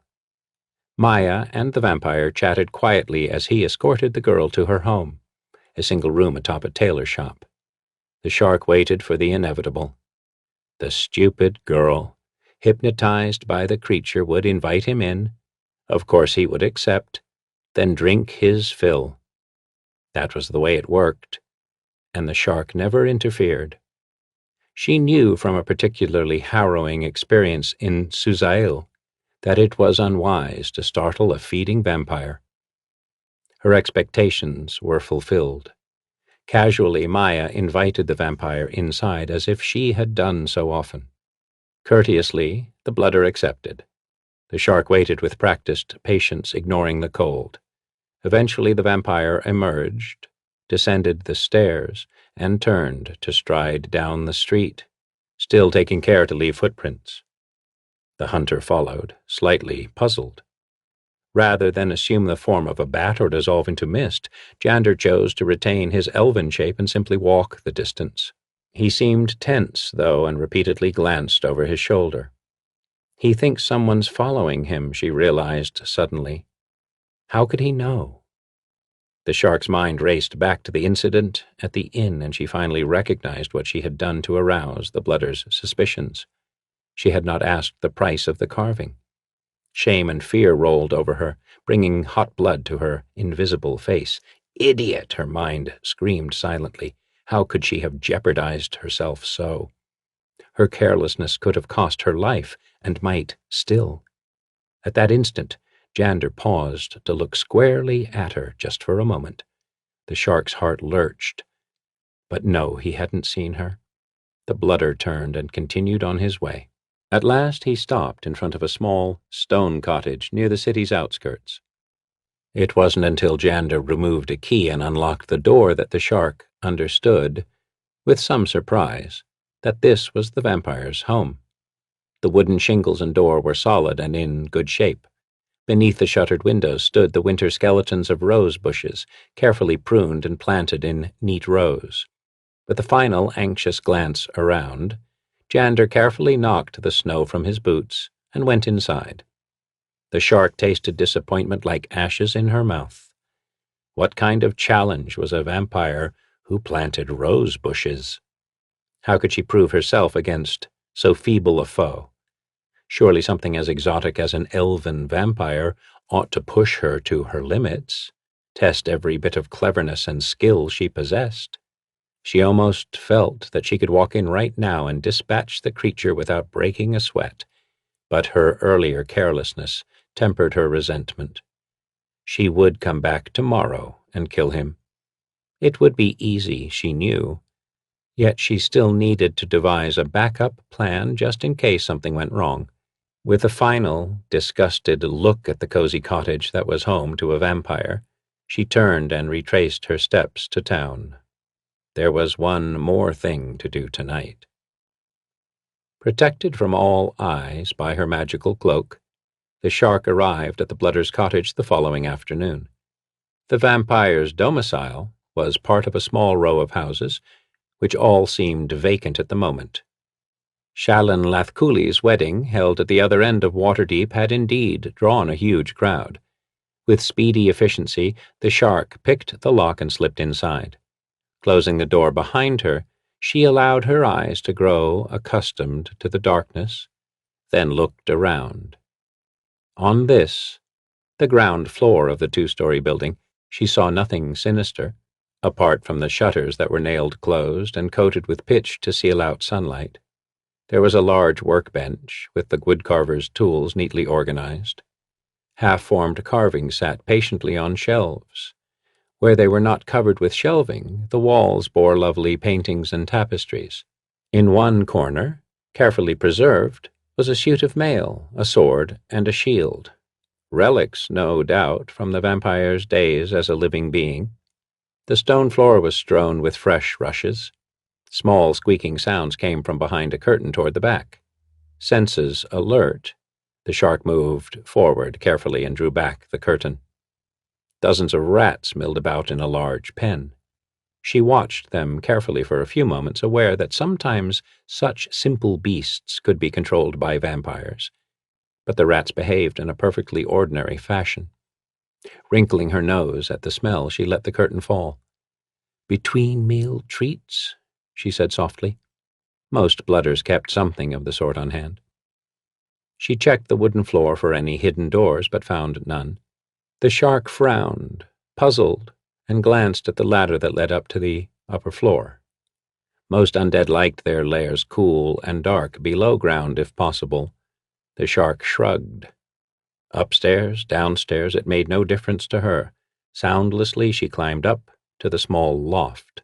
She raised her head cautiously, then drew a swift intake of breath. The vampire had no coffin. Neither did he lie, rigid, with his hands neatly folded atop his chest. He slept sprawled on the floor, arms and legs bent at unnatural angles. The beautiful features that had smiled in the lamplight last night were contorted in what looked like fear. For an instant the shark hesitated. She'd never seen a blooder sleep in that position. Could she possibly have been wrong? No, she decided in the next heartbeat. She had never been wrong where blooders were concerned. Quietly she climbed the rest of the way up and walked carefully over to Jander. No chest movement. He was certainly dead. But why this position? Then it came to her. Blooders slept as they had died, and most had been laid out and buried in coffins. Jander Sunstar had obviously met his vampiric fate in a less tranquil fashion and had never seen a proper ritual burial. She leaned forward for a better look, and the hood dropped into her eyes. Annoyed, she slipped the hood to her shoulders, instantly becoming visible. It didn't matter. Jander, like every blooder she'd ever slain, was vulnerable, unable to move, let alone fight during daylight hours. He would die, too. The only question in her mind now was how she would kill him. Her strong hands fell to her wide belt, which hosted her tools. Jander's contorted position did not give her a clear shot with her favorite weapon, a small, specially crafted crossbow she could wield with one hand. She had to go with the traditional implements, the stake and hammer. Straddling the undead body, she placed the tip of the sharpened stake to his breast. She raised the hammer and said the words that she always uttered before a kill. "The shark sends you to the 9 hells." Then, in a disgusted tone, she added, "You were too easy." A gold-skinned hand seized her left wrist. Silver eyes gazed up at her. "Not that easy," replied the vampire. The shark recovered almost at once from her shock. A quick flick of her wrist liberated a small glass ball from up her sleeve. Liquid, holy water sloshed within a delicately blown sphere. She shoved it down toward the vampire's face, but he was unbelievably fast. He loosed his grip on her arm, his hand flying up in a blur to protect his face. The glass ball broke, but instead of searing his eyes, the holy water ignited his fingers. Before the monster could take mist form and flee, The shark leapt clear, pulled her crossbow from its harness behind her back, aimed, and fired. The slim wooden bolt sank deep into the vampire's chest. Immediately his body began to desiccate. The flesh shriveled and turned from golden to dull tan. Gasping, he dropped to his knees on the wooden floor. The shark watched, eagerly, hungry for the creature's pain. She hadn't expected the vampire to retain so much of his former race that he could move during the day, but she had gotten him, in spite of. Flailing golden hands closed on the shaft, and the shark realized that, although the wooden arrow had hit Jander's chest, perhaps even grazed the heart, it had not pierced that most vital of the vampire's organs. With a mighty jug, Jander pulled the shaft free. His golden coloration returned in a rush, and his features took on their normal shape, save that the gentleness was gone from his face. The shark scrambled for the ladder, Jander in furious pursuit. She could not defeat him here, not now, and was intent on leaving with her skin intact. Behind her she heard a savage growl and knew he had taken wolf form. She let go of the rungs and dropped the rest of the way down to the first floor, but not before sharp teeth clicked shut mere inches from her fingers. She hit the ground running. Shoving her left hand into one of the pouches on her belt, she felt the gooey combination of bat guano and sulfur. 12 feet ahead, 3 feet high, she commanded, then pointed her right index finger at the far wall of the cottage. A small ball of fire appeared at her fingertip, growing in size as it hurtled toward the wall. It exploded on contact, igniting many of Jander's beautiful carvings. Sunlight streamed into the cottage, and the shark dived headfirst through the opening. Despite the cushion of snow, she landed hard, and the wind was knocked out of her. For a wild instant, she wondered if this vampire, in addition to being active during the day, was also immune to sunlight. But Jander did not follow her. The shark rolled over, gasping for breath. At last, she stumbled to her feet and peered in through the hole in the wall. He was nowhere to be seen, of course. He was hiding from the burning light. She was glad now that she had taken the time last night to plan for just such trouble. "Vampire," she called. Silence. "Vampire, I know you can hear me.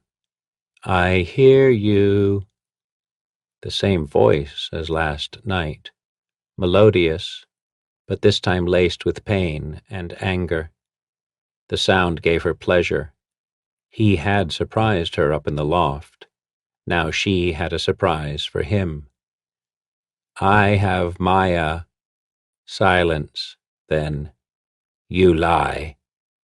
I followed you both from the inn last night. Then I went back and got her."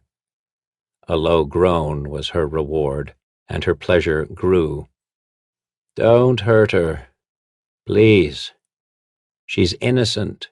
She doesn't know anything about me. I'm the one you want."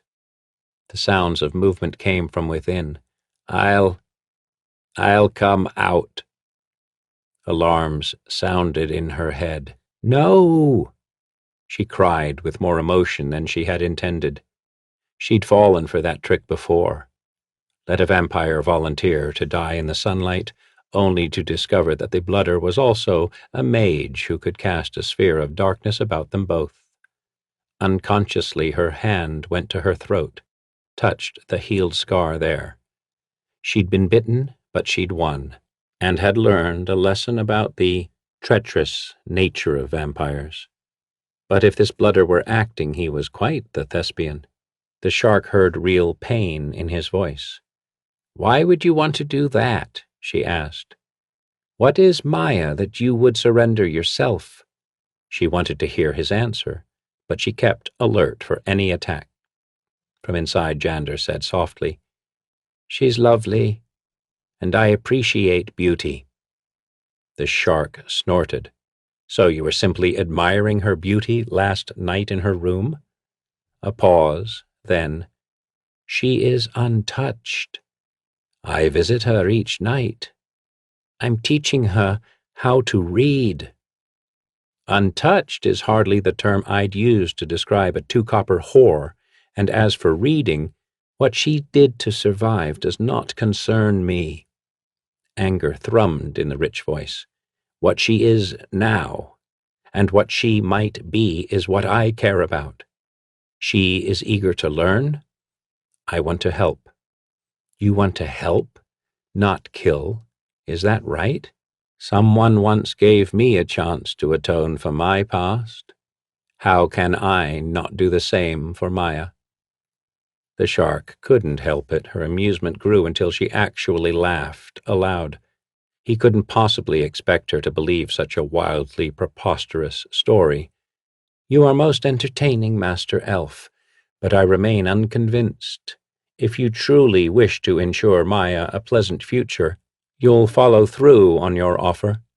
My terms are simple. Your unlife for her true life. Meet me tonight at the monument in the City of the Dead. If you don't show up, well, the slut means nothing to me. Another pause. Most who hunt the Nosferatu are holy people. You are not Shakir Kazaa. Had you been, I would have rejoiced that you had found me, and I would have known why I was hunted. You'd have asked questions of me. Now I ask you. Why would you use an innocent like Maya so? Why do you wish to kill me when I have done no one in this city harm? The shark was taken aback by the unexpected query. No one had ever asked her this before. She killed because that was what she did. She'd done it all her life, first in self-defense, then for money as a hired assassin. When the pleasure of taking human life paled, she'd turned to stalking the undead. Blooders were a challenge, and everyone wanted them destroyed. She was no longer the thief Shakira, afraid and alone. Neither was she a nameless assassin who hunted and hid in the shadows. She had transformed herself into the shark, who always caught her prey, whose prowess in the fine art of killing was sought after and widely praised. But these reasons did not come to her lips now. Instead, she spat venomously. Because Captain Ryan Oriandus wants you destroyed, you gods-rotted bloodsucker. Jander's soft gasp made the shark's hatred-blackened heart skip a beat. The fool believes me. Her face contorted in a grimace that she thought was a smile as she left the vampire alone, to agonize until nightfall. For a place of death, the City of the Dead was very popular with the living. Many generations and many classes of water-davians crumbled to dust side by side in paupers' graves and gorgeously carved mausoleums. Warriors, sea captains, merchants, commoners. The struggles they had with one another in life ceased to matter as, united in their mortality, they slept the final sleep. Waving grass, shady trees, and beautiful statues lent the place an aura of tranquility. During the day, this little city was a peaceful haven for visitors. Night, however, brought a different class of people to the cemetery. Those who conducted business best transacted under the vague light of the moon and stars. Business handled by people who did not want witnesses.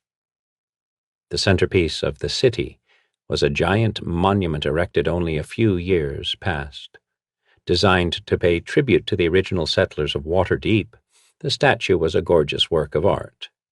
Dozens of individual stone carvings, depicting life-sized warriors battling with all manner of non-human adversaries, comprised the 60-foot-high monument. Wide at the base, it narrowed with each level until a lone hero stood atop the fray. Frozen forever at the moment of greatest action, orcs speared their adversaries. Doughty swordsmen slew bugbears, and heroes and monsters alike died in a variety of dramatic poses. Here the vampire had met Maya several months ago, plying her unsavory trade. Here he hoped to see her again tonight. Jander came in elven form, walking, but leaving no footprints. He stopped as he neared the monument. A pale white ring encircled the grand statue, and the pungent scent of garlic filled the cold night air. There came a sound of muffled sobbing, and he glanced upward. With deliberate irony, the shark had tied the barmaid to a conquering stonework hero, who stood atop the mountain of fighters, arms raised in victory. The girl was lashed securely with rope at hands and feet. A piece of cloth shoved in her mouth stifled words, but not her sounds of fear. Jander walked slowly around the ring of garlic until he came to a 2-foot-wide gap in the otherwise unbreachable barrier. He hesitated only an instant before stepping into the circle. It was obviously a trap, but what choice did he have? At the base of the monument, Jander cried out and fell. His foot had been caught in a cleverly concealed, sharp-jawed animal trap made of wood, not steel, and when he hit the ground, a second trap clamped on one of his hands. Holy water soaked the trap's jagged teeth. Steam and blood hissed from the vampire's wounds, glittering black in the moonlight. With his good hand, Jander splintered the wood that bit into ankle and wrist. On his feet at once, he glanced around, clearly expecting a second attack. None came. He moved toward the statue more cautiously now, his eyes on the snow in front of him rather than the monument itself. There were several more concealed traps waiting to close upon him. Treading delicately, he avoided them. "I'm here, Maya," he called. "You're safe now." The stone figure in front of him was a warrior woman with a single braid of long hair. He reached out to it, prepared to begin the climb up to Maya. But the statue smiled and sprang to life. The illusion shed. The shark drew a small crossbow and fired a wooden shaft directly at Jander's chest. She was no more than 2 yards away. Jander grunted at the impact, but the shaft bounced off his body and fell to the grass. The shark gasped. The vampire smiled and tapped his chest with a golden forefinger. It clinked. Too late, the shark recalled the chainmail shirt she had seen in Jander's cottage. She pulled down her hood, safely invisible, and jumped aside. The vampire's hand closed on her cloak, but she yanked it out of his grasp and began to run. Jander followed without pause. It took the shark a moment to realize the blooder didn't need to see her to follow her churning tracks in the snow. At once she leapt straight up, seized the mighty arm of a stone orc, and hauled herself atop it. She scrambled to the left, balanced precariously on a helmeted head and a stone shoulder, then paused, holding her breath. For a time the golden vampire stood still as a statue himself, gazing about, as if he could penetrate the magic that concealed her by sheer force of will. His gaze traveled over and past her. Then Jander turned and began to climb. When he had gotten halfway up the monument, the shark lowered herself to the ground as quietly as she could. She readjusted the hood of her cape, making sure it would not slip off as she moved. She hoped she could complete her task before the vampire noticed her telltale footprints. Hastening to the circle of garlic, she closed the opening with the remainder of the bulbs she had with her. He now had no escape. He couldn't even fly over the ring. She returned to the statue and followed the vampire up. His movements were swift and sure, but not unnaturally so. Jander was taking great care not to reveal his true nature to Maya. Thus far, his deception was to the shark's advantage. She followed at her own brisk pace, climbing up the battling warriors as easily as if they were limbs of a particularly gnarled tree. He had reached the top now. There was silence, and the shark knew that the blooder was staring at the holy symbols she'd draped across Maya's body. Carefully, quietly, the hunter continued to climb, listening all the while. "Lathander, protect me!" came Maya's fierce, shrill voice as Jander pulled the gag from her mouth. Don't kill me, please. Please. She told me what you are. I'll do whatever you want, but please don't kill me." Stunned silence. The shark pulled herself up over a dying archer awaiting the blooder's response with malicious glee. "No, Maya," came Jander's voice, filled with an ancient weariness. "I won't kill you. I just... Here, let me set you free." The shark was able to see him now. Safely invisible, she watched, tense, as Jander moved to untie the hands of the still hysterical young girl. He successfully freed her hands and knelt to work on the knots that bound her ankles. Light exploded from the small pink medallion hidden in the folds of Maya's skirts. The shark's spell had worked beautifully.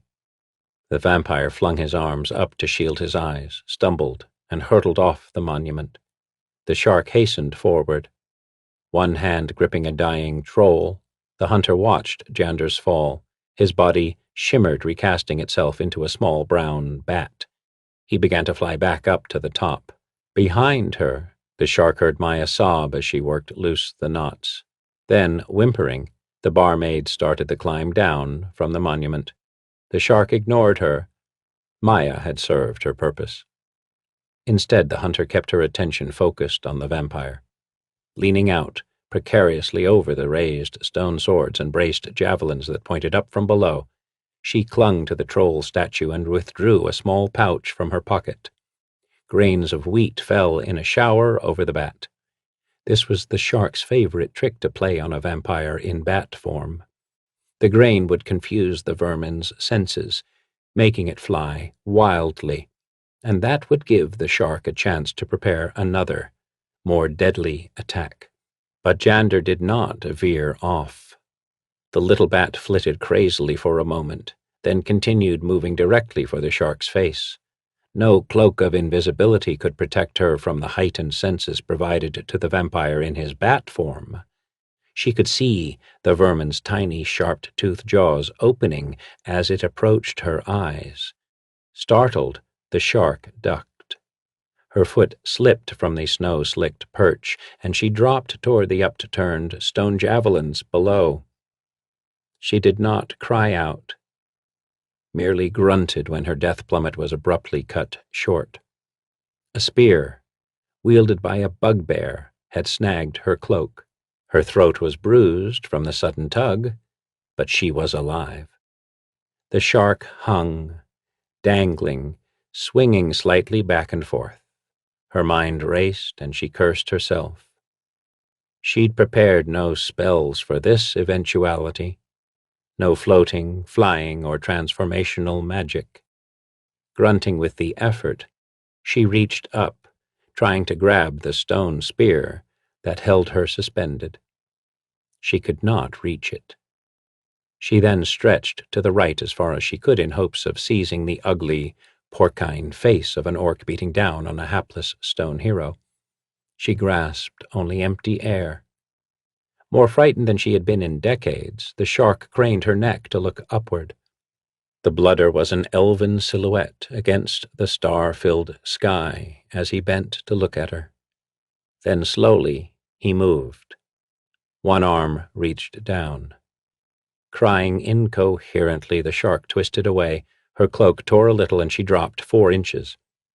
At least the vampire was too far above her to reach her, but, gods, he could crawl. "Give me your hand." For a moment she couldn't comprehend the words, so unexpected were they. Jander stretched his hand farther. "Give me your hand. I can't quite reach you." The cloak ripped again. The shark stared down at the next tier of battling warriors and their pointed stone weapons. It was at least a 20-foot drop. "I'm coming, Shakira, hold on." And indeed, the golden vampire began to climb head first, down to reach her. She suddenly knew with a deep inner certainty, that Jander Sunstar was not coming to kill her. He was coming to save her life, to pull her back to safety. She The shark, the woman who had spent her life perfecting the art of murder, had finally failed to kill. And having failed, she would owe her life to the creature she had sought to destroy. If his forgiving hands closed on her, she would never be able to lift a weapon again. She would cease to be the shark. She didn't even have to think. Reaching up, she twined both hands in the cloak. "The shark sends you to the 9 hells," she said aloud, but this time the words were intended for her own ears. As the vampire's fingers reached out to her, the shark smiled like the predator she was, spat at his despairing, beautiful face, and tore the cloak free. Gallows Day by David Cook. They did not look like the most dangerous of thieves. Desperate, perhaps, as they sat at a wobbly table covered with half-filled tankards that clung to the wood in sticky pools of spilled drink. Drunk, too. It was barely mid-morning, but already the 4 thieves had drained 2 skins of Hosteler Guren's cheapest ale, and they showed no inclination to stop. Of course their crimes didn't shine in their drunken faces. Nobody could look at the little one and know he was the man who'd poisoned all the pets in Lord Brian's kennel just to silence the guard dogs. Slouched over her drink, the woman hardly looked the type to spell-torch a jeweler's shop to cover her escape, nor the old man across from her the kind to settle a turf fight with a quick knife thrust on a rooftop. At Guren's they looked like any other collection of sorry drunks. They weren't the only ones in the alehouse. It was crowded enough with other drinkers who shared their desperate looks. The 4 of them huddled at a poor table near the back. In their dark corner past the stalls and benches that made the small tavern all the more crowded, they drank and talked, their voices low out of habit. No one paid them any mind. Guren's alehouse was for serious drinking. With its dirt floor and rickety furniture, there was no other reason to be there. "Pour me more," demanded Sprite Heels, a halfling and the smallest of the 4. Leaning back in the big chair, the impish fellow could only waggle his furry feet impatiently above the floor. His childlike face soured with annoyance that his cup was drained. "Your cup's all you're carin' for," grumbled the thin old man astraddle the chair beside the halfling. This one was skull-bald and pockmarked, lending the taint of walking death to his already frightening looks. "It's Theron's last day on Earth. Can't you care about him more than your drink?" Nonetheless, the ancient hefted a skin and poured the halfling a drink, and one for himself. "Better him to the leafless tree than me, Corrick," the halfling mocked as he cracked open a walnut and picked out the meat. "Sprite, you're a horrible creature," sniffed the woman who sat on the halfling's left. She was no more sober than the rest. She might have been striking once, now she was just hard-used. Her face was mapped by fine red veins from too many late nights and too much drink, her brown hair a disheveled cascade that tumbled down over her ample bosom. "My poor Theron, waiting to be hanged." "Your poor Theron," snorted Corrick, blowing ale foam from his lips. "Before him it was your poor Emersar. Then it was that barbarian oaf. Zarkas weren't no oaf. He would have been a grand one for the highwayman's law. He could ride, and use a sword more than you ever could, you poxy nip." The woman snapped back. Her fingers wove patterns on the table that the other 2 did not notice. "Zarkas would have been a terror to coachmen on the Burdusk Road, if he hadn't boozed himself to death in Guren's cheap pub." The halfling slipped in with a snigger. "You do pick them, Maeve." The woman shook with drunken fury. With an overgrand sweep she raised her arms archly, a pinch of wax, and a bit of leather between her fingertips. "Let's see how you 2 like being—" "Stow you, brown Maeve. There'll be no sorcery here." The 4th drinker at the table finally broke his peace. his voice calm, iron calm, and cold. Dark eyes watched the woman over the lip of a raised mug. They glittered with confidence, knowing she would not defy him. They were dark eyes that mirrored the gray streaking in his curly black hair. Though he'd been drinking, the man's gaze was as clear as a card sharper's during the deal. At a distance he appeared not tall, not short, neither dark nor fair. He was a plain man, and there was always one like him in every crowd. Only his clothes were distinctive: linen, thick velvet, and rare leathers. In another alehouse, onlookers might believe he was a fop, about to be gulled by the other three. Here in Guren's ale shop, as out of place as he might seem, folks knew better. He was Pinch, wild rogue and upright man. He'd come to Guren's to drink a wake, for it was his man that was due to be hanged today. "No spells, no trouble, Maeve." The words carried in them the expectation of obedience. Maeve pulled short as soon as Pinch spoke. For a moment she drunkenly challenged his gaze, but only for a moment. It might have been the faint frown on his lips that discouraged her, reminding her of the boundless limits of his revenge. Whatever the cause, Maeve reluctantly lowered her arms. "It ain't right, Pinch," she slurred as she fumbled self-consciously with her mug. "It's gallows day. You got no cause talking like that, not today." The wizardess peered venomously at the pair who had roused her ire. "Course not, Maeve," Pinch agreed smoothly, playing her like a sharper's mark. "Correct, Sprite. Let her be." Only after he spoke did the thief turn his gaze to the others. Old Corrick twisted uncomfortably under Pinch's hard gaze, while Sprite casually took an interest in the nutshells on the table. "Just a little sport, that's all. To take our minds off the day's gloom," the halfling offered as his drink-clouded countenance transformed into one of childlike innocence. Pinch poured himself another mugful of ale and scowled at the halfling. The little fellow's smile might work well on the conies he cheated, but it didn't soften him one bit. No more of it. Maeve's got a sense of things. It's not right to go mocking Therin's hanging. He drained the draught in a single long pull, all the while keeping his dark eyes on the other two. "It's not like we haven't seen folks swing, Pinch, even on our own." Sprite leaned forward to prop his chin on the edge of the table. With a small dagger that seemed to come from nowhere, he began to play an idle pass at Mumbly-Peg on the tabletop. "Besides, a hanging's always good for trade. Draws a nice crowd. We should be striking the gawkers, while they still got their purses full." "We should be leaving town, that's what we should be doing, not sitting here boozing," Corrick growled. "Therin's still got time to turn on us all." Pinch raised a sharp eyebrow at that. Therin had been his choice as lieutenant.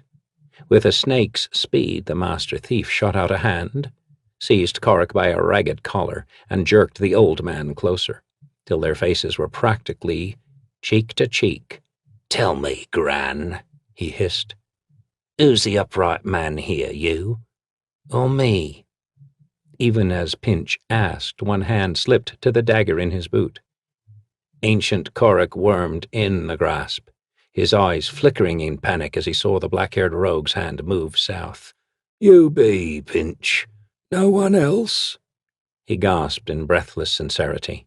"That be so," Pinch mocked as he let Corrick's dirty shirt slip from his fingers. The ancient slid his chair away from the master thief's side of the table. His own hand started to drift toward the sheathed knife at his side. "Here now, Pinch. Corrick, your cups are empty," Sprite Heels offered eagerly.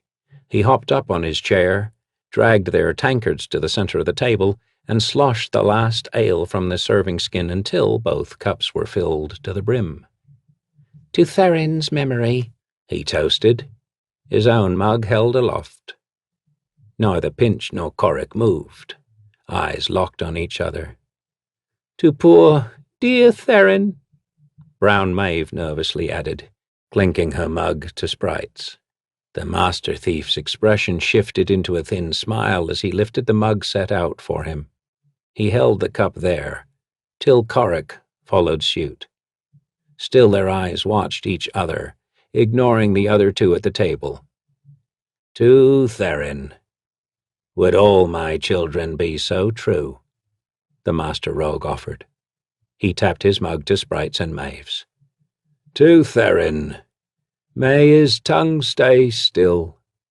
With that toast, Corrick broke away from his leader's gaze. The mugs clinked once more, and Sprite muttered a benedictus for them all under his breath. Pinch leaned back and unkinked his stiff leg, the reward of a bad tumble while on a roof-breaking job. Therin's kept his peace till now. He'll keep his trap shut till the end, was the master thief's confident prediction. Composure already regained, Corrick shook his bony head, once again sputtering off the golden foam of drink. Knowing the Eye Lords permanently cancelled your debts got a way of changing a man, he counter-predicted. I trust Therin, Pinch replied breezily, as if his previous displeasure were all forgotten. I still wish the Hellriders hadn't taken him, Maeve pined. He was a good man to me. We was fixin' to do up the town that night. Why, I barely shimmied down the back when they broke in the door. You should get yourself a crib on the first floor, Sprite jibed as he clambered back into his seat. Still, it was damned quick, the way they found him right after the Furdle job. Aye, it was, Pinch agreed. If they hadn't caught him with the garbage, I could have gotten someone to swear in court that Therin had been out boozing with them when old Furdle was robbed. His words dropped to a weary mutter. It was too quick, though. Damned queer. The rasp of the tavern door opening interrupted the master thief's ruminations. From the front of the tap room there was a hubbub of voices raised in alarmed surprise. Hellriders! Pinch, who always sat with his back to the corner, was the first to see the soldiers come through the door, and he quickly gave a nod of caution to the others. There were 6 of them, dressed in the unmistakable leather armor of the Lord's men. The metal studs that pierced the red leather glittered with brilliant polish. Their scimitars clinked against the steel points as the troop swaggered in. They went from table to booth, brusquely grabbing each customer for a hard scrutiny. Pinch recognized in their midst the stocky build of Troop Commander Willmark, an arrogant bastard of an officer. Willmark made a business of extorting money from fellows like Pinch, only to arrest them whenever there was a chance for a promotion. His only grace was his greed. Pinch barely held back his wince, knowing the boar shoulder was probably looking for them. Stow all your bilge and drink, Sad. We are mourning Therin, clear? Pinch hissed to the others as he snatched up his mug and put it to his lips. Here's to poor Therin, Sprite, always quick to follow his master's lead, said, loudly. May he have a clean drop, Pinch added, seconding another round of toasts. He purposely turned away from the approaching guardsman. Before the toast could be downed, a gloved hand clapped hard on the lead rogue's shoulder. Master Pinch, sliced the nasal voice of Willmark. Not at the hanging. I was certain you'd be there. The officer casually took the wineskin from the table. You're dry, he said, sadly shaking the empty sack. More drink in keep, and mugs for my men. I'm sure our friend can pay. As Gurin hurried over, Pinch shrugged the hand off his shoulder and turned his chair to face Willmark. It's a sad day for some of us, Hellrider. His words were a monotone. Losing one of your gang is always a cause for sorrow, eh? Willmark sneered as he held his tankard out for the hostler to fill. Seems like a good day to me. Do you have business with us? Pinch demanded. If not, you're making the place smell like an unclean stable. Willmark reddened and his nasal voice reached a higher whine. "I could arrest you for that lifting job on Cross Market Lane last night. Some pretty parcels went missing." "And I'd stand before the court with a score of witnesses swearing I was here last night, boozed in my sorrow," Pinch countered. "Go ahead. Make yourself the fool, Wilmark. Maybe they've snipped your wits, too, when they made you a horse-loving eunuch." "Horse-loving you? Damn you, you poxy bastard!" the Hell Rider blustered. The officer's body trembled so violently that the metal studs of his armor clattered out his rage. Behind him his men grinned at their commander's humiliation. "I got your Theron and I'll get the lot of you yet," Wilmark finally snarled. With a polished boot he kicked the leg of Pinch's chair, snapping the flimsy wood. The thief sprang from his seat just before it clattered to the floor. He landed in a half-crouch, fingers trembling eagerly to hold a blade. At another time, Pinch would have gutted the Hell Rider without a thought. With the officer backed up by his men, now was not that time. The drunken crowd was suddenly alive as bleary eyes watched the confrontation. Hands reached for heavy mugs, blades scraped softly from scabbards, and Gurin suddenly became interested in putting away his battered plate. The troopers backing Wilmark stiffened. Pinch calmly straightened as the situation's tenor became clear to all but Wilmark. "Some council commander," the thief finally offered, "never hit a man in his own house." Only then did the Hell Rider see what his men had noted. Little sprite heels fondling his dagger as he crouched beneath the table, Maeve idly tracing out a mystic rune on the damp wood, even Corrick warming a dirk in the candle flame. Wilmark sneered, wheeled about and pushed through his men as they backed their way toward the door. "Lo, they bravely rode into battle," caterwauled a lusty voice in the crowd, singing the opening verse of a popular song. The shoddy tavern shuddered with the howl of laughter that rose from the crowd, a humor that only the Hell Riders did not share. Within moments a hodgepodge chorus played the bard to serenade the fleeting patrol. "Thank your gods for making Wilmark an ass," Pinch chortled as he pulled up another chair. Corrick looked up from wiping the soot off his blade and fixed a glaring eye on his boss. "Maybe, but he caught Theron on the double quick, and word is Wilmark'll get promoted for it," Sprite added as he scrambled out from under table. "Maybe Theron was good for something after all." "It ain't right," Maeve moaned as she plopped drunkenly into her chair. She made a clumsy kick at Sprite. "He gets a promotion and Theron hangs? It ain't right." "Not right, indeed. Tracking him down to your own house, Maeve," Pinch mused as he leaned back in the chair. His fingers flexed just under his chin. Sprite, Corrick, and Maeve waited and watched, knowing their leader's scheming moods. Suddenly Pinch's thoughtful visage brightened. "Two with one stone. That's it, 2 with 1 stone." He sat forward and pulled the others in close. "We're going to humiliate Wilmark by springing Theron from the very branches of the triple tree." "Off the gallows?" gulped Sprite, sputtering his ale. "You're mad," Corrick bellowed. Only Maeve kept silent, fuzzily pondering the possibilities. Pinch ignored the protests. "Sprite, the old catacombs. They run under Shiara's market, don't they?" His eyes glittered with devious fire. "Yes," Sprite answered warily, "but not close to the gallows." "You're mad. I'm not risking the rope for that fool Theron, especially on one of your mad schemes." Corrick heaved back from the huddle, shaking his bare head. Before the old outburst could stand, Pinch laid a hand on his arm and squeezed right down to the bone. "You'll do it because I tell you to, Corrick, or I'll see you're the next one to stand before the hangman's crowd. Maybe it'd get me in good with Wilmark to give you up to him. Understand?" Corrick's gaunt face went pale. The old man nodded.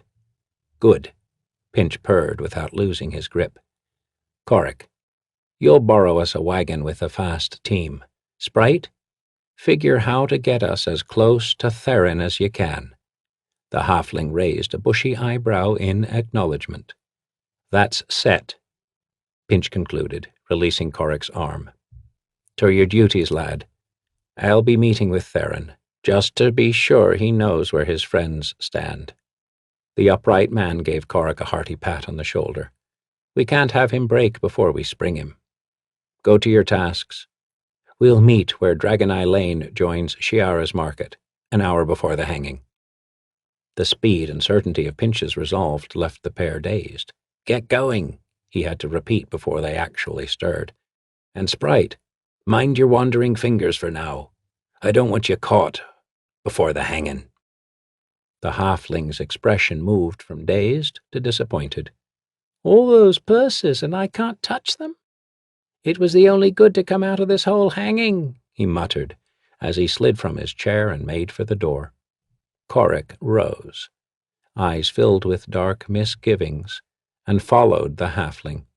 He rubbed the filthy wool of his jerkin, getting the blood back into the arm Pinch had squeezed. "What about me, dearie?" Maeve asked. "What you got for me?" The master thief cast a look toward the door before speaking, making sure his accomplices were on their way.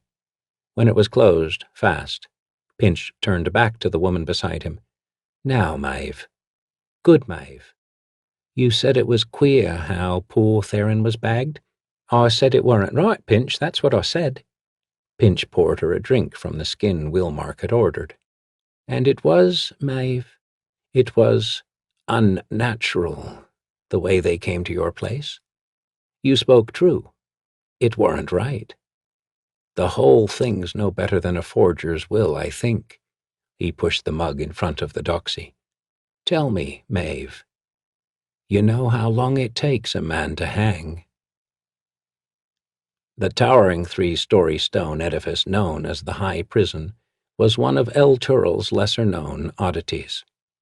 No other city of her size could boast such a magnificent structure for the incarceration of the criminal classes. El Tural's Lord Delt, in a fit of enlightenment, had the place built for the reformation of those godless wretches held within.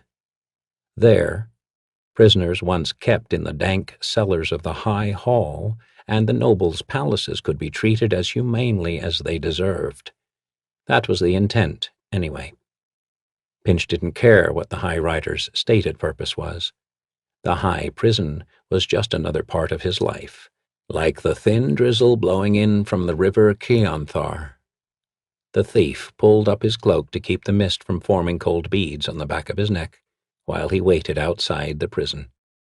Finally the latches rattled and the gate yawned open with a creaking moan. The hinges on the old wooden door always needed oiling, perhaps so their harsh rasp would inspire a little more terror in those about to enter. It would be sensible to think that a thief, especially a thief who'd spent time behind the prison walls, would feel a shiver of dread as he stood on that portal. If Pinch was uncomfortable, he showed not a sign of it. "Good morn, Dowsabel," the thief greeted the turnkey who opened the door. "How is your trade these days?" "Not so good as when you paid me for a room in the master's side," Dowsabel groused. He was a stooped-shouldered ox of a man, and blind in one eye to boot. He'd been jailed himself 15 years ago for his bad debts. Now he was the turnkey, and all but ran the prison, collecting fees from the prisoners to keep them from the worst cells the place had to offer. His profits were usually good. "I suppose you're here to see Theron off, Master Pinch?" "A kind word for his last day," the thief said as he stepped inside, pressing a coin into the turnkey's open hand. "Here's a flag for you. Now lead on." Dowsabel didn't move until he'd inspected Pinch's silver, holding it up to his one good eye to make sure it wasn't the work of some false coiner. Finally he stuffed it into his breeches and shuffled through the ante-rooms and down the hall. The way did not take them to the rooms of the master's side. where a prisoner could have a suite that included bath and servants, or to the knight's side, which was barely less well appointed. Theron, who'd never been close with his money, couldn't afford either, though he had at least enough to pay for one of the better cells on the common side. They finally stopped at a row of wooden doors lining a hall strewn with matted straw. In a far alcove stood a small, dusty altar. A robed priest sitting at a battered table next to it looked up with interest as they entered, then continued his prayers for the condemned. The words were a soft drone, said without much conviction, and the priest kept peering Pinch's way. After a few 10 days of unrelenting boredom, any diversion came as a welcome break. Pinch waited while the trustee fumbled for the key that unlocked one of the cell doors. "Visitor, Theron, make sure you're dressed," he shouted through the thick wooden door.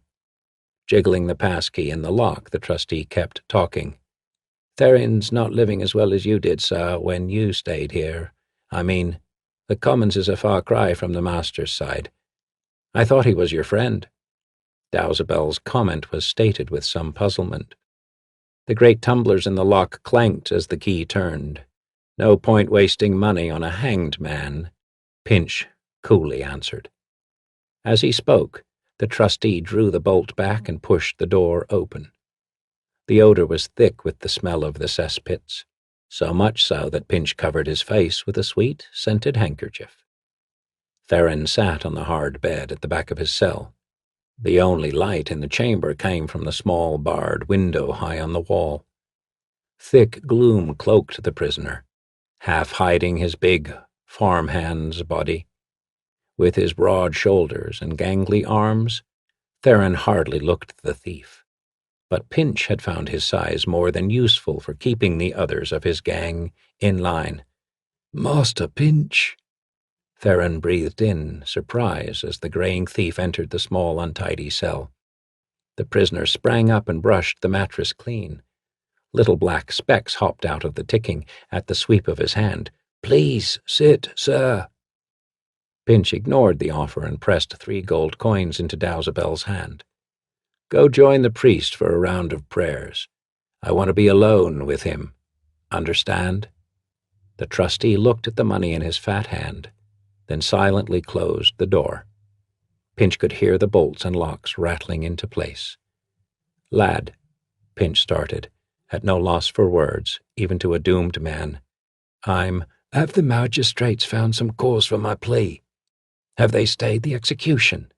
Theron blurted, asking with the over-eagerness of a man who knows his chances are already lost. "No. You're to be dropped on the gallows this afternoon, Theron," Pinch stated baldly through the lace he pressed over his nose. "Did you try challenging the writ?" the other asked helplessly. "It's all done for. You saw it. The writ was proper." The master thief lowered his napkin to see if he'd acclimated to the stench yet. With the first breath, his nostrils curled, and he had to fight back a wave of repugnance. It passed quickly. Stuffing the kerchief away, he looked deep into Theron's pleading eyes. Pinch disliked the man's desperation. "Listen well, Theron. You were nabbed with the garbage in your hands. There wasn't a witness to be had who could stand by you for that. You're going to hang."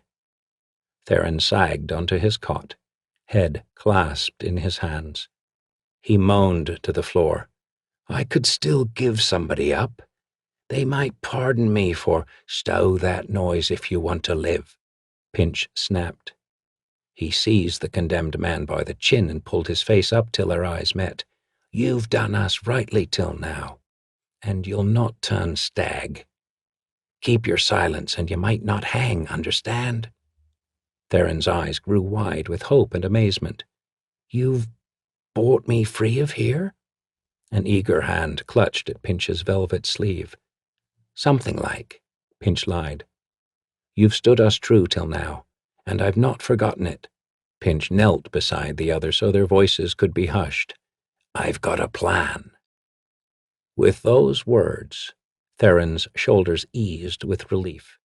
He knew that when his master plotted, nothing was impossible. "What's my part in it?" Too little and maybe too much, Pinch said mysteriously. When they cart you through the streets, give them a couple of good sermons on your sins. I'll need the time. Look upon me, citizens, and learn. Dishonestly I have lived my life, and this is my reward, Theron solemnly pronounced as he rose to his feet in a pose of mock piety. How's that? Good enough, Pinch allowed. Just remember, no matter what happens after that, or how bad it may seem, don't lose your nerve. Theron sat back to huddle by his chief. I won't. I've been true up to now, ain't I? Well and true. Well and true. With his bad leg protesting at kneeling so long, Pinch had to surrender to the fleas and sit beside his companion. His eyes were distant as he mulled over a puzzle no one else could see. Tell me, Theron, he finally broached. Tell me again how you got taken. The prisoner snorted at the curious request. I don't know why. You've heard it before. Pinch said nothing, but waited for Theron to get on with it. When the condemned man finally realized Pinch was serious, he struggled to remember. His brow knitting from the effort to recall the facts, he began. I'd just done a bit of the lifting over on Still Creek Lane, the fertile job we'd plotted. I was the lift. Corrick was the marker. I'd snagged some pretty pieces of plate from the silversmith, so I went over to Maeve's to show her the garbage. Just about as soon as I get there, the constables raise the hue and cry. Before I can make for the broker, the hell riders come bursting in. Where was Corrick? We was to meet at Gurin's to split the purchase and do some boozing. The farmhand turned thief waited for more questions, but his chief suddenly seemed to lose interest in the tale. Like Maeve said, it weren't right, Pinch finally murmured as he set the kerchief back up to his nose. You thinking somebody gave me up? Corrick? Maybe. Just maybe. What you gonna do to him? Theron asked eagerly. A dead man looking for revenge? Right now, nothing. I've got him stealing a cart and team. Pinch smiled at the irony of it. That much he'll do. Their musings were interrupted by the rattling of the lock. Your time's over, Master Pinch, echoed Dowsabel's voice from the other side of the door. The Patrico's here to take your man's prayers. To your plans, Pinch, Theron offered in empty toast. Bar your talk, Dowsabel's coming. The door swung open and the trustee entered. Behind him followed the thin, robed priest, a chapbook of prayers clutched in his pious hands. He's yours, Patrico, though I wouldn't expect much repentance from him. The priest shot Dowsabel a sour look before the door closed between them. Dowsabel led Pinch back to the gate in silence, but along the way the trustee seemed unusually watchful for eavesdroppers. The thief knew the old turnkey's ways. The man had eyes and ears everywhere and a mind for profit. It was clear he had something to sell if Pinch would meet his price. When Dowsabel turned back from unbarring the gate, he found a gold noble sitting on the bench by the entrance. Though his greedy eyes widened a little, the trustee pocketed the coin as if it were a copper penny. He motioned Pinch toward the quiet alcove. What I know's worth more, the turnkey promised as they huddled in the shadows. In advance. Dowsabel held out his hands. I'll judge, was Pinch's cool reply as he fingered another coin under the trustee's nose. Dowsabel scowled. Your man was turned. Not even worth the coin I gave you, I knew. But you don't know who. Wilmark was drunk and bragging about it in a tavern a few nights ago. I heard it from his men. So who'd they say it was this time, Sprite or Corrick? Pinch lied glibly. Dowsabel's jaw sagged like a limp sail. Corrick, the trustee mumbled. With a contemptuous laugh, the thief stuffed the second coin down the man's shirt. You were always too greedy, Dowsabel. Some day it'll catch up with you. The trustee closed the gate as Pinch strode into the growing rain, his mind already turning on the interlocking wheels of plots within schemes. The streets to Shiara's market were never hard to follow, but today a blind foreigner could have found the square. A hanging was as good as a holiday in Elturel. The better part of the city turned out for the event, so many folk that the tide of traffic flowed only one way. While passing through the rain-slicked streets, Pinch was offered The True and Tragic Life of Theron Jackanapes, as confirmed by this gentleman, by 3 different pamphleteers, all for only a few coins. Judging from the covers thrust under his nose, each work was different from the others. They were, if not completely false, highly exaggerated, for in each Theron was the master of a whole gang. Pinch wondered just what lies would be written about him the day he was finally scragged on the leafless tree. By the time he reached the square, it was already packed with eager onlookers. Most of the town's apprentices had contrived to escape their masters and come for the hanging. Their masters were probably here too, blissfully believing their apprentices were minding their shops. An enterprising bard had got himself onto a roof that overlooked the square and was serenading his captive audience while a shill worked the crowd for money. Pinch resisted the urge to palm a coin out of the hat when the boy came by, but he took careful note of the musician overhead. The bard would have money later tonight, and just might be worth tracking down. Reluctantly, the upright man stowed thoughts of other business and worked his way round to Dragon Eye Lane. He was on edge. The plan was at stake. If Corrick or Sprite failed him now, everything would come to naught. Pinch was less worried about Corrick's part in things. He guessed the old cutpurse would play at being loyal just to avoid discovery. Sprite's was another matter, and the rogue could only hope the halfling kept his fingers out of other people's pockets. The whinnies of a nervous team and the shadow of a wagon told Pinch that at least one of the thieves had come through. He wormed through the crowd and into the alley where Corrick and his wagon waited. They were all there, Sprite, Corrick, and Brown Maeve. She was soothing the horses, which had been made skittish by the crowd. Pinch slapped her on the rump as he squeezed past. "Keep watch," he ordered, before turning to the others. Corrick sat on the seat, reins ready, while Sprite hung over the cart's rail, munching an apple he'd no doubt lifted from a peddler's basket. Sprite never paid for anything that wasn't locked down. "All's done?" Pinch demanded. Corrick gave a peg-toothed smile and waved to the cart and team. "Best I could get, Pinch," he bragged. The team was actually nothing to brag about. A scrawny pair, spotty with mange, their necks calloused with years in the collar. At least the wagon was sound. The back was covered with a patched canvas awning where they could hide.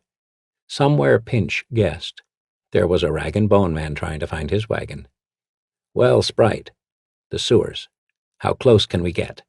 The halfling threw aside his apple core and climbed onto the wagon's seat. He pointed over the heads of the crowd to a shop across the square. "Better'n I thought. See the weavers? In line with that, maybe a stone toss from the triple tree. At this distance?" The weavers and the gallows were no more than a hand's breadth apart. "Can you guide us once we're in the tunnels?" "Marked it out this morning, Pinch." Pinch suppressed the urge to congratulate himself. The job wasn't done yet. "Well done, boy." The master signaled his accomplices to join him, and join him quick they did. "Maeve, you two, listen wise, 'cause here's the plan. We're body collecting.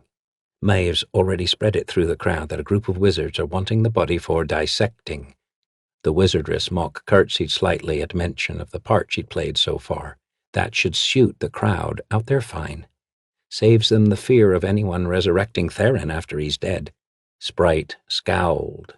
He'd always been picky about grave robbing and the like, but Pinch added, "That's just so we can get the wagon close. Then, just before the drop, Maeve will use her spells to whisk Theron out of the twined hemp. When that happens, Corrick will whip the team into the crowd. We'll all make for Sprite's bolt hole and be out of here before they know what's happened." "That's your plan?" Sprite asked incredulously. "I think old Korik here was right. We should have been huggering this out in another town." "Well, we're here, and there's no point uggering now, Sprite," Korik croaked. "I say we give Pinch his due. Don't his plans always work?" "There's no time to waste," Pinch barked. "In the cart, all of you." With easy grace, he swung into the back, then helped the less agile Maeve alongside. Sprite tumbled in beside them and pulled up a span of canvas to roughly cover them.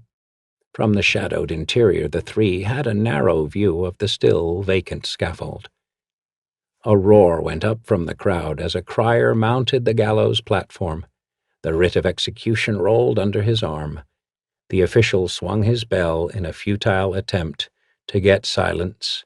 "Go, Korik." The ancient gave a flick of the reins, and the horses got the cart moving with a rough lurch. The passengers bounced in the back as the wheels rolled down the cobbled street.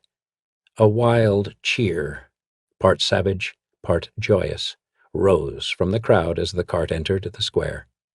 The roar died down as quick when the mob realized the covered wagon was not the executioner's cart. With a vigorous application of the whip on the horses and the crowd, Korik was able to force their passage through the pressed throng. While the bald Korik was absorbed in driving the team, Pinch leaned forward for a whispered word in the halfling's slightly fuzzy ear. "Sprite, listen close. I need 500 in nobles. Can you fig it for me quick?" The small cutpurse's eyes widened at the mere mention of the amount. 500? Now? "Or Theron swings. It's the only way." "We'll send Theron to the denizens." Sprite swore under his breath. But Pinch was counting on the halfling's love of the challenge, not his love of Theron. 500? Sprite asked again as he scanned the crowd, taking the measure of the gulls. The congregation was teeming with them. Fat masters enjoying their mistresses, overworked vendors unmindful of their wallets, drunken craftsmen, even a gentleman with his entourage. "Me and Pursnipper can do it," the halfling noted boastfully, palming a small knife from the sheath strapped to his wrist. "Then go and strike, boy," Pinch hissed with urgency. At that, Sprite sprang lightly from the cart and vanished into the crowd. A fresh roar went up from the multitude, this time as they correctly sighted the executioner's cart. It was already close to the gallows, having entered the square by a side street so as to avoid the riotous celebrators that awaited it on the main routes. Pinch could see Theron standing tall in the back, cheerfully waving his bound hands to the crowd. The hooded hangman rode next to him, impassive in his duty. His hood was stitched with a crude death's head to remind the condemned man of who shared this ride. The crowd surged toward the executioner's cart. So eager were they for their entertainment that they almost overturned the vehicle, forcing the hangman to get Theron out of the wagon and onto the platform with unseemly haste. The rush of the crowd served the thieves, too, for it thinned the press ahead of them. Korik drove the wagon through the gap as fast as the old nags would pull it. As they closed, Maeve passed Pinch an old work shirt she had brought, along with a battered cap and a blood-stained cloak. The clothes quickly covered the thief's fine velvets. After a few adjustments, Pinch, looking like a bloody surgeon's aide, climbed into the seat by Korik. There was barely time as the wagon lurched to a stop at the base of the gallows. A squad of hell riders, their red and silver armor glittering in the sun, formed a wall around the gallows. The 20 or so soldiers held the crowd at bay with a bristling ring of spears. On the inside was a bearded sergeant, exhorting his men to stand ready. "We be sent to buy the body for our master, Wizard Childress, so he can cut it up," the cloaked Pinch shouted to the sergeant. For that extra touch he held up a purse, jingling it meaningfully. It was filled with nothing more than coppers, but the sergeant didn't know that. Once again the lies flowed smoothly off Pinch's lips with less hesitation than the truth. On the platform above, The crier was reading out the death warrant while the hangman fitted the noose. Maeve shifted uneasily, watching Theron's progress, while Corrick kept a grip on the reins. The sergeant of the command smiled with avarice and nodded to his men to let the wagon pass through their bristling ring. As the cart creaked forward, the small streak of Sprite darted through the throng and hopped onto the wagon's bed. A wink and a nod were all Pinch needed to tell him the halfling had met with success. At Theron's side, a priest of Tyre was intoning the Benedictus for the dead. All that remained was the hood, and then the drop when the hangman pulled the trap. Pinch touched Maeve and cautioned her to be ready. Corrick, Sprite, and Maeve clambered from the cart. Pinch readied to follow them. "I told you I'd get you sooner or later, upright man," shrilled a nasal voice as the master thief swung off the seat. Pinch dropped from the cart and whirled around to come face to face with Commander Willmark, sliding out of the crowd. As the soldiers parted to let their commander in, Corrick scurried to the officer's side. "Now, with some small thanks to your friend here, I've got the lot of you," the pudgy hellrider gloated. Sprite Heels and Maeve stood helplessly by, encircled by swords. And thus Tyre's justice is done, the priest concluded from the platform. The crowd drew a collective breath. "Oh, Pinch, save me!" wailed Theron through the silence. A tear trickled down Maeve's cheek. Pinch's hand slid slowly toward his dagger. There was a rattling bang as the trap fell open, followed in the next instant by a shriek of delight from the crowd. The cheer almost drowned out the twanging snap as the rope reached the end of its drop. Theron's feet, still kicking, almost touched the cart's bed before they recoiled up again. The crowd roared with each sway and bounce. "You're a failure, Pinch," Corrick gloated from where he stood, safe by Willmark's side. "You'll be gone and I won't, so guess who'll rule this town now?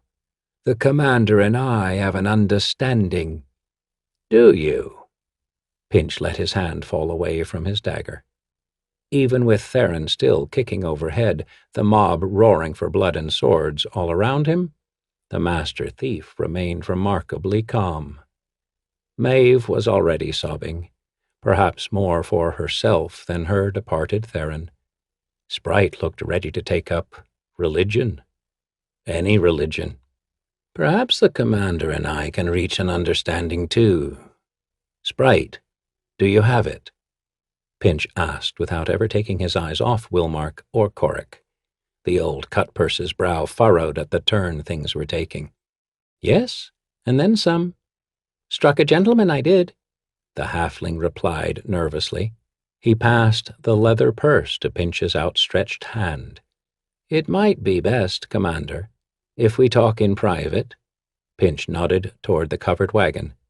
"Theron's not going to distract this crowd forever." Willmark hesitated, looking from Pinch to Corrick and back again, like a dog choosing between two bones. "Bring these two," he ordered the guards nearest him, then pointed at Pinch and Corrick. "And watch those two, for tricks." Willmark climbed into the shadows of the wagon. The guards shoved Corrick in afterward. Pinch slowly climbed in. He noted Theron still swinging on the scaffold, his legs slowly jerking.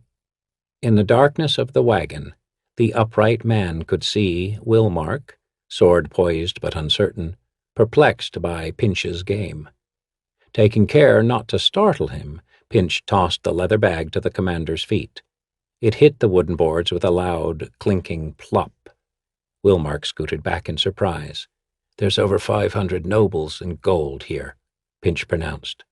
"If you take it, there could be 500 more tomorrow if you give me Theron's body and let us go." The upright man couldn't suppress the smile he felt inside, a cold, evil smile, like a cat's grin. He had Wilmark. He knew it. The offer was more than the bastard could refuse. The officer glanced at his men outside. "I'll need a body to replace him," he said slowly. "Yes, you will," was Pinch's confident reply.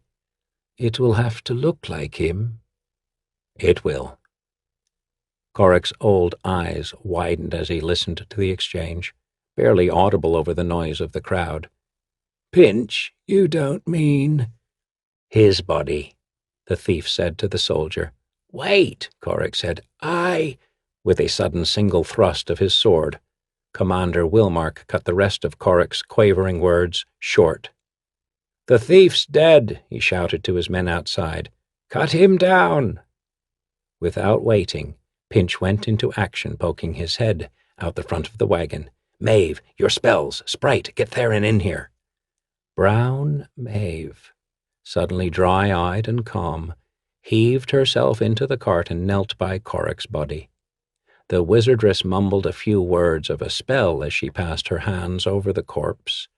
The old thief's wrinkled flesh softened and flowed until it appeared that Theron lay on the boards. Sprite was already heaving the unconscious but very much alive Theron from the scaffold into the back. Pinch dragged the boy in. Side by side, the pair looked like twins in death. The crowd, still hungry for thrills, rushed the scaffold in a mad attempt to seize the corpse. The Hell Riders sprang to their duty to hold the mob in check. They struggled against the bloodthirsty tide, unwilling to use their weapons against honest citizens. "Get going!" Pinch shouted as he half-shoved Wilmark out of the cart. With a heave, the rogue tossed Corric's ensorcelled body out of the wagon. "Let the crowd have him. No questions that way," Pinch advised as he clambered into the driver's seat. Pinch wasted no time in savagely whipping the team forward, plunging it into the crowd. Chaos erupted as those in the wagon's path scrambled to get out of the way while others fought to seize the body left behind. In his last look back, before his cart disappeared down El Chural's back streets, Pinch guessed the crowd was winning. A 10-day later, in a wine shop in Scornubel, 4 travelers sat at a table littered with bottles. 2 of them, a little halfling and a faded woman with brown hair, had long since passed out. The other 2 men were still boozing. It was late, but the owner didn't mind. The 2 were free with their money. Every once in a while the older man, a nondescript fellow who dressed too well, would flex one leg as though it were stiff. The other, a big farm hand, had the equally odd habit of rubbing a scarf around his neck. "Told you I had a plan," slurred the older as he sloppily poured another round. "Fine plan. Hang him and buy him back? You should try it sometime," groused the farmhand. "By Cyric's ass, these scars itch. How'd you know I weren't going to die up there?" "Didn't," the older mumbled wearily. "You mean I could have died?" "Didn't matter. You were only part of the plan." "Only part? Corric. You wanted Corric." "You're alive, and the one who turned me is dead. You knew he'd done it all along." "I suspected. The Hell Rider showing up at Maeve's crib? It was too easy. Somebody'd turned on me." The dark-haired one dismissed the question with a wave of his hand. The first streaks of dawn shone through the cracks in the tavern's shutters, glinting off the bottles. "Then this whole plan, it wasn't about rescuing me at all, was it?" The older man raised his glass to play the wine in the morning light. "I like to think of it as a lesson in loyalty." A Matter of Thorns by James M. Ward. It was a meaningless little castle, perched on a high hill overlooking an insignificant spur of the Immerflow River, protecting nothing. The military minds of neighboring Cormyr didn't consider the keep, known as Castle Stone, worth the troops it would take to occupy. So they left it alone and labeled it, strategically, useless. The 60-odd souls who lived in the village that squatted around the castle walls thought otherwise. They were fiercely proud that Castle Stone had never been defeated in battle. Small wonder, the granite towers and oaken gate had never been attacked. In truth, Castle Stone's unusual garden was the fortification's only real claim to fame. 200 years past, wild rose hips planted in a small bower in the center of the main courtyard had grown into stunningly beautiful roses, red as new-spilled blood and thorned like morning stars. More luck than skill had allowed them to prosper and bloom over the decades, but their remarkably deep color caused the castle lord to claim them as his own. From that day to the present, the lord's banners all bore the blood-red rose as their emblem. Those same banners had been flying at half-mast for 2 days now, ever since death had come for the old lord of the keep. The new Lord Stone, filled with the foolishness of youth, thought himself a builder of empires. He reorganized the 60-man army, set his accounts to right, and replaced all his father's advisers with younger, more far-seeing men. This wasn't to say that the new Lord Stone's thoughts were focused only on matters far afield. Musing, the young nobleman wondered if there shouldn't be a new symbol for his domain, a unicorn or great dragon, something to gain him respect, or even fewer, snide remarks, from his enemies. At the very least, it was time to get rid of the gardener. The old sot had been at his post for 5 decades at least. Pleased with his decision, Lord Stone sent his young chamberlain with the appropriate orders. The head of the household hurried to obey his lord's wishes, his scepter of office thudding against the stone floor in staccato rhythm. For his part, Lord Stone turned his mind toward another matter vital to the keep's continued prosperity, the menu for dinner. He had barely decided upon a choice of soups before the seneschal's scepter came thudding quickly back. "There is a slight problem, my lord," murmured the head of the household. "Goodman Grimm refuses to retire." "What?" Lord Stone bellowed. "When I give an order, I expect it to be carried out." "I understand, my lord, I agree." "Well, why wasn't it?" The seneschal toyed nervously with his heavy chain of office.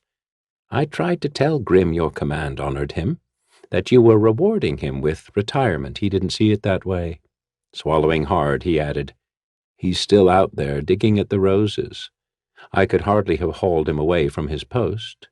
Grimm has, begging your pardon and with all due respect, been in your father's and grandfather's service.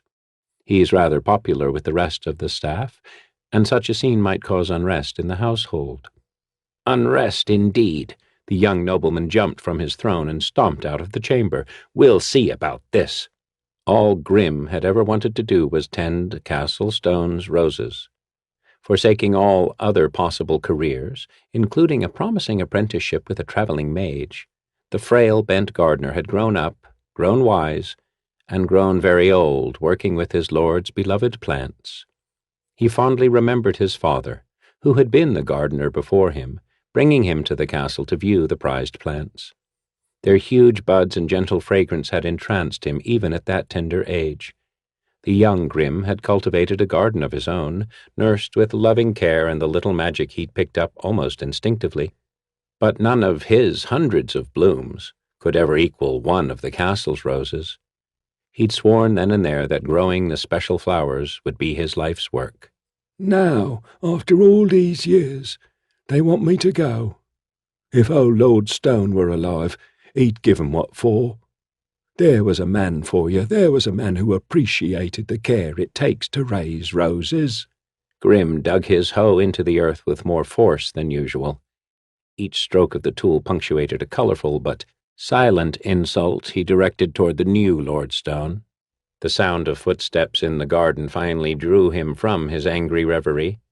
Turning, he saw his new lord and the new Lord Chamberlain. He bent his head in respect, but didn't kneel, as he would have to the old castle ruler. The lord was a well-fed, strapping young man, full of the strength of youth.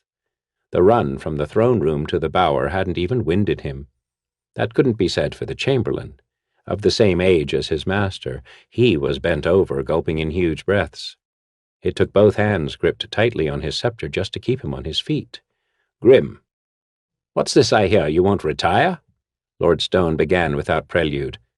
"Listen, everybody needs to retire some time or other. It's time for new blood here at Castle Stone, men with new ideas in every office. That's what progress is all about." He waited for Grim to nod his agreement. When the old gardener merely stood there, staring blankly, he continued, "Perhaps I'm not making myself clear. Be a good fellow and run along. We're giving your job to someone else. There, that's an end to it." The Lord turned to leave, smiling at a job well done. "That's far from the end," Grim wailed. "After all these years of service, I'm not going to be thrown into the dung heap just because your lordship is foolish enough to think he's done with me." Each word was louder than the last until the gardener was fairly shrieking. "I've worked for this castle and the lords of this castle since before you were born. You've no right to set me aside this way." Old Grim's face grew perilously red, almost the hue of one of his prized buds. He could see the anger growing in the young lord, too, but he didn't care. He raised his hoe to punctuate his words. "I'll not." That was the last straw for Lord Stone. No subject of his, especially not this withered old weed-puller, was going to raise a weapon against him. He picked up the skinny old man, lifted him effortlessly over his head, and threw him with great force into the cold stone wall of the arbor. Grim's body made a crunching sound as it hit, then slid wetly down the wall. Skin broke, ancient bones broke, and the old man's heart broke. But as his blood pumped from his torn flesh into the ground of his beloved rose garden, Grim raised his eyes to his murderer. "Curse you and your lie." Grim's final words went unheard. The Lord was already on his way out of the gardens. He was a busy man, after all, and the matter of the dinner menu was far from resolved. "Clean that mess up," Lord Stone called over his shoulder to the chamberlain, "and make sure none of Father's roses were damaged." "Yes, my lord, I'll see to it right away." The chamberlain dutifully made a circuit of the rose garden, thankful not to find one damaged flower. He made a mental note to find a new gardener to start the next day, then hurried to his other tasks. It took nearly an hour for the guards to get around to removing Grim's body. Lord Stone had sent most of the troops to the village, scurrying like trained hogs after truffles. By then everyone in the castle and village knew what had taken place, and those who predicted nothing good would come of Grim's untimely death were absolutely right. Grim's blood, tainted by his curse, oozed over the freshly turned earth and sloshed against the inner wall of the castle garden. Soaking into the well-tilled dirt, the crimson fluid bathed the roots of the largest rosebush. In brief hours the root system had fed on the wetness and transformed. Root hairs and root tendrils thickened and grew coarse. The earth began to ripple and shift in the rosebed. No apparent change occurred in the exposed part of the bush until later that night, when the moon's light caressed the plant's leaves. A soft rustle of its pliant vines marked its pleasure. Thickening, the rose's leaves and stems spread at unnatural angles and lengths to claim as much of the moonlight as possible. Growing, doubling, even tripling in size, the cursed rose bush spread its sickness swiftly. It joined itself to the other roses in the garden, melding the root systems together into a gigantic, pulsing network beneath the soil.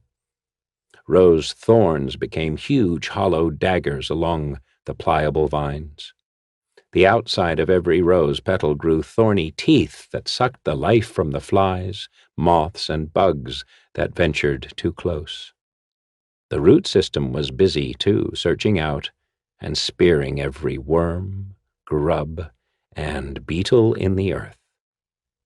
A smooth, melon-sized gall developed at the monstrous plant's center. The gall's white markings pulsed in the last rays of the setting moon. The thing could sense the many life forms contained in the castle, life forms that offered more sustenance than the insects it had consumed until now. Slowly, stealthily, it sent creepers out to investigate. The rising sun, however, with its harsh and unpleasant light, forced the leafy spies to retreat before they could learn anything of value. The monstrous rose shrank back against the walls, shifting its bulk into the shadows. It was considering some other way to investigate the castle when voices just outside the garden gate drew its attention. It didn't really understand what the creatures were saying, but that didn't matter. Its interest in the creatures was more basic than conversation. "The roses and the garden are behind that gate. It's never guarded, so you'll be able to come and go as you please." "Yes, Lord Chamberlain." "Take your duties seriously. You've been given a great honor." "Yes, Lord Chamberlain." "Do a good job every day. Lord Stone and everyone else here at the keep takes those roses very seriously." "Yes, Lord Chamberlain." "Now get to work." The Chamberlain thudded off to attend to several hundred other less than thrilling assignments given him by young Lord Stone. Foley Cornbottom, left standing at the garden gate, was not a happy man. He'd been plucked from his fields and informed that he was the new gardener of Castle Stone. Not that he wouldn't enjoy the position in and of itself, but Lord Stone didn't pay enough for him to abandon his farm completely, and he couldn't imagine how he was going to manage both jobs. And then there was the manner in which his predecessor had been hurried on his way to the realm of the dead. Still, there wasn't a thing to be done about it. When confronted by armed guards who tell you the Lord will be very upset if you turn away his offer, well, you can only nod a lot and smile. With a sigh of resignation, Foley set about surveying his new domain. What do we have here? At first, Foley's eyes grew huge at the impossibilities around him. His mind filled with wonder at the size and color of the plants. He'd heard about them from Old Grim, but no commoner was ever allowed in the Lord's gardens to see the legendary roses for himself. And these were truly marvelous.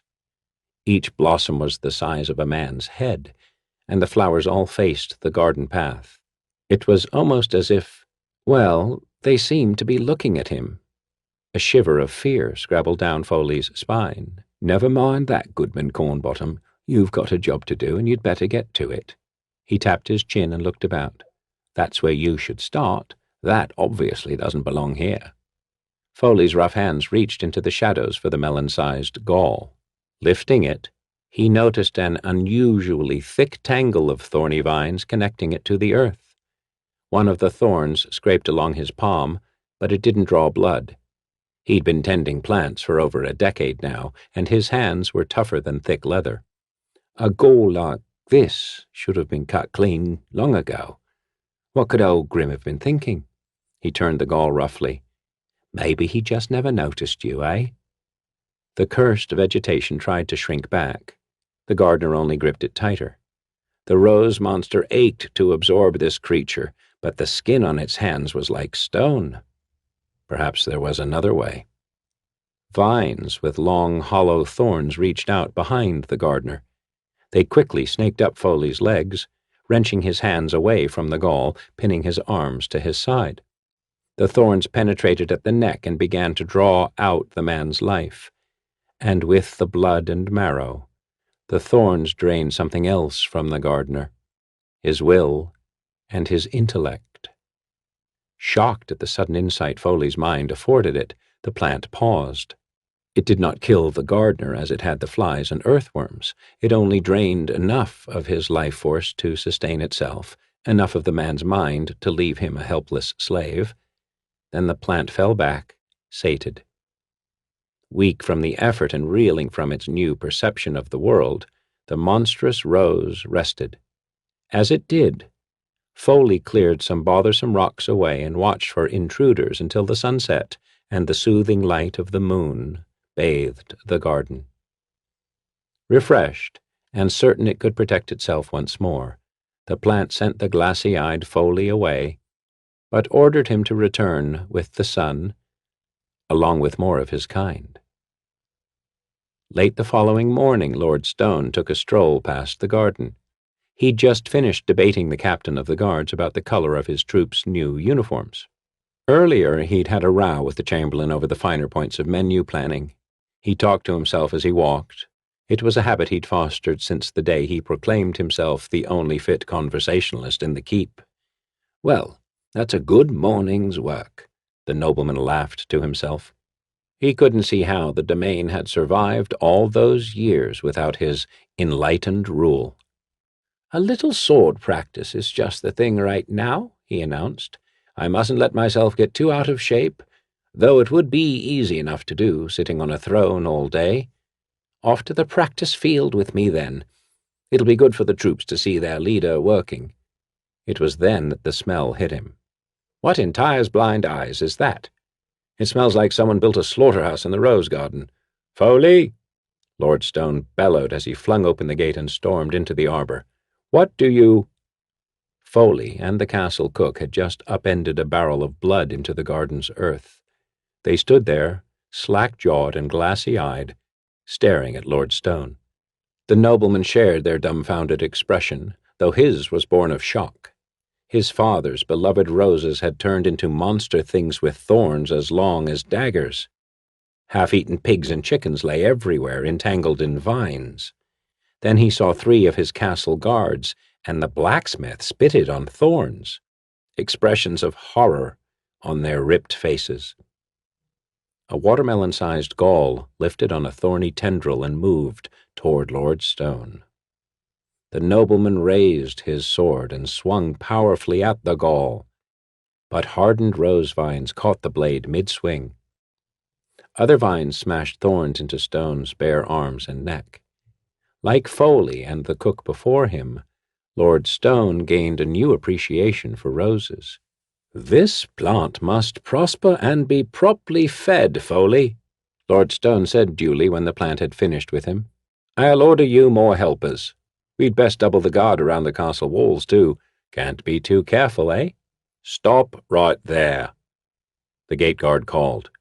"Who do you think you are, trying to enter Castle Stone without so much as a by your leave?"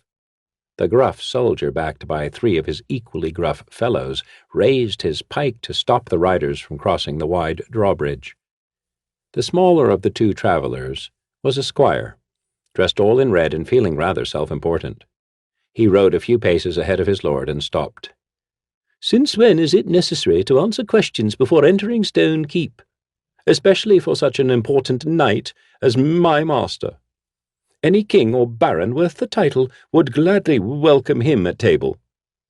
The squire glanced back, looking for approval, but found only a frown on his master's face. He probably should have waited for the knight to speak, but the upstart gate guards had irritated him so. "Back off, spratling!" The commanding gate guard snorted his disregard, then flourished his pike. "Your master will speak to me, or I'll run you both out of here in a heartbeat. Now who are you, and what do you intend with the folk in the castle?" "Who am I, you ask?" There was a forced sense of wonder in the knight's voice. He spurred his massive war-horse forward. The mount's snort seemed as dismissive as the guard's had been. "Is this Castle Stone?" "It is." The guard planted the butt of his pike in the ground, aiming the blade at the armored chest of the great beast in front of him. "Stop the mount, and you stop the rider," his father used to say. "Is this still Castle Stone, ruled by my good friend, the ancient Lord Stone?" Before the guard could answer, the knight turned his handsome features to the sky and added, "And is it not now high sun? The one time of day this castle has always allowed travelers' entrance to escape the heat?" Now there was a note of genuine incredulity in the warrior's voice. "Things have changed here," the guard said coldly. "But I'll not be discussing that with you until you tell me what your business is with the castle." The gate guard signaled a brace of crossbowmen to appear on the upper wall. The knight tipped his war visor down, preparing to deal out a few bruisings if necessary. The squire mirrored his movements and unsheathed his morning star. "I'm Sir Ganithar, known as the Hammer Knight to some, or simply the Hammer. I'm a member in good standing of the High Moor Heroes Guild. I have just returned from 3 years of highly successful adventuring in the ruins of the Fallen Kingdom, if you must know. I now intend to spend at least a month in the tubs of this castle's only inn. I'm going to eat something other than trail rations and spend my afternoons looking at every pretty woman bold enough to pass my way. Do you have a problem with that?" The last was said hopefully, as if the knight wanted a challenge. The guard quickly lowered his pike and handed it to one of his fellows, then signaled the archers away. His disdainful expression was one of bemusement, if not outright fear. If what he'd heard about this warrior was true, he didn't want to be the one responsible for bringing about the ruin of the castle's front gate. "The Hammer," he said lamely. Sorry I didn't recognize you." The guard knew the tales of Sir Ganithar the Hammer, as well as he knew his own life story. It was said that the knight's enchanted war hammer was a thing of the gods. Others said Ganithar could walk unseen into any well-guarded place and take whatever he wanted. The guard bowed and backed away. But at that precise moment, a group of mounted soldiers appeared in the gate heading from the courtyard out on patrol. Spotting the leader of the troop, the Hammer waved a friendly greeting. The young Lord Stone led these men on patrol. Now he would get to the bottom of this situation. "My lord, how goes the realm?" The young warrior ignored the greeting and made to ride past, ignoring Ganithar and his squire completely. The knight bristled at the insult. The boy owed him civility, at least. He'd rocked the mewling little whelp on his knee all those years ago. This insult just wouldn't do. It wouldn't do at all. With a flourish, the knight raised his hammer. A flurry of magical lightning bolts lashed out of the clear sky and struck the ground around Sir Ganithar's war horse. The battle-hardened mount reared majestically, an impressive move that the squire's smaller war horse mimicked. The patrol horses were not so hardy. They screeched in panic at the lightning and retreated. Only Lord Stone's mount stood its ground. Ganithar raised his visor and shouted, "Now you recognize me, eh?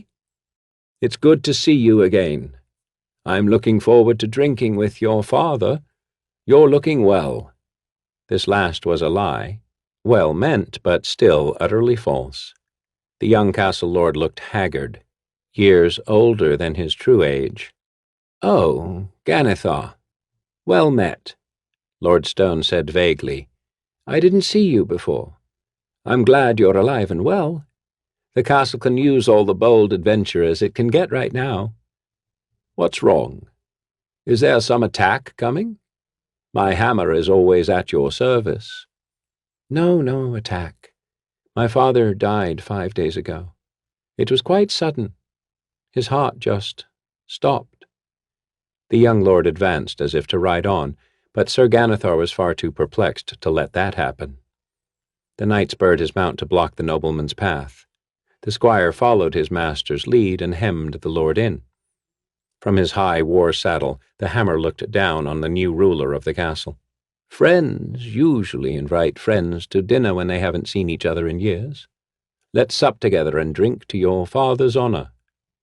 The expression on the young noble's face was a pained one. He obviously wasn't thrilled at the thought of dining with Ganithar, but found it difficult to refuse. "I don't get out much these days. The castle and the things in it demand more and more of my time. I'm sure some of your old village friends will be wanting to hear your latest tall tales." "I'm sure that's true, but there's no one I'd rather break bread with than you."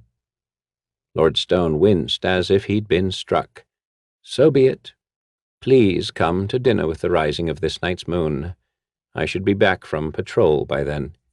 We can raise a glass or two and speak of my father." "It's a pact, then." The Hammer grinned. "Let me introduce you to my squire, Tomkin Woodsmanson, front and center." The squire, all of 15 and not very worldly for his travels with Sir Ganithar, was quite pleased to be introduced to this particular nobleman.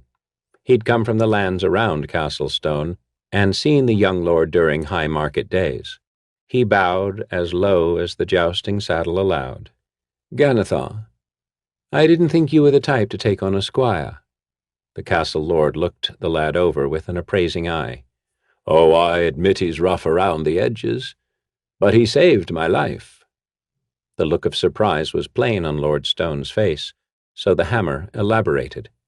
"It's a rather longish story. Suffice it to say, I was in the woods when a wyvern surprised me. It knocked me right off my horse and pinned me to the ground. I would have been a corpse had this foolish boy not put a woodsman's axe clean through the monster in one swing.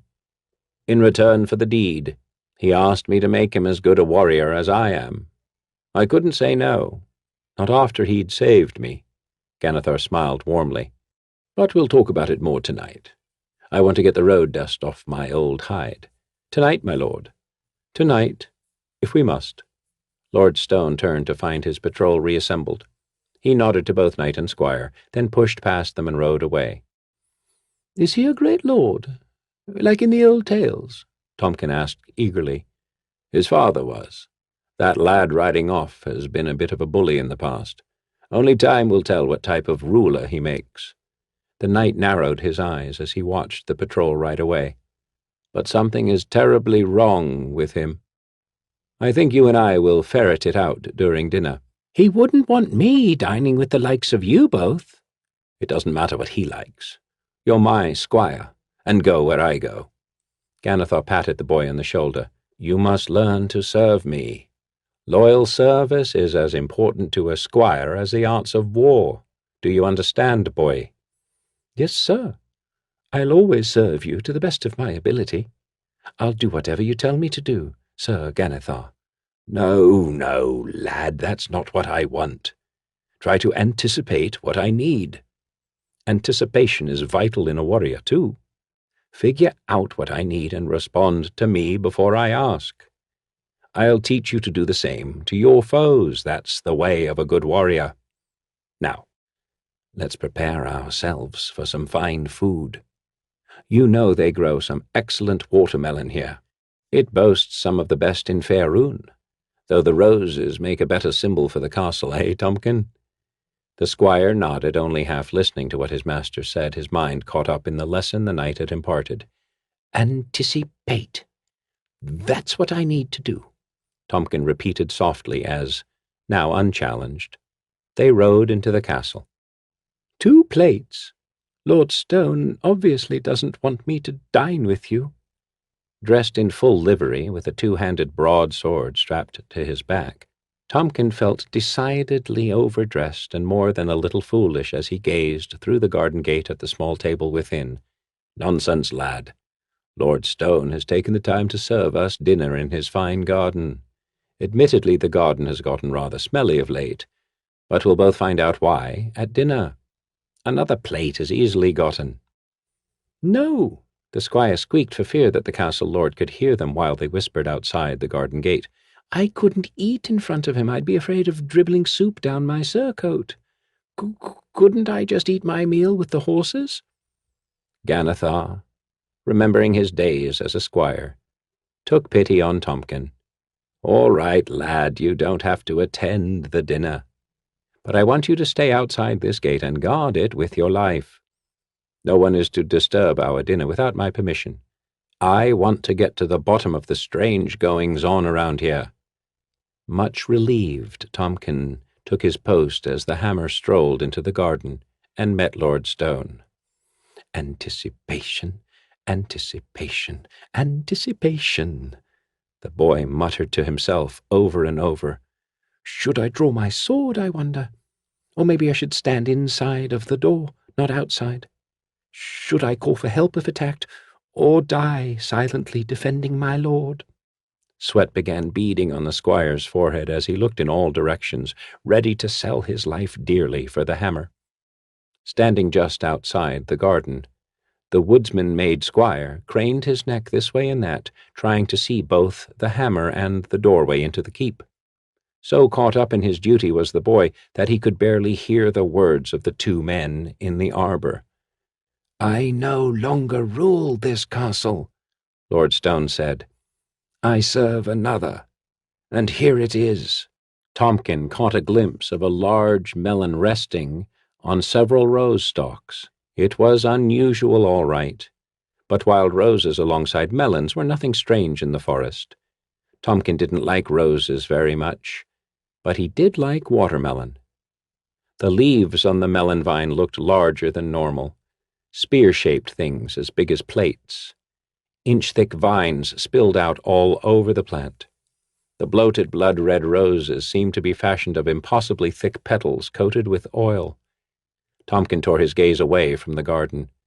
Even the weirdest of plants must not distract him from his duty. If the hammer wanted to eat dinner surrounded by weird plants, that was his choice. They'd both seen many stranger sights than that on the trail. After surveying the area around the garden, Tompkin once again glanced into the arbor. He saw his master tugging at a rose vine connected to the melon. There were rose vines wrapped around his back, too. The squire shook his head. What a silly game this seemed to be. He and friends held such contests of strength in the woods, but they used small trees to bend and snap. This melon stalk didn't seem like much of a test for what he knew of his master's considerable strength. The scene also confused the squire, for the knight had laid strong prohibitions against playing with food, and that melon looked ripe for the picking. Again Tompkin shook his head. Strange were the ways of his betters, and he was nowhere near experienced enough a warrior to judge them silly for it. He sighed and turned back to his watch. Anticipate. A shove from behind sent Tompkin reeling. Sir Ganithar and Lord Stone pushed through the garden gate, barely noticing that they'd knocked the boy down. The squire glanced back into the garden and saw the plates still heaped with food. A glance back at his master revealed a terrible look on the hammer's face. His cheeks were flushed, and his eyes were glassy. Their contest of strength must have become a squabble, Tompkin decided. Sheathing his sword, the squire followed his master away from the garden. Sir Ganithar dismissed the boy's concern with a stiff-limbed wave. "No, nothing's wrong. You and I will be sleeping in the hall tonight. Tomorrow we have much work to do, and a trip to take." That was decidedly odd. Just a few hours ago the squire had heard the hammer order special baths to be prepared every day for 3 days. Ganithar had also ordered the fixings for a huge party. Tompkin himself had carried the invitations to all of the knight's local friends, and sent off even more to the High Moor Heroes Guild. Tompkin hoped that he hadn't done something to cause the argument between Lord Stone and his master. Perhaps, the squire realized grimly, I failed to anticipate something Sir Ganithar needed at the dinner. The knight must surely have been furious, for he left without eating a bite. Sir Ganithar's chilly silence as Tompkin helped the knight prepare for bed only confirmed the boy's suspicions. Tompkin was miserable as he went about his chores. Though he could barely lift the magical hammer, it was his duty to stow it so Ganithar could reach it easily if an attack came upon them at night. The special cloak of silence, boots of leaping, and belt of invisibility were entrusted to the squire every night as well. The hammer figured no one would ever suspect the young squire of holding such fabulous items. Before he dozed off, the hammer ordered his squire to sleep on a pallet outside the room's only door. Tompkin did as he was told, but only pretended to sleep. A short time later, hearing the snores of Sir Ganithar, he rose from the pallet. He donned the cloak to prevent the guard from hearing his movements. The boots would allow him to spring great distances and move as lightly as a feather over any floor. The belt, activated with a magic word only Ganithar and he knew, made his form vanish from the sight of man, plant, and animal. Thus girded, he could set about anticipating his lord's needs. The dreams of Ganithar the Hammer and all the other minions of the Rose were the same. Huge vines of enormous size twisted around their bodies and squeezed the life out of them. The 20 entranced men and women sleeping in the castle all twisted and turned in their beds, caught up in the nightmare images filling their minds. Thorns plunged into their bodies, ripping out their still-beating hearts. They tried to cry out, but vines filled their mouths. Then, quite abruptly, the dreams ended, and each of the rose minions fell into a deeper, less troubled sleep. Sir Ganethar, wake up! See what I have anticipated for you. Ganethar leapt up, his warhammer in hand. At first he saw only the stupid grin of his squire. "You have on my cloak," he rumbled, "and my boots and belt." Then he noticed the huge covered silver platter in his hands. "I'm sorry something spoiled your dinner with Lord Stone last night," Tompkins said. "And since you went to bed without eating, I anticipated you'd be hungry this morning. I found this serving thing and got your breakfast ready before you woke up." He lifted the tray's lid to show his master the lovely great melon he'd chopped off the rose vine in the garden. Seeing the look of shock in his master's face, he reddened. "You're upset about the piece I cut out of it, aren't you?" The squire asked sadly. "I'm sorry, but I only wanted to make sure it was ripe. It tastes rather good, but not like any melon I've ever had before. And it smells a bit like roses. I suppose it's from growing so close to them." Stolen Spells by Denise Vitola. On the sign hanging outside Barine Taikar's shop, there was the symbol of a spinning wheel, and below it the words, "Country Spellcrafts and Implements for Daily Living." I cast my gaze over the door, noting the deep, rich color and the carving of a twisted tree. It was a beautiful piece of art, gloriously old and fashioned from timber found only in Cormyr. The man who owned such a door would have money enough to buy a magical lock that would keep thieves like me standing out on the street. I had just arrived in Kendil, a quiet hamlet in the foothills of the Sunset Mountains, just east of Asbravan. The village had a mercantile look about it. The majority of the buildings were well kept, whitewashed affairs edged with flower boxes, each decorated with a quaint, homey motif. An inn fronted the swept cobbled street, and farther down the way there was a tiny shrine honoring Suni Firehair, goddess of beauty and patron of love. I felt inside my jerkin pocket to check the bits of helpful magic I carried. A thief is never far off from his tricks and spells, and knowing that I had come to this place adequately prepared made me feel more confident about meeting the proprietor of this shop. Entering the establishment, I paused to glance around. The place was empty except for an old fat clerk wearing a green apron and brushing a beefy hand through his shock of white hair. He stood before a wall of shelves arranged with rows of glass jars, tins, boxes, and intricately plated baskets. The light from thick, stubby candles set among the goods gave these mundane treasures a bright sparkle, but there was so much dark wood that the large room had an oppressive feel to it. The man squinted at me as I kicked the door shut, and halted to smooth my beard and braid. "Barine Taikar?" I asked, stepping up to the polished stone counter. "Aye," he answered, "and who would be asking?" "My name is Arek Adar. You sent a message along the trade route to Triel about wanting to find a certain elixir from the Sunset Mountain region. An elf named Latine Firewalker spoke with me." He didn't reply immediately. Instead, he studied me. Finally, he smiled. When he did, his lips disappeared into the bag of wrinkles that made up his face. "Firewalker came by earlier and said to expect you." Leaning forward, he continued in a low voice. "He tells me you locate hard-to-find objects of some antiquity." I nodded. He made it sound as if I were a bona fide dealer of heirlooms, but the truth of it isn't nearly so mundane as that. I am a thief of magical objects. I've stolen icons from all the cities clinging to the edges of the river Kionthar. My adventures have taken me to Cormyr and beyond, and yes, I love antiques. The old spell stuff had such romance to it, such charm. Nowadays it's different. What with mages by the hundreds flocking into the heartlands hawking their crude magical wares. How dull. It's true, then?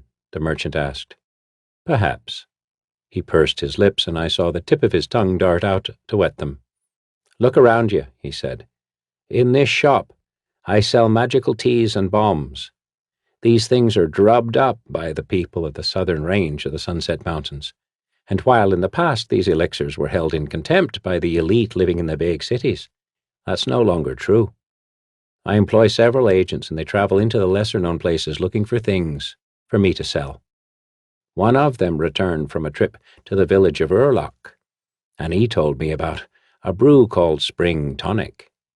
It's so potent that it revitalizes a man and takes him back to the spring of his youth. I've not heard of it, nor have I heard of Urlock. I can supply you with a map. Traveling the Sunset Mountains in unfamiliar territory can be dangerous. Zhentarim, you know. Red cloaks. Monsters, too. Barine Tykar shook his head. Yes, I understand. Your commission will reflect the added cost of danger.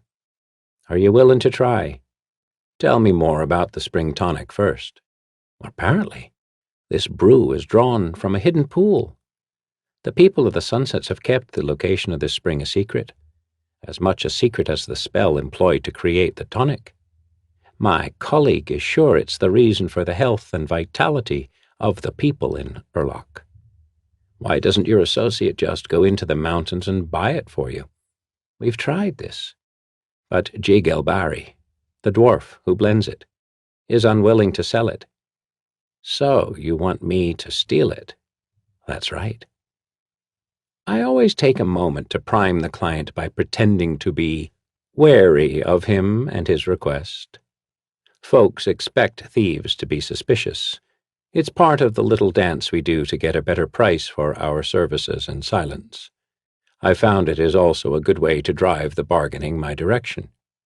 He turned to pour a cup of tea from a free-standing samovar, finally filling in the quiet between us. All right, I'll make it worth your time and risk. If you find the spring tonic, I'll triple your fee. That should salt the soup a bit, don't you think? 2 days later, my black war horse, Stealth, and I traveled a narrow trail through the southern range of the Sunset Mountains on this mission for Barine Tykar.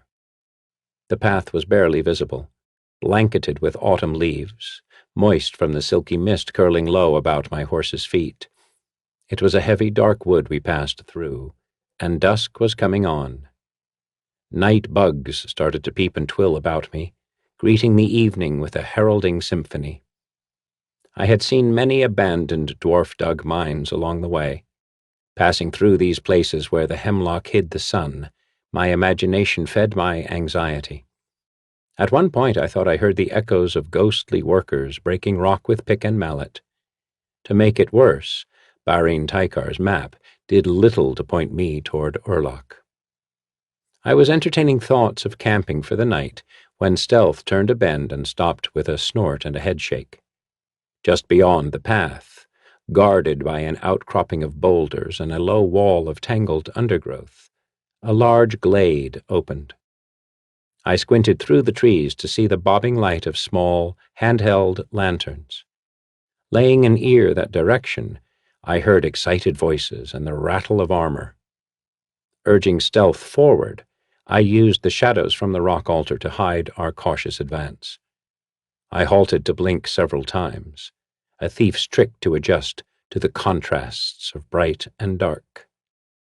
Goblins. Sure as I had stolen swords from their kind, I knew the commotion in the grove was caused by goblins.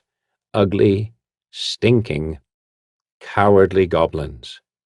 Where were the red cloaks when you needed them? Goblins are some of the best highwaymen in the realms, and they don't care whom they attack.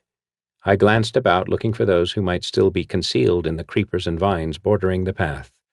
I even looked overhead, thinking they might drop out of the trees on me at any moment.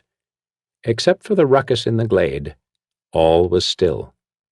I dismounted, clinging to the boulders. I came close enough to count 6 goblins and 1 female dwarf. She was trying to keep the group at bay with grunting shouts and a wooden staff. The goblins poked back at her with their swords. One swung a club. She ducked this attack, jabbing at another with her staff. He fell, and she assured he stayed down by punctuating her parry with a savage kick. Being that I'm not given to heroics, I'm the first to admit that I thought of turning back down the trail and running away from the problem. I was here to find spring tonic, not to save people from nasty little ravagers. Besides, where there was a goblin, there was sure to be a bugbear or an ogre or two. A shiver jittered through me when I considered the possibility. Still, leaving a maiden, any maiden, in distress is not a thing I could forgive myself for easily. And as I considered the situation, I realized, too, that frightening the life out of a few of those monsters was a prospect I would enjoy. A plan suddenly figured in my brain as I remembered the light catcher I carried with me. I picked it up while doing a second-story job on the house of a minor lord in Scornubel. The light catcher was a precision item, styled with a spell that allowed it to capture a flame at 100 paces, even as it created shadows no blacker than a panther from Chult would have had a hard time seeing. Shaped like a tube, it was fashioned from hammered brass and was as thick as an elf's forearm. I returned to my horse and quietly unbuckled my saddlebag, doing it by feel as I scanned the darkening forest for lurking ogres. My fingers found the light catcher, and I hurried back to the rocks again. The receded daylight became my ally as I padded closer to the fray. I could see the goblins taunting the dwarf, and their game made them oblivious to my approach. Stopping beneath the drooping overhang of a willowy tree, I aimed the tube and murmured the simple incantation that freed the magic. Instantly the lanterns lost their charges, and the glade was thrown into utter blackness. The goblins screeched in unison. I moved quickly, my own eyes barely adjusting to the darkness before I contacted the jaw of my first goblin. He screamed out, and when he did, I brought the end of the light catcher toward the noise to bang him full in the face. My instincts drew me around into a lunge as I felt the breeze of an arcing sword and saw the hint of movement. I tackled another goblin, slamming him into a tree. The others dashed from the glade, barreling down the slippery path. I may not be much for heroics, but I do like a good brawl, especially when I know I can come out the winner. I spoke the light catcher incantation backward, and those lanterns left behind flickered to flame, forcing the shadows to recede. I bent to pick up a lamp, glancing at the terrified dwarf still wielding her staff. "I won't hurt you," I husked. "I'm not a killer." She stared at me for several heartbeats. I noticed that she had a beard as blonde as mine, and I couldn't contain a small smile. I tried to cover it by whistling for stealth. "I'm obliged to you, sir," the dwarf said, lowering her weapon. "If you hadn't come along, I'd be dead now." "You're welcome," I answered. "What might I do to make us even?" "You can tell me if there are any inns nearby. I don't want to camp in the woods tonight with goblins about." She nodded and pointed up the path. "The village of Urlock has an inn. It lies a league or so up the trail, but it's hard to find, being hidden in a deep hollow. I'll show you." I nodded, and catching Stealth's reins, fell in beside her. We walked a while in silence before I thought to ask her about the dwarf, Jig Elbari. "I've heard of him," she said. "He's a secretive old man, though a hermit. I understand he has some old spell stuff." "Yes, that he does. He brews up tinctures and elixirs for folks. Used to be a doctor for one of the mines hereabouts. So I guess he's knowledgeable in the ancient ways. Do you know about his spring tonic?" She laughed. "Everyone in these parts knows of it." She paused to consider me with a long look. "You're not from here. So you must be an agent for one of those lowland merchants. They keep irritating the blazes out of us." It was late the next day when I found the deep ravine that the innkeeper of Urlock said would lead me to Shimmer Hollow, where Jig Elbari lived. I reined in stealth to consider the fern and lichen-covered corridor ahead. The trees had closed in around me, and the sun was at a long slant. In the distance, I heard thunder. Such isolated gray places give me the jumps. As a youngster, I'd heard stories about how these areas should be avoided. In reality, I know it was just a way to keep a mountain boy obedient and safe, but I couldn't shake the uncertainty that these wilderness alleys led to holes entering the Underdark. A moment's thought of turning back had me brace my legs against Stealth's sides. He snorted and pawed the mossy ground, as if chiding me for my cowardice. Yet, common sense told me that those in Urlock may have lied about the route to Elbari's homestead. They hadn't willingly given up directions to Barine Tykar's agent. That was why I was here. Though the dwarf I had saved from the goblin pack had made a sound plea to the innkeeper to help me, I couldn't be sure he had. Pulling a deep breath, I tapped Stealth's reins, and we moved forward into the trench. It was cool inside this furrow, almost cold, but despite the chill, sweat beaded on my forehead, seemingly stealing the moisture from my mouth. The tiny sounds of the forest closed in around me, and with each whistle and burble, my stomach clutched tighter. The thunder grew closer. Stealth's hooves struck through a stream bubbling through the ravine. The water sang softly, filling in the background noise and mellowing my anxiety. I concentrated upon the sound, but still kept an eye out for such horrors as might hide in this place. An hour passed before I could take another good breath. The innkeeper said there would be a house at the end of this little canyon. When the ravine opened up, I did find the house. A shack, really, all broken stones and rotten wood. I believe the most protection the owner had from the elements was given by the surrounding trees. They formed a high, thick canopy overhead. Still, the land was muddy and wet, and Stealth slipped twice as I guided him down the steep trail leading to the homestead. "Hello?" I called. "Anybody about? Hello?" The breeze ruffled through the hollow, but no voice overlaid its current. I nudged Stealth forward, deciding to follow the stream onward past the dilapidated barn. In the years spent roaming the Sunset Mountains, I've come across many such hovels. There was a time in my early youth when I would charge into these places hoping to find treasure, but I mostly found the wrong side of a protection spell. I learned that trying to enter such homes uninvited was just too much trouble. The ravine resumed, and the huge ferns closed down the wan light again. My horse was forced to move slowly, the noise from his steps gentled by the water where he strode. After a while, the stream fed into a quiet pool.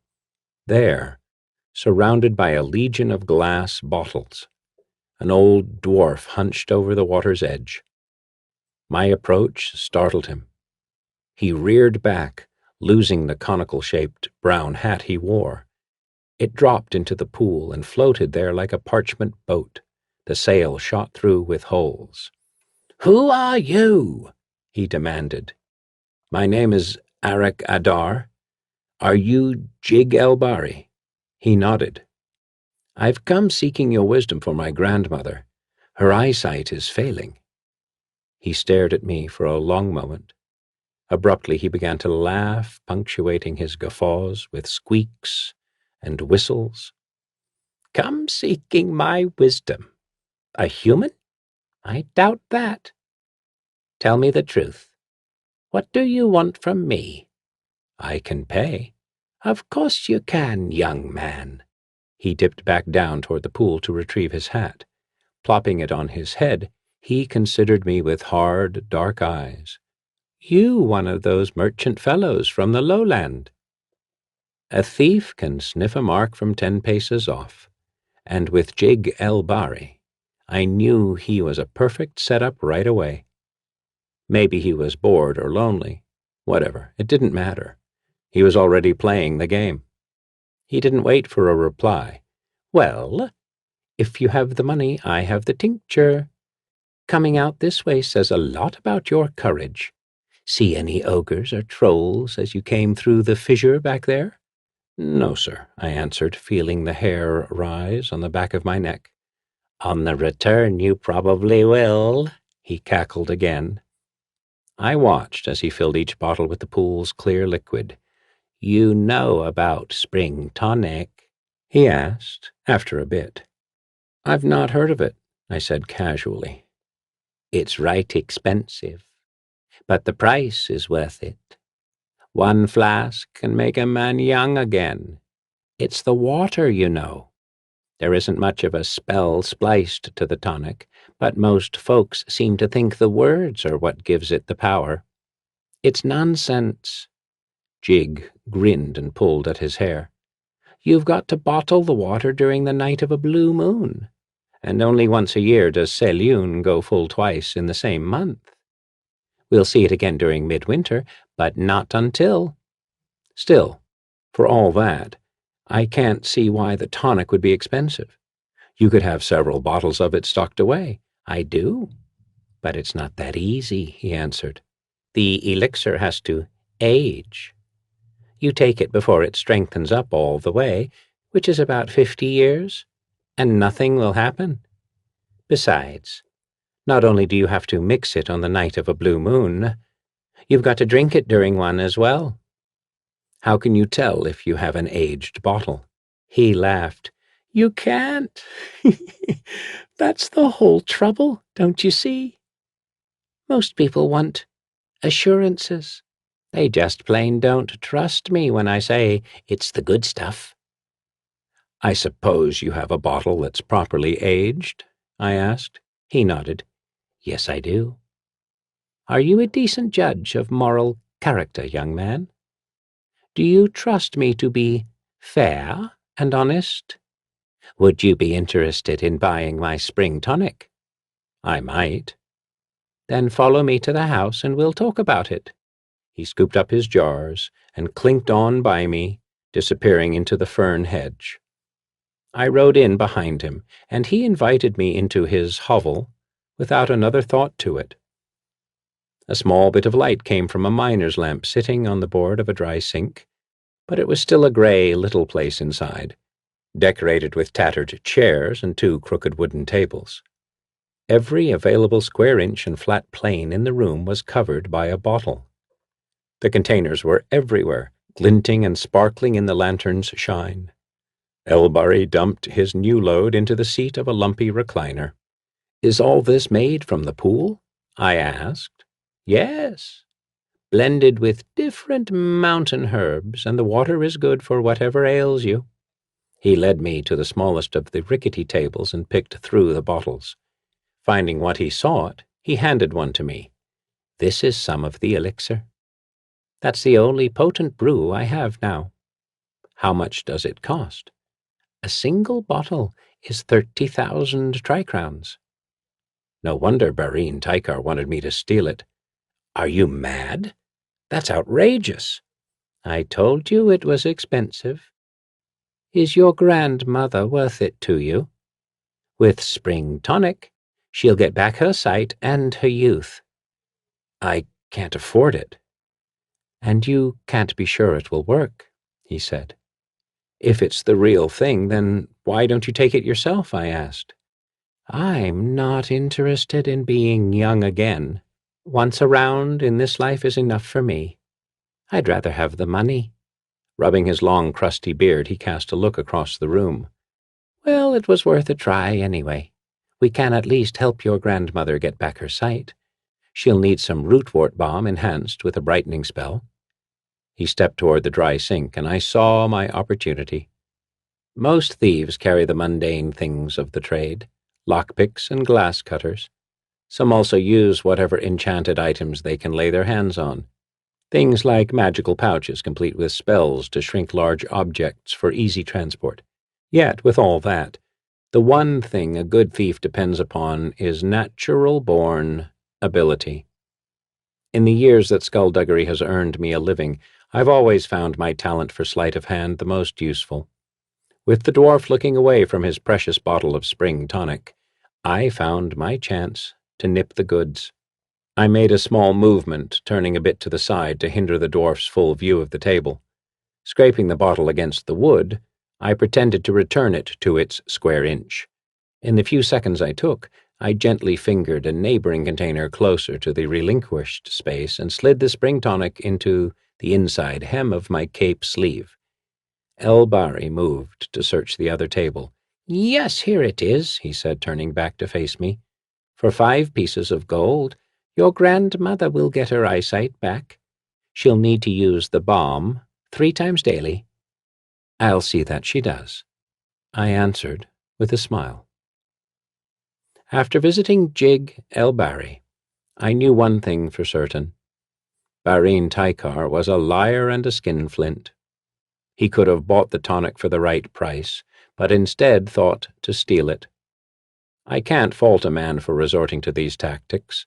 If they didn't, I wouldn't be in business. Still, such people give me concern when they're not up front with their motives.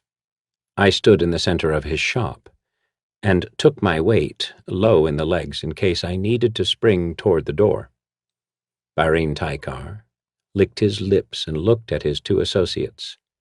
They were moon elves, and in their silver-tinged beauty they appeared like stone statues waiting to be freed by some wizard's spell.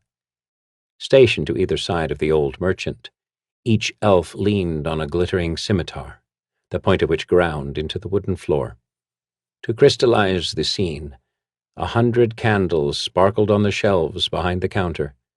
The effect was beautiful, but my wariness didn't allow me to enjoy it.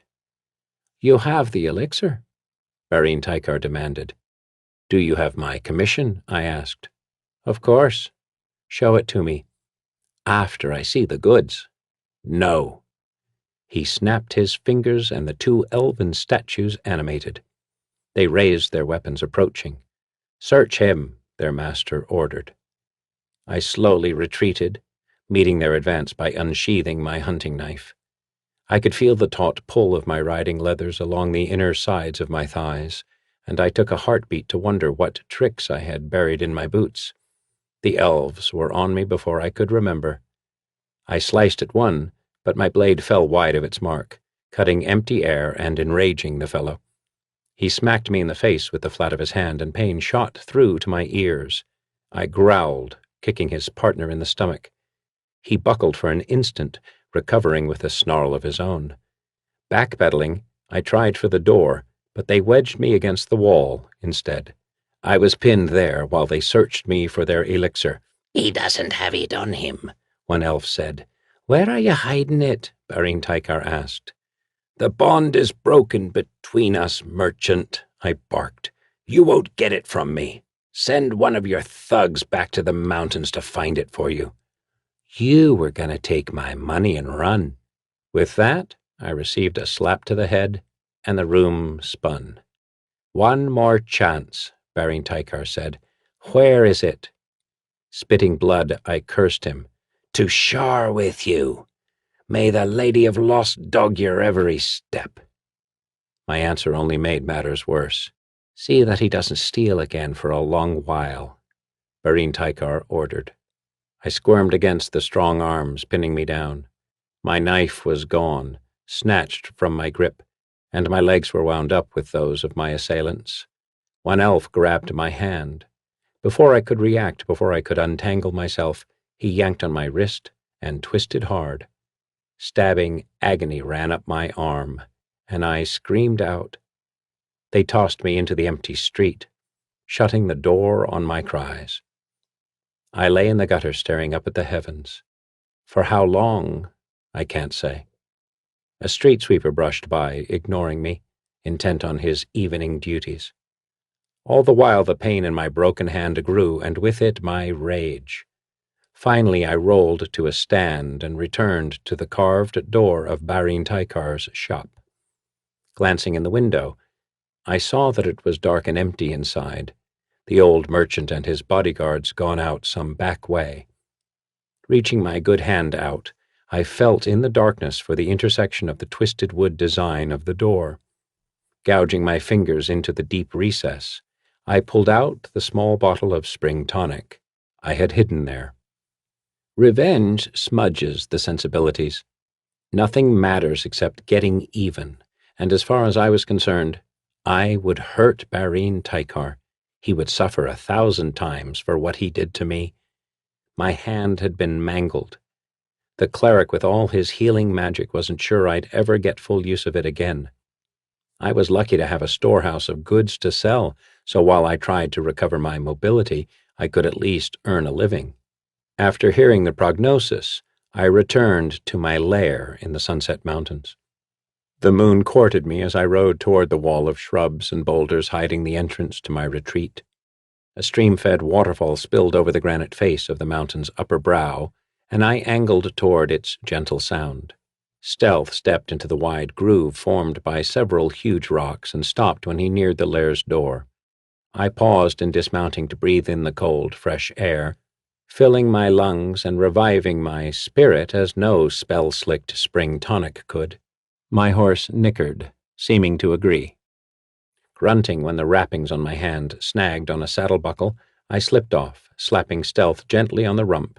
He made for the overhang of his stone barn. My lodge was situated in a deep cave on the ridge overlooking Oak Island, a spit of land breaching into a high, wide lake. Here, in shacks and shanties, were the remains of the village where I grew up. I returned here often, though the mountaintop had long turned toward ghosts and memories. The people were all gone, my family included, trading the freedom of alpine life for a living in the lowlands. A rock slab set on a swinging pinion served as the door to the lair. Tipping back the recessed handle, I entered, immediately comforted by familiar surroundings. I lit the lantern on the shelf by the door, tapping the stone portal closed with my shoulder. My mood brightened as the flame glow picked up the wondrous things I had stored in my burrow.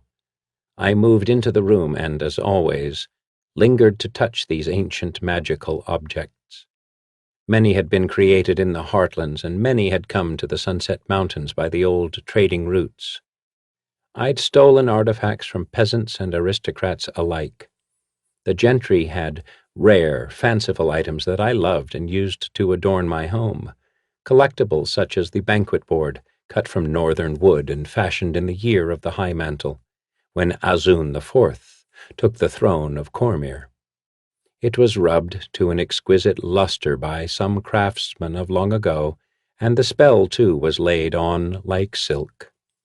3 short, lyrical words pronounced while standing at the long end of the table made the magic come together and the finest, tastiest foods appear. Such classic antiques were in great demand, but high in price. The merchant class of the heartlands couldn't yet afford them, so they settled on buying those more homespun objects I collect from the peasants. Their particular fancies were spell-sewn quilts that kept a person warm on the chilliest days, and cinnabar leaves once grown in the long-dead city of Shun, and used by their magicians to conjure feng shui, good luck. I flamed up another lantern and flooded the cave with soft, orange light. There was one item here for which I had come specifically. Opening the top drawer of my storage chest, I unwrapped the delicate packing paper surrounding my favorite possession. I carefully removed it from its parchment nest, lifting out the ancient hand-sewn shawl. Spun through with gold and platinum, and strung with tiny bronze beads, it was shaped like an arrowhead, lacking fringe or ruffle edging to mar the simplicity of its lines. The weaving's antiquity and worth? Beyond comprehension. I stole it and the incantation from a mountain wizard who used the shawl to capture his enemies. With a little ingenuity, it was possible to trap a person's life force in the very fibers of its weaving. When I claimed the shawl as my own, I discovered that it had imprisoned many people already. By reversing the spell, I released them whole and complete. They went away thankful for their freedom and the chance to retaliate against the man who had done them wrong. Emptied, the cloak was packed away, though I knew that one day I would have an opportunity to try its magic on someone like Barine Tykar. Thieves can be masters of disguise. It helps to deflect the possibility of being recognized when out and about on business, and I, for one, take such things seriously. I move around too much in the towns and cities of the Heartlands to risk being recognized by my many enemies. This night I walked through Kendall wearing coarse brown linen. My long blonde hair and tight beard were stained dark. I had added the tracks of a false scar along my cheek and an eye patch to balance the look. Sporting a limp, I hoped to distract attention from the filthy bindings wrapping my bad hand. I entered Barine Tykar's shop just before closing time, waiting silently by the door until he'd finished with a customer. The old man stared at me, and it looked as though he was going to summon his thugs. Lowering my voice and wheezing a little, I spoke before he could call them. "You're the owner of this store?" "Aye, so?" "I just came to town, and there be people here who tell me you like to buy old things." "Who said that?" "Some moon elf over at the inn. He was into his cups, but I thought I'd check it out. The year's been hard and funds are down. I'm selling off my personals, you see." He stared at me, silent, calculating, distrustful. After a moment his curiosity won over his caution. "What do you have?" I shuffled up to the counter and grinned, making sure I breathed on him as I leaned close. The smell of onions and brown bread made him flinch. "What I have is a shawl," I said in a conspiratorial tone. "Struck through with powerful mountain magic." "Let me see it," he said. I opened my carry sack and gently pulled out the shawl, spreading it on his stone counter. The weaving glistened in the shop's candlelight. Barine Tykar's eyes grew wide for a moment, then, as if he remembered his bargaining stance, he pasted on a bland expression. "What does it do?" he asked. "It'll mint you coins, gold and silver, and platinum and copper." His mouth came open a bit on those words, but after a sputtering inhale, he shook his head. "I've never heard of such a thing as this shawl. It's a fake." "No, it's not.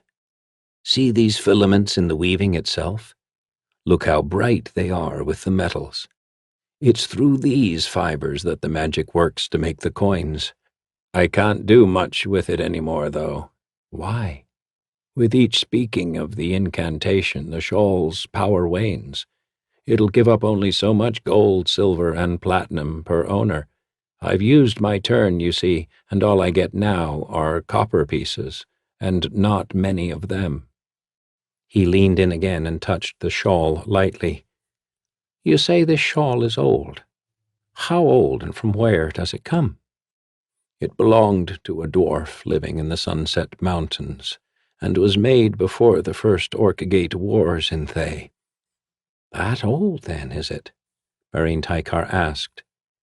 "Do you have any letters of authenticity?" I laughed. "From a dwarf? Are you mad?" I smoothed my chuckling into a glaring frown. He snorted and crossed his arms, propping them on his huge stomach. "I'll require a demonstration. If copper is all you can make, then do it so I can see if this shawl really does what you say." I counted to 10 before nodding, straightening. I took the shawl from the counter and placed it over my shoulders. It was a gossamer delight, so soft and billowy. How it sparkled against my linen shirt. I twisted slightly to pick up the candlelight as I slowly wrapped myself in it. The man's nostrils flared in response. Being the careful man I am, I'd spent time planning out this encounter. I made a small leather bag, designing it so it would easily fall open after pulling a slender, almost invisible thread attached to the clasp. This delicate task took me days with my bad hand, but in the end it worked well. I could place several coins inside it, and by regulating the tension on the string, I could dump a few at a time. Before coming to Barine Tykar's shop, I had slung the pouch over my shoulder and packed it beneath my coat. Standing in the middle of the room, I muttered a useless incantation and released the copper pieces. 3 fell clear and rolled across the floor. The old merchant frowned. "Do it again," he said. I repeated the motions and the nonsense words, dropping the rest of the contents from my bag. It looked good, like the shawl actually worked. "I'll try it now," he said. "Give it to me." I did as he commanded, watching him as he fitted the cloak around his body. "What are the words I need to speak to make gold?" he demanded.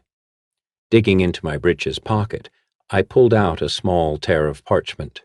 I had written down the incantation that triggered the shawl's real power. "Can you read?" His response was to grab the paper and whisper the ancient words to the spell. The shawl began to shimmer. From where I stood, I could feel the warmth coming off it as the magic surrounded him. In the candle glow, I saw a distinct, woven texture forming on the skin of this encasing bubble. It sparkled and glittered. At one point I had to glance away from the brightness. A minute passed, and it was, then, too late for the merchant to escape without my help. He realized he was trapped.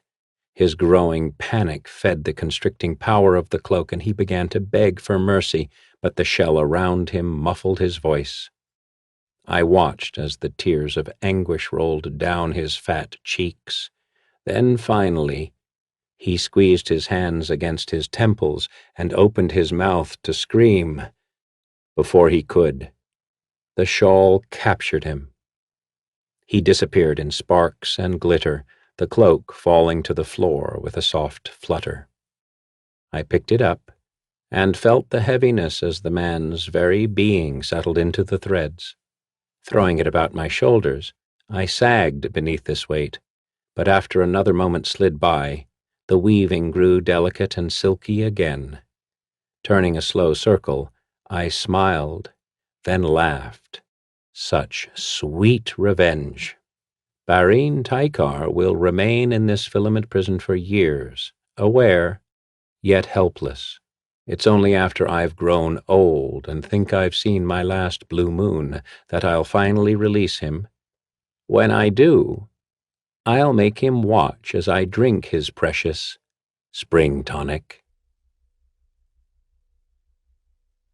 The Greatest Hero Who Ever Died by J. Robert King. The stormy winds that swept up from the great ice sea often brought unwanted things to lofty Capel-Curig. Tonight, in addition to pelting snow and driving gales, the wind brought a hideously evil man. None knew him as such when he tossed open the battered door of the Howling Reed. They saw only a huge, dark-hooded stranger, haloed in swirling snow. Those nearest the door drew back from the wind, and the vast form precipitating out of it drew back as the door slammed behind the dripping figure, slammed and shuddered in its frame. Without discharging the ice from his boots, the stranger limped across the foot-polished planks of the reed to a trembling hearth fire. There he bent low, flung a few more logs on the flames, and stood, eclipsing the warmth and casting a giant shadow over the room. The rumble of conversation in the reed diminished as all eyes in the tiny pub turned furtively toward the ruined figure. Silhouetted on the hearth, the stranger looked like some huge and ill-formed marionette. He lacked an arm, for his right sleeve was pinned to the shoulder, and his left hand did all the adjusting of his fetid form. Deliberately, that widowed hand now drew back some of his robes, but the sodden figure beneath looked no less shapeless. For all his shifting, he did not remove the hood from his head, a head that appeared 2 sizes too small for his body. Beneath the hood, the man's face was old and lightless, with cold, stiffened lips, a narrow black beard, and a hooked nose. In all, his form looked as though a large man hid within those robes, holding some poorly proportioned puppet head to serve as his face. He spoke then, and his hollow voice and rasping tongue made the patrons jump a bit. "Can any of you spare a silver for a bowl of blood soup and a quaff of ale?" None responded except by blank refusing stares. Not even Horace behind the bar would offer this stranger a glass of water. Apparently all would rather dare his wrath than know their charities had provided sustenance to him. The man was apparently all too acquainted with this response, for he shook his head slowly and laughed a dry, dead-leaf laugh. A few staggering steps brought him to a chair, vacated upon his arrival and still warm from its former occupant. There he collapsed with a wheeze like a punctured bellows. "In the lands of Saussel, whence I hail, a man can earn his blood and barley by telling a good tale. And I happen to have such a tale, for my land gave birth to the greatest hero who ever lived. Perhaps his story will earn me something warm." Those who had hoped to dismiss him with bald glares and cruel silence now tried turning away and speaking among themselves. Horace, for his part, retreated through a swinging door to the kitchen, to the grey dishwater and the piles of pots. Unaffected, the shabby wanderer began the telling of his tale with a snap of his rigid blue fingers. Green sparks ignited in air, swirled about him, and spread outward like a lambent palm in the heavy darkness. The sparking tracers lighted on all those seated in the tap room, and each tiny star extinguished itself in the oily folds of flesh between a patron's knotted brows. The faint crackling of magic gave way to a single hushed sigh. In moments, the place fell silent again, and the tale began. "The lands of Saussel were once guarded by a noble knight, Sir Paramore, the greatest hero who ever lived.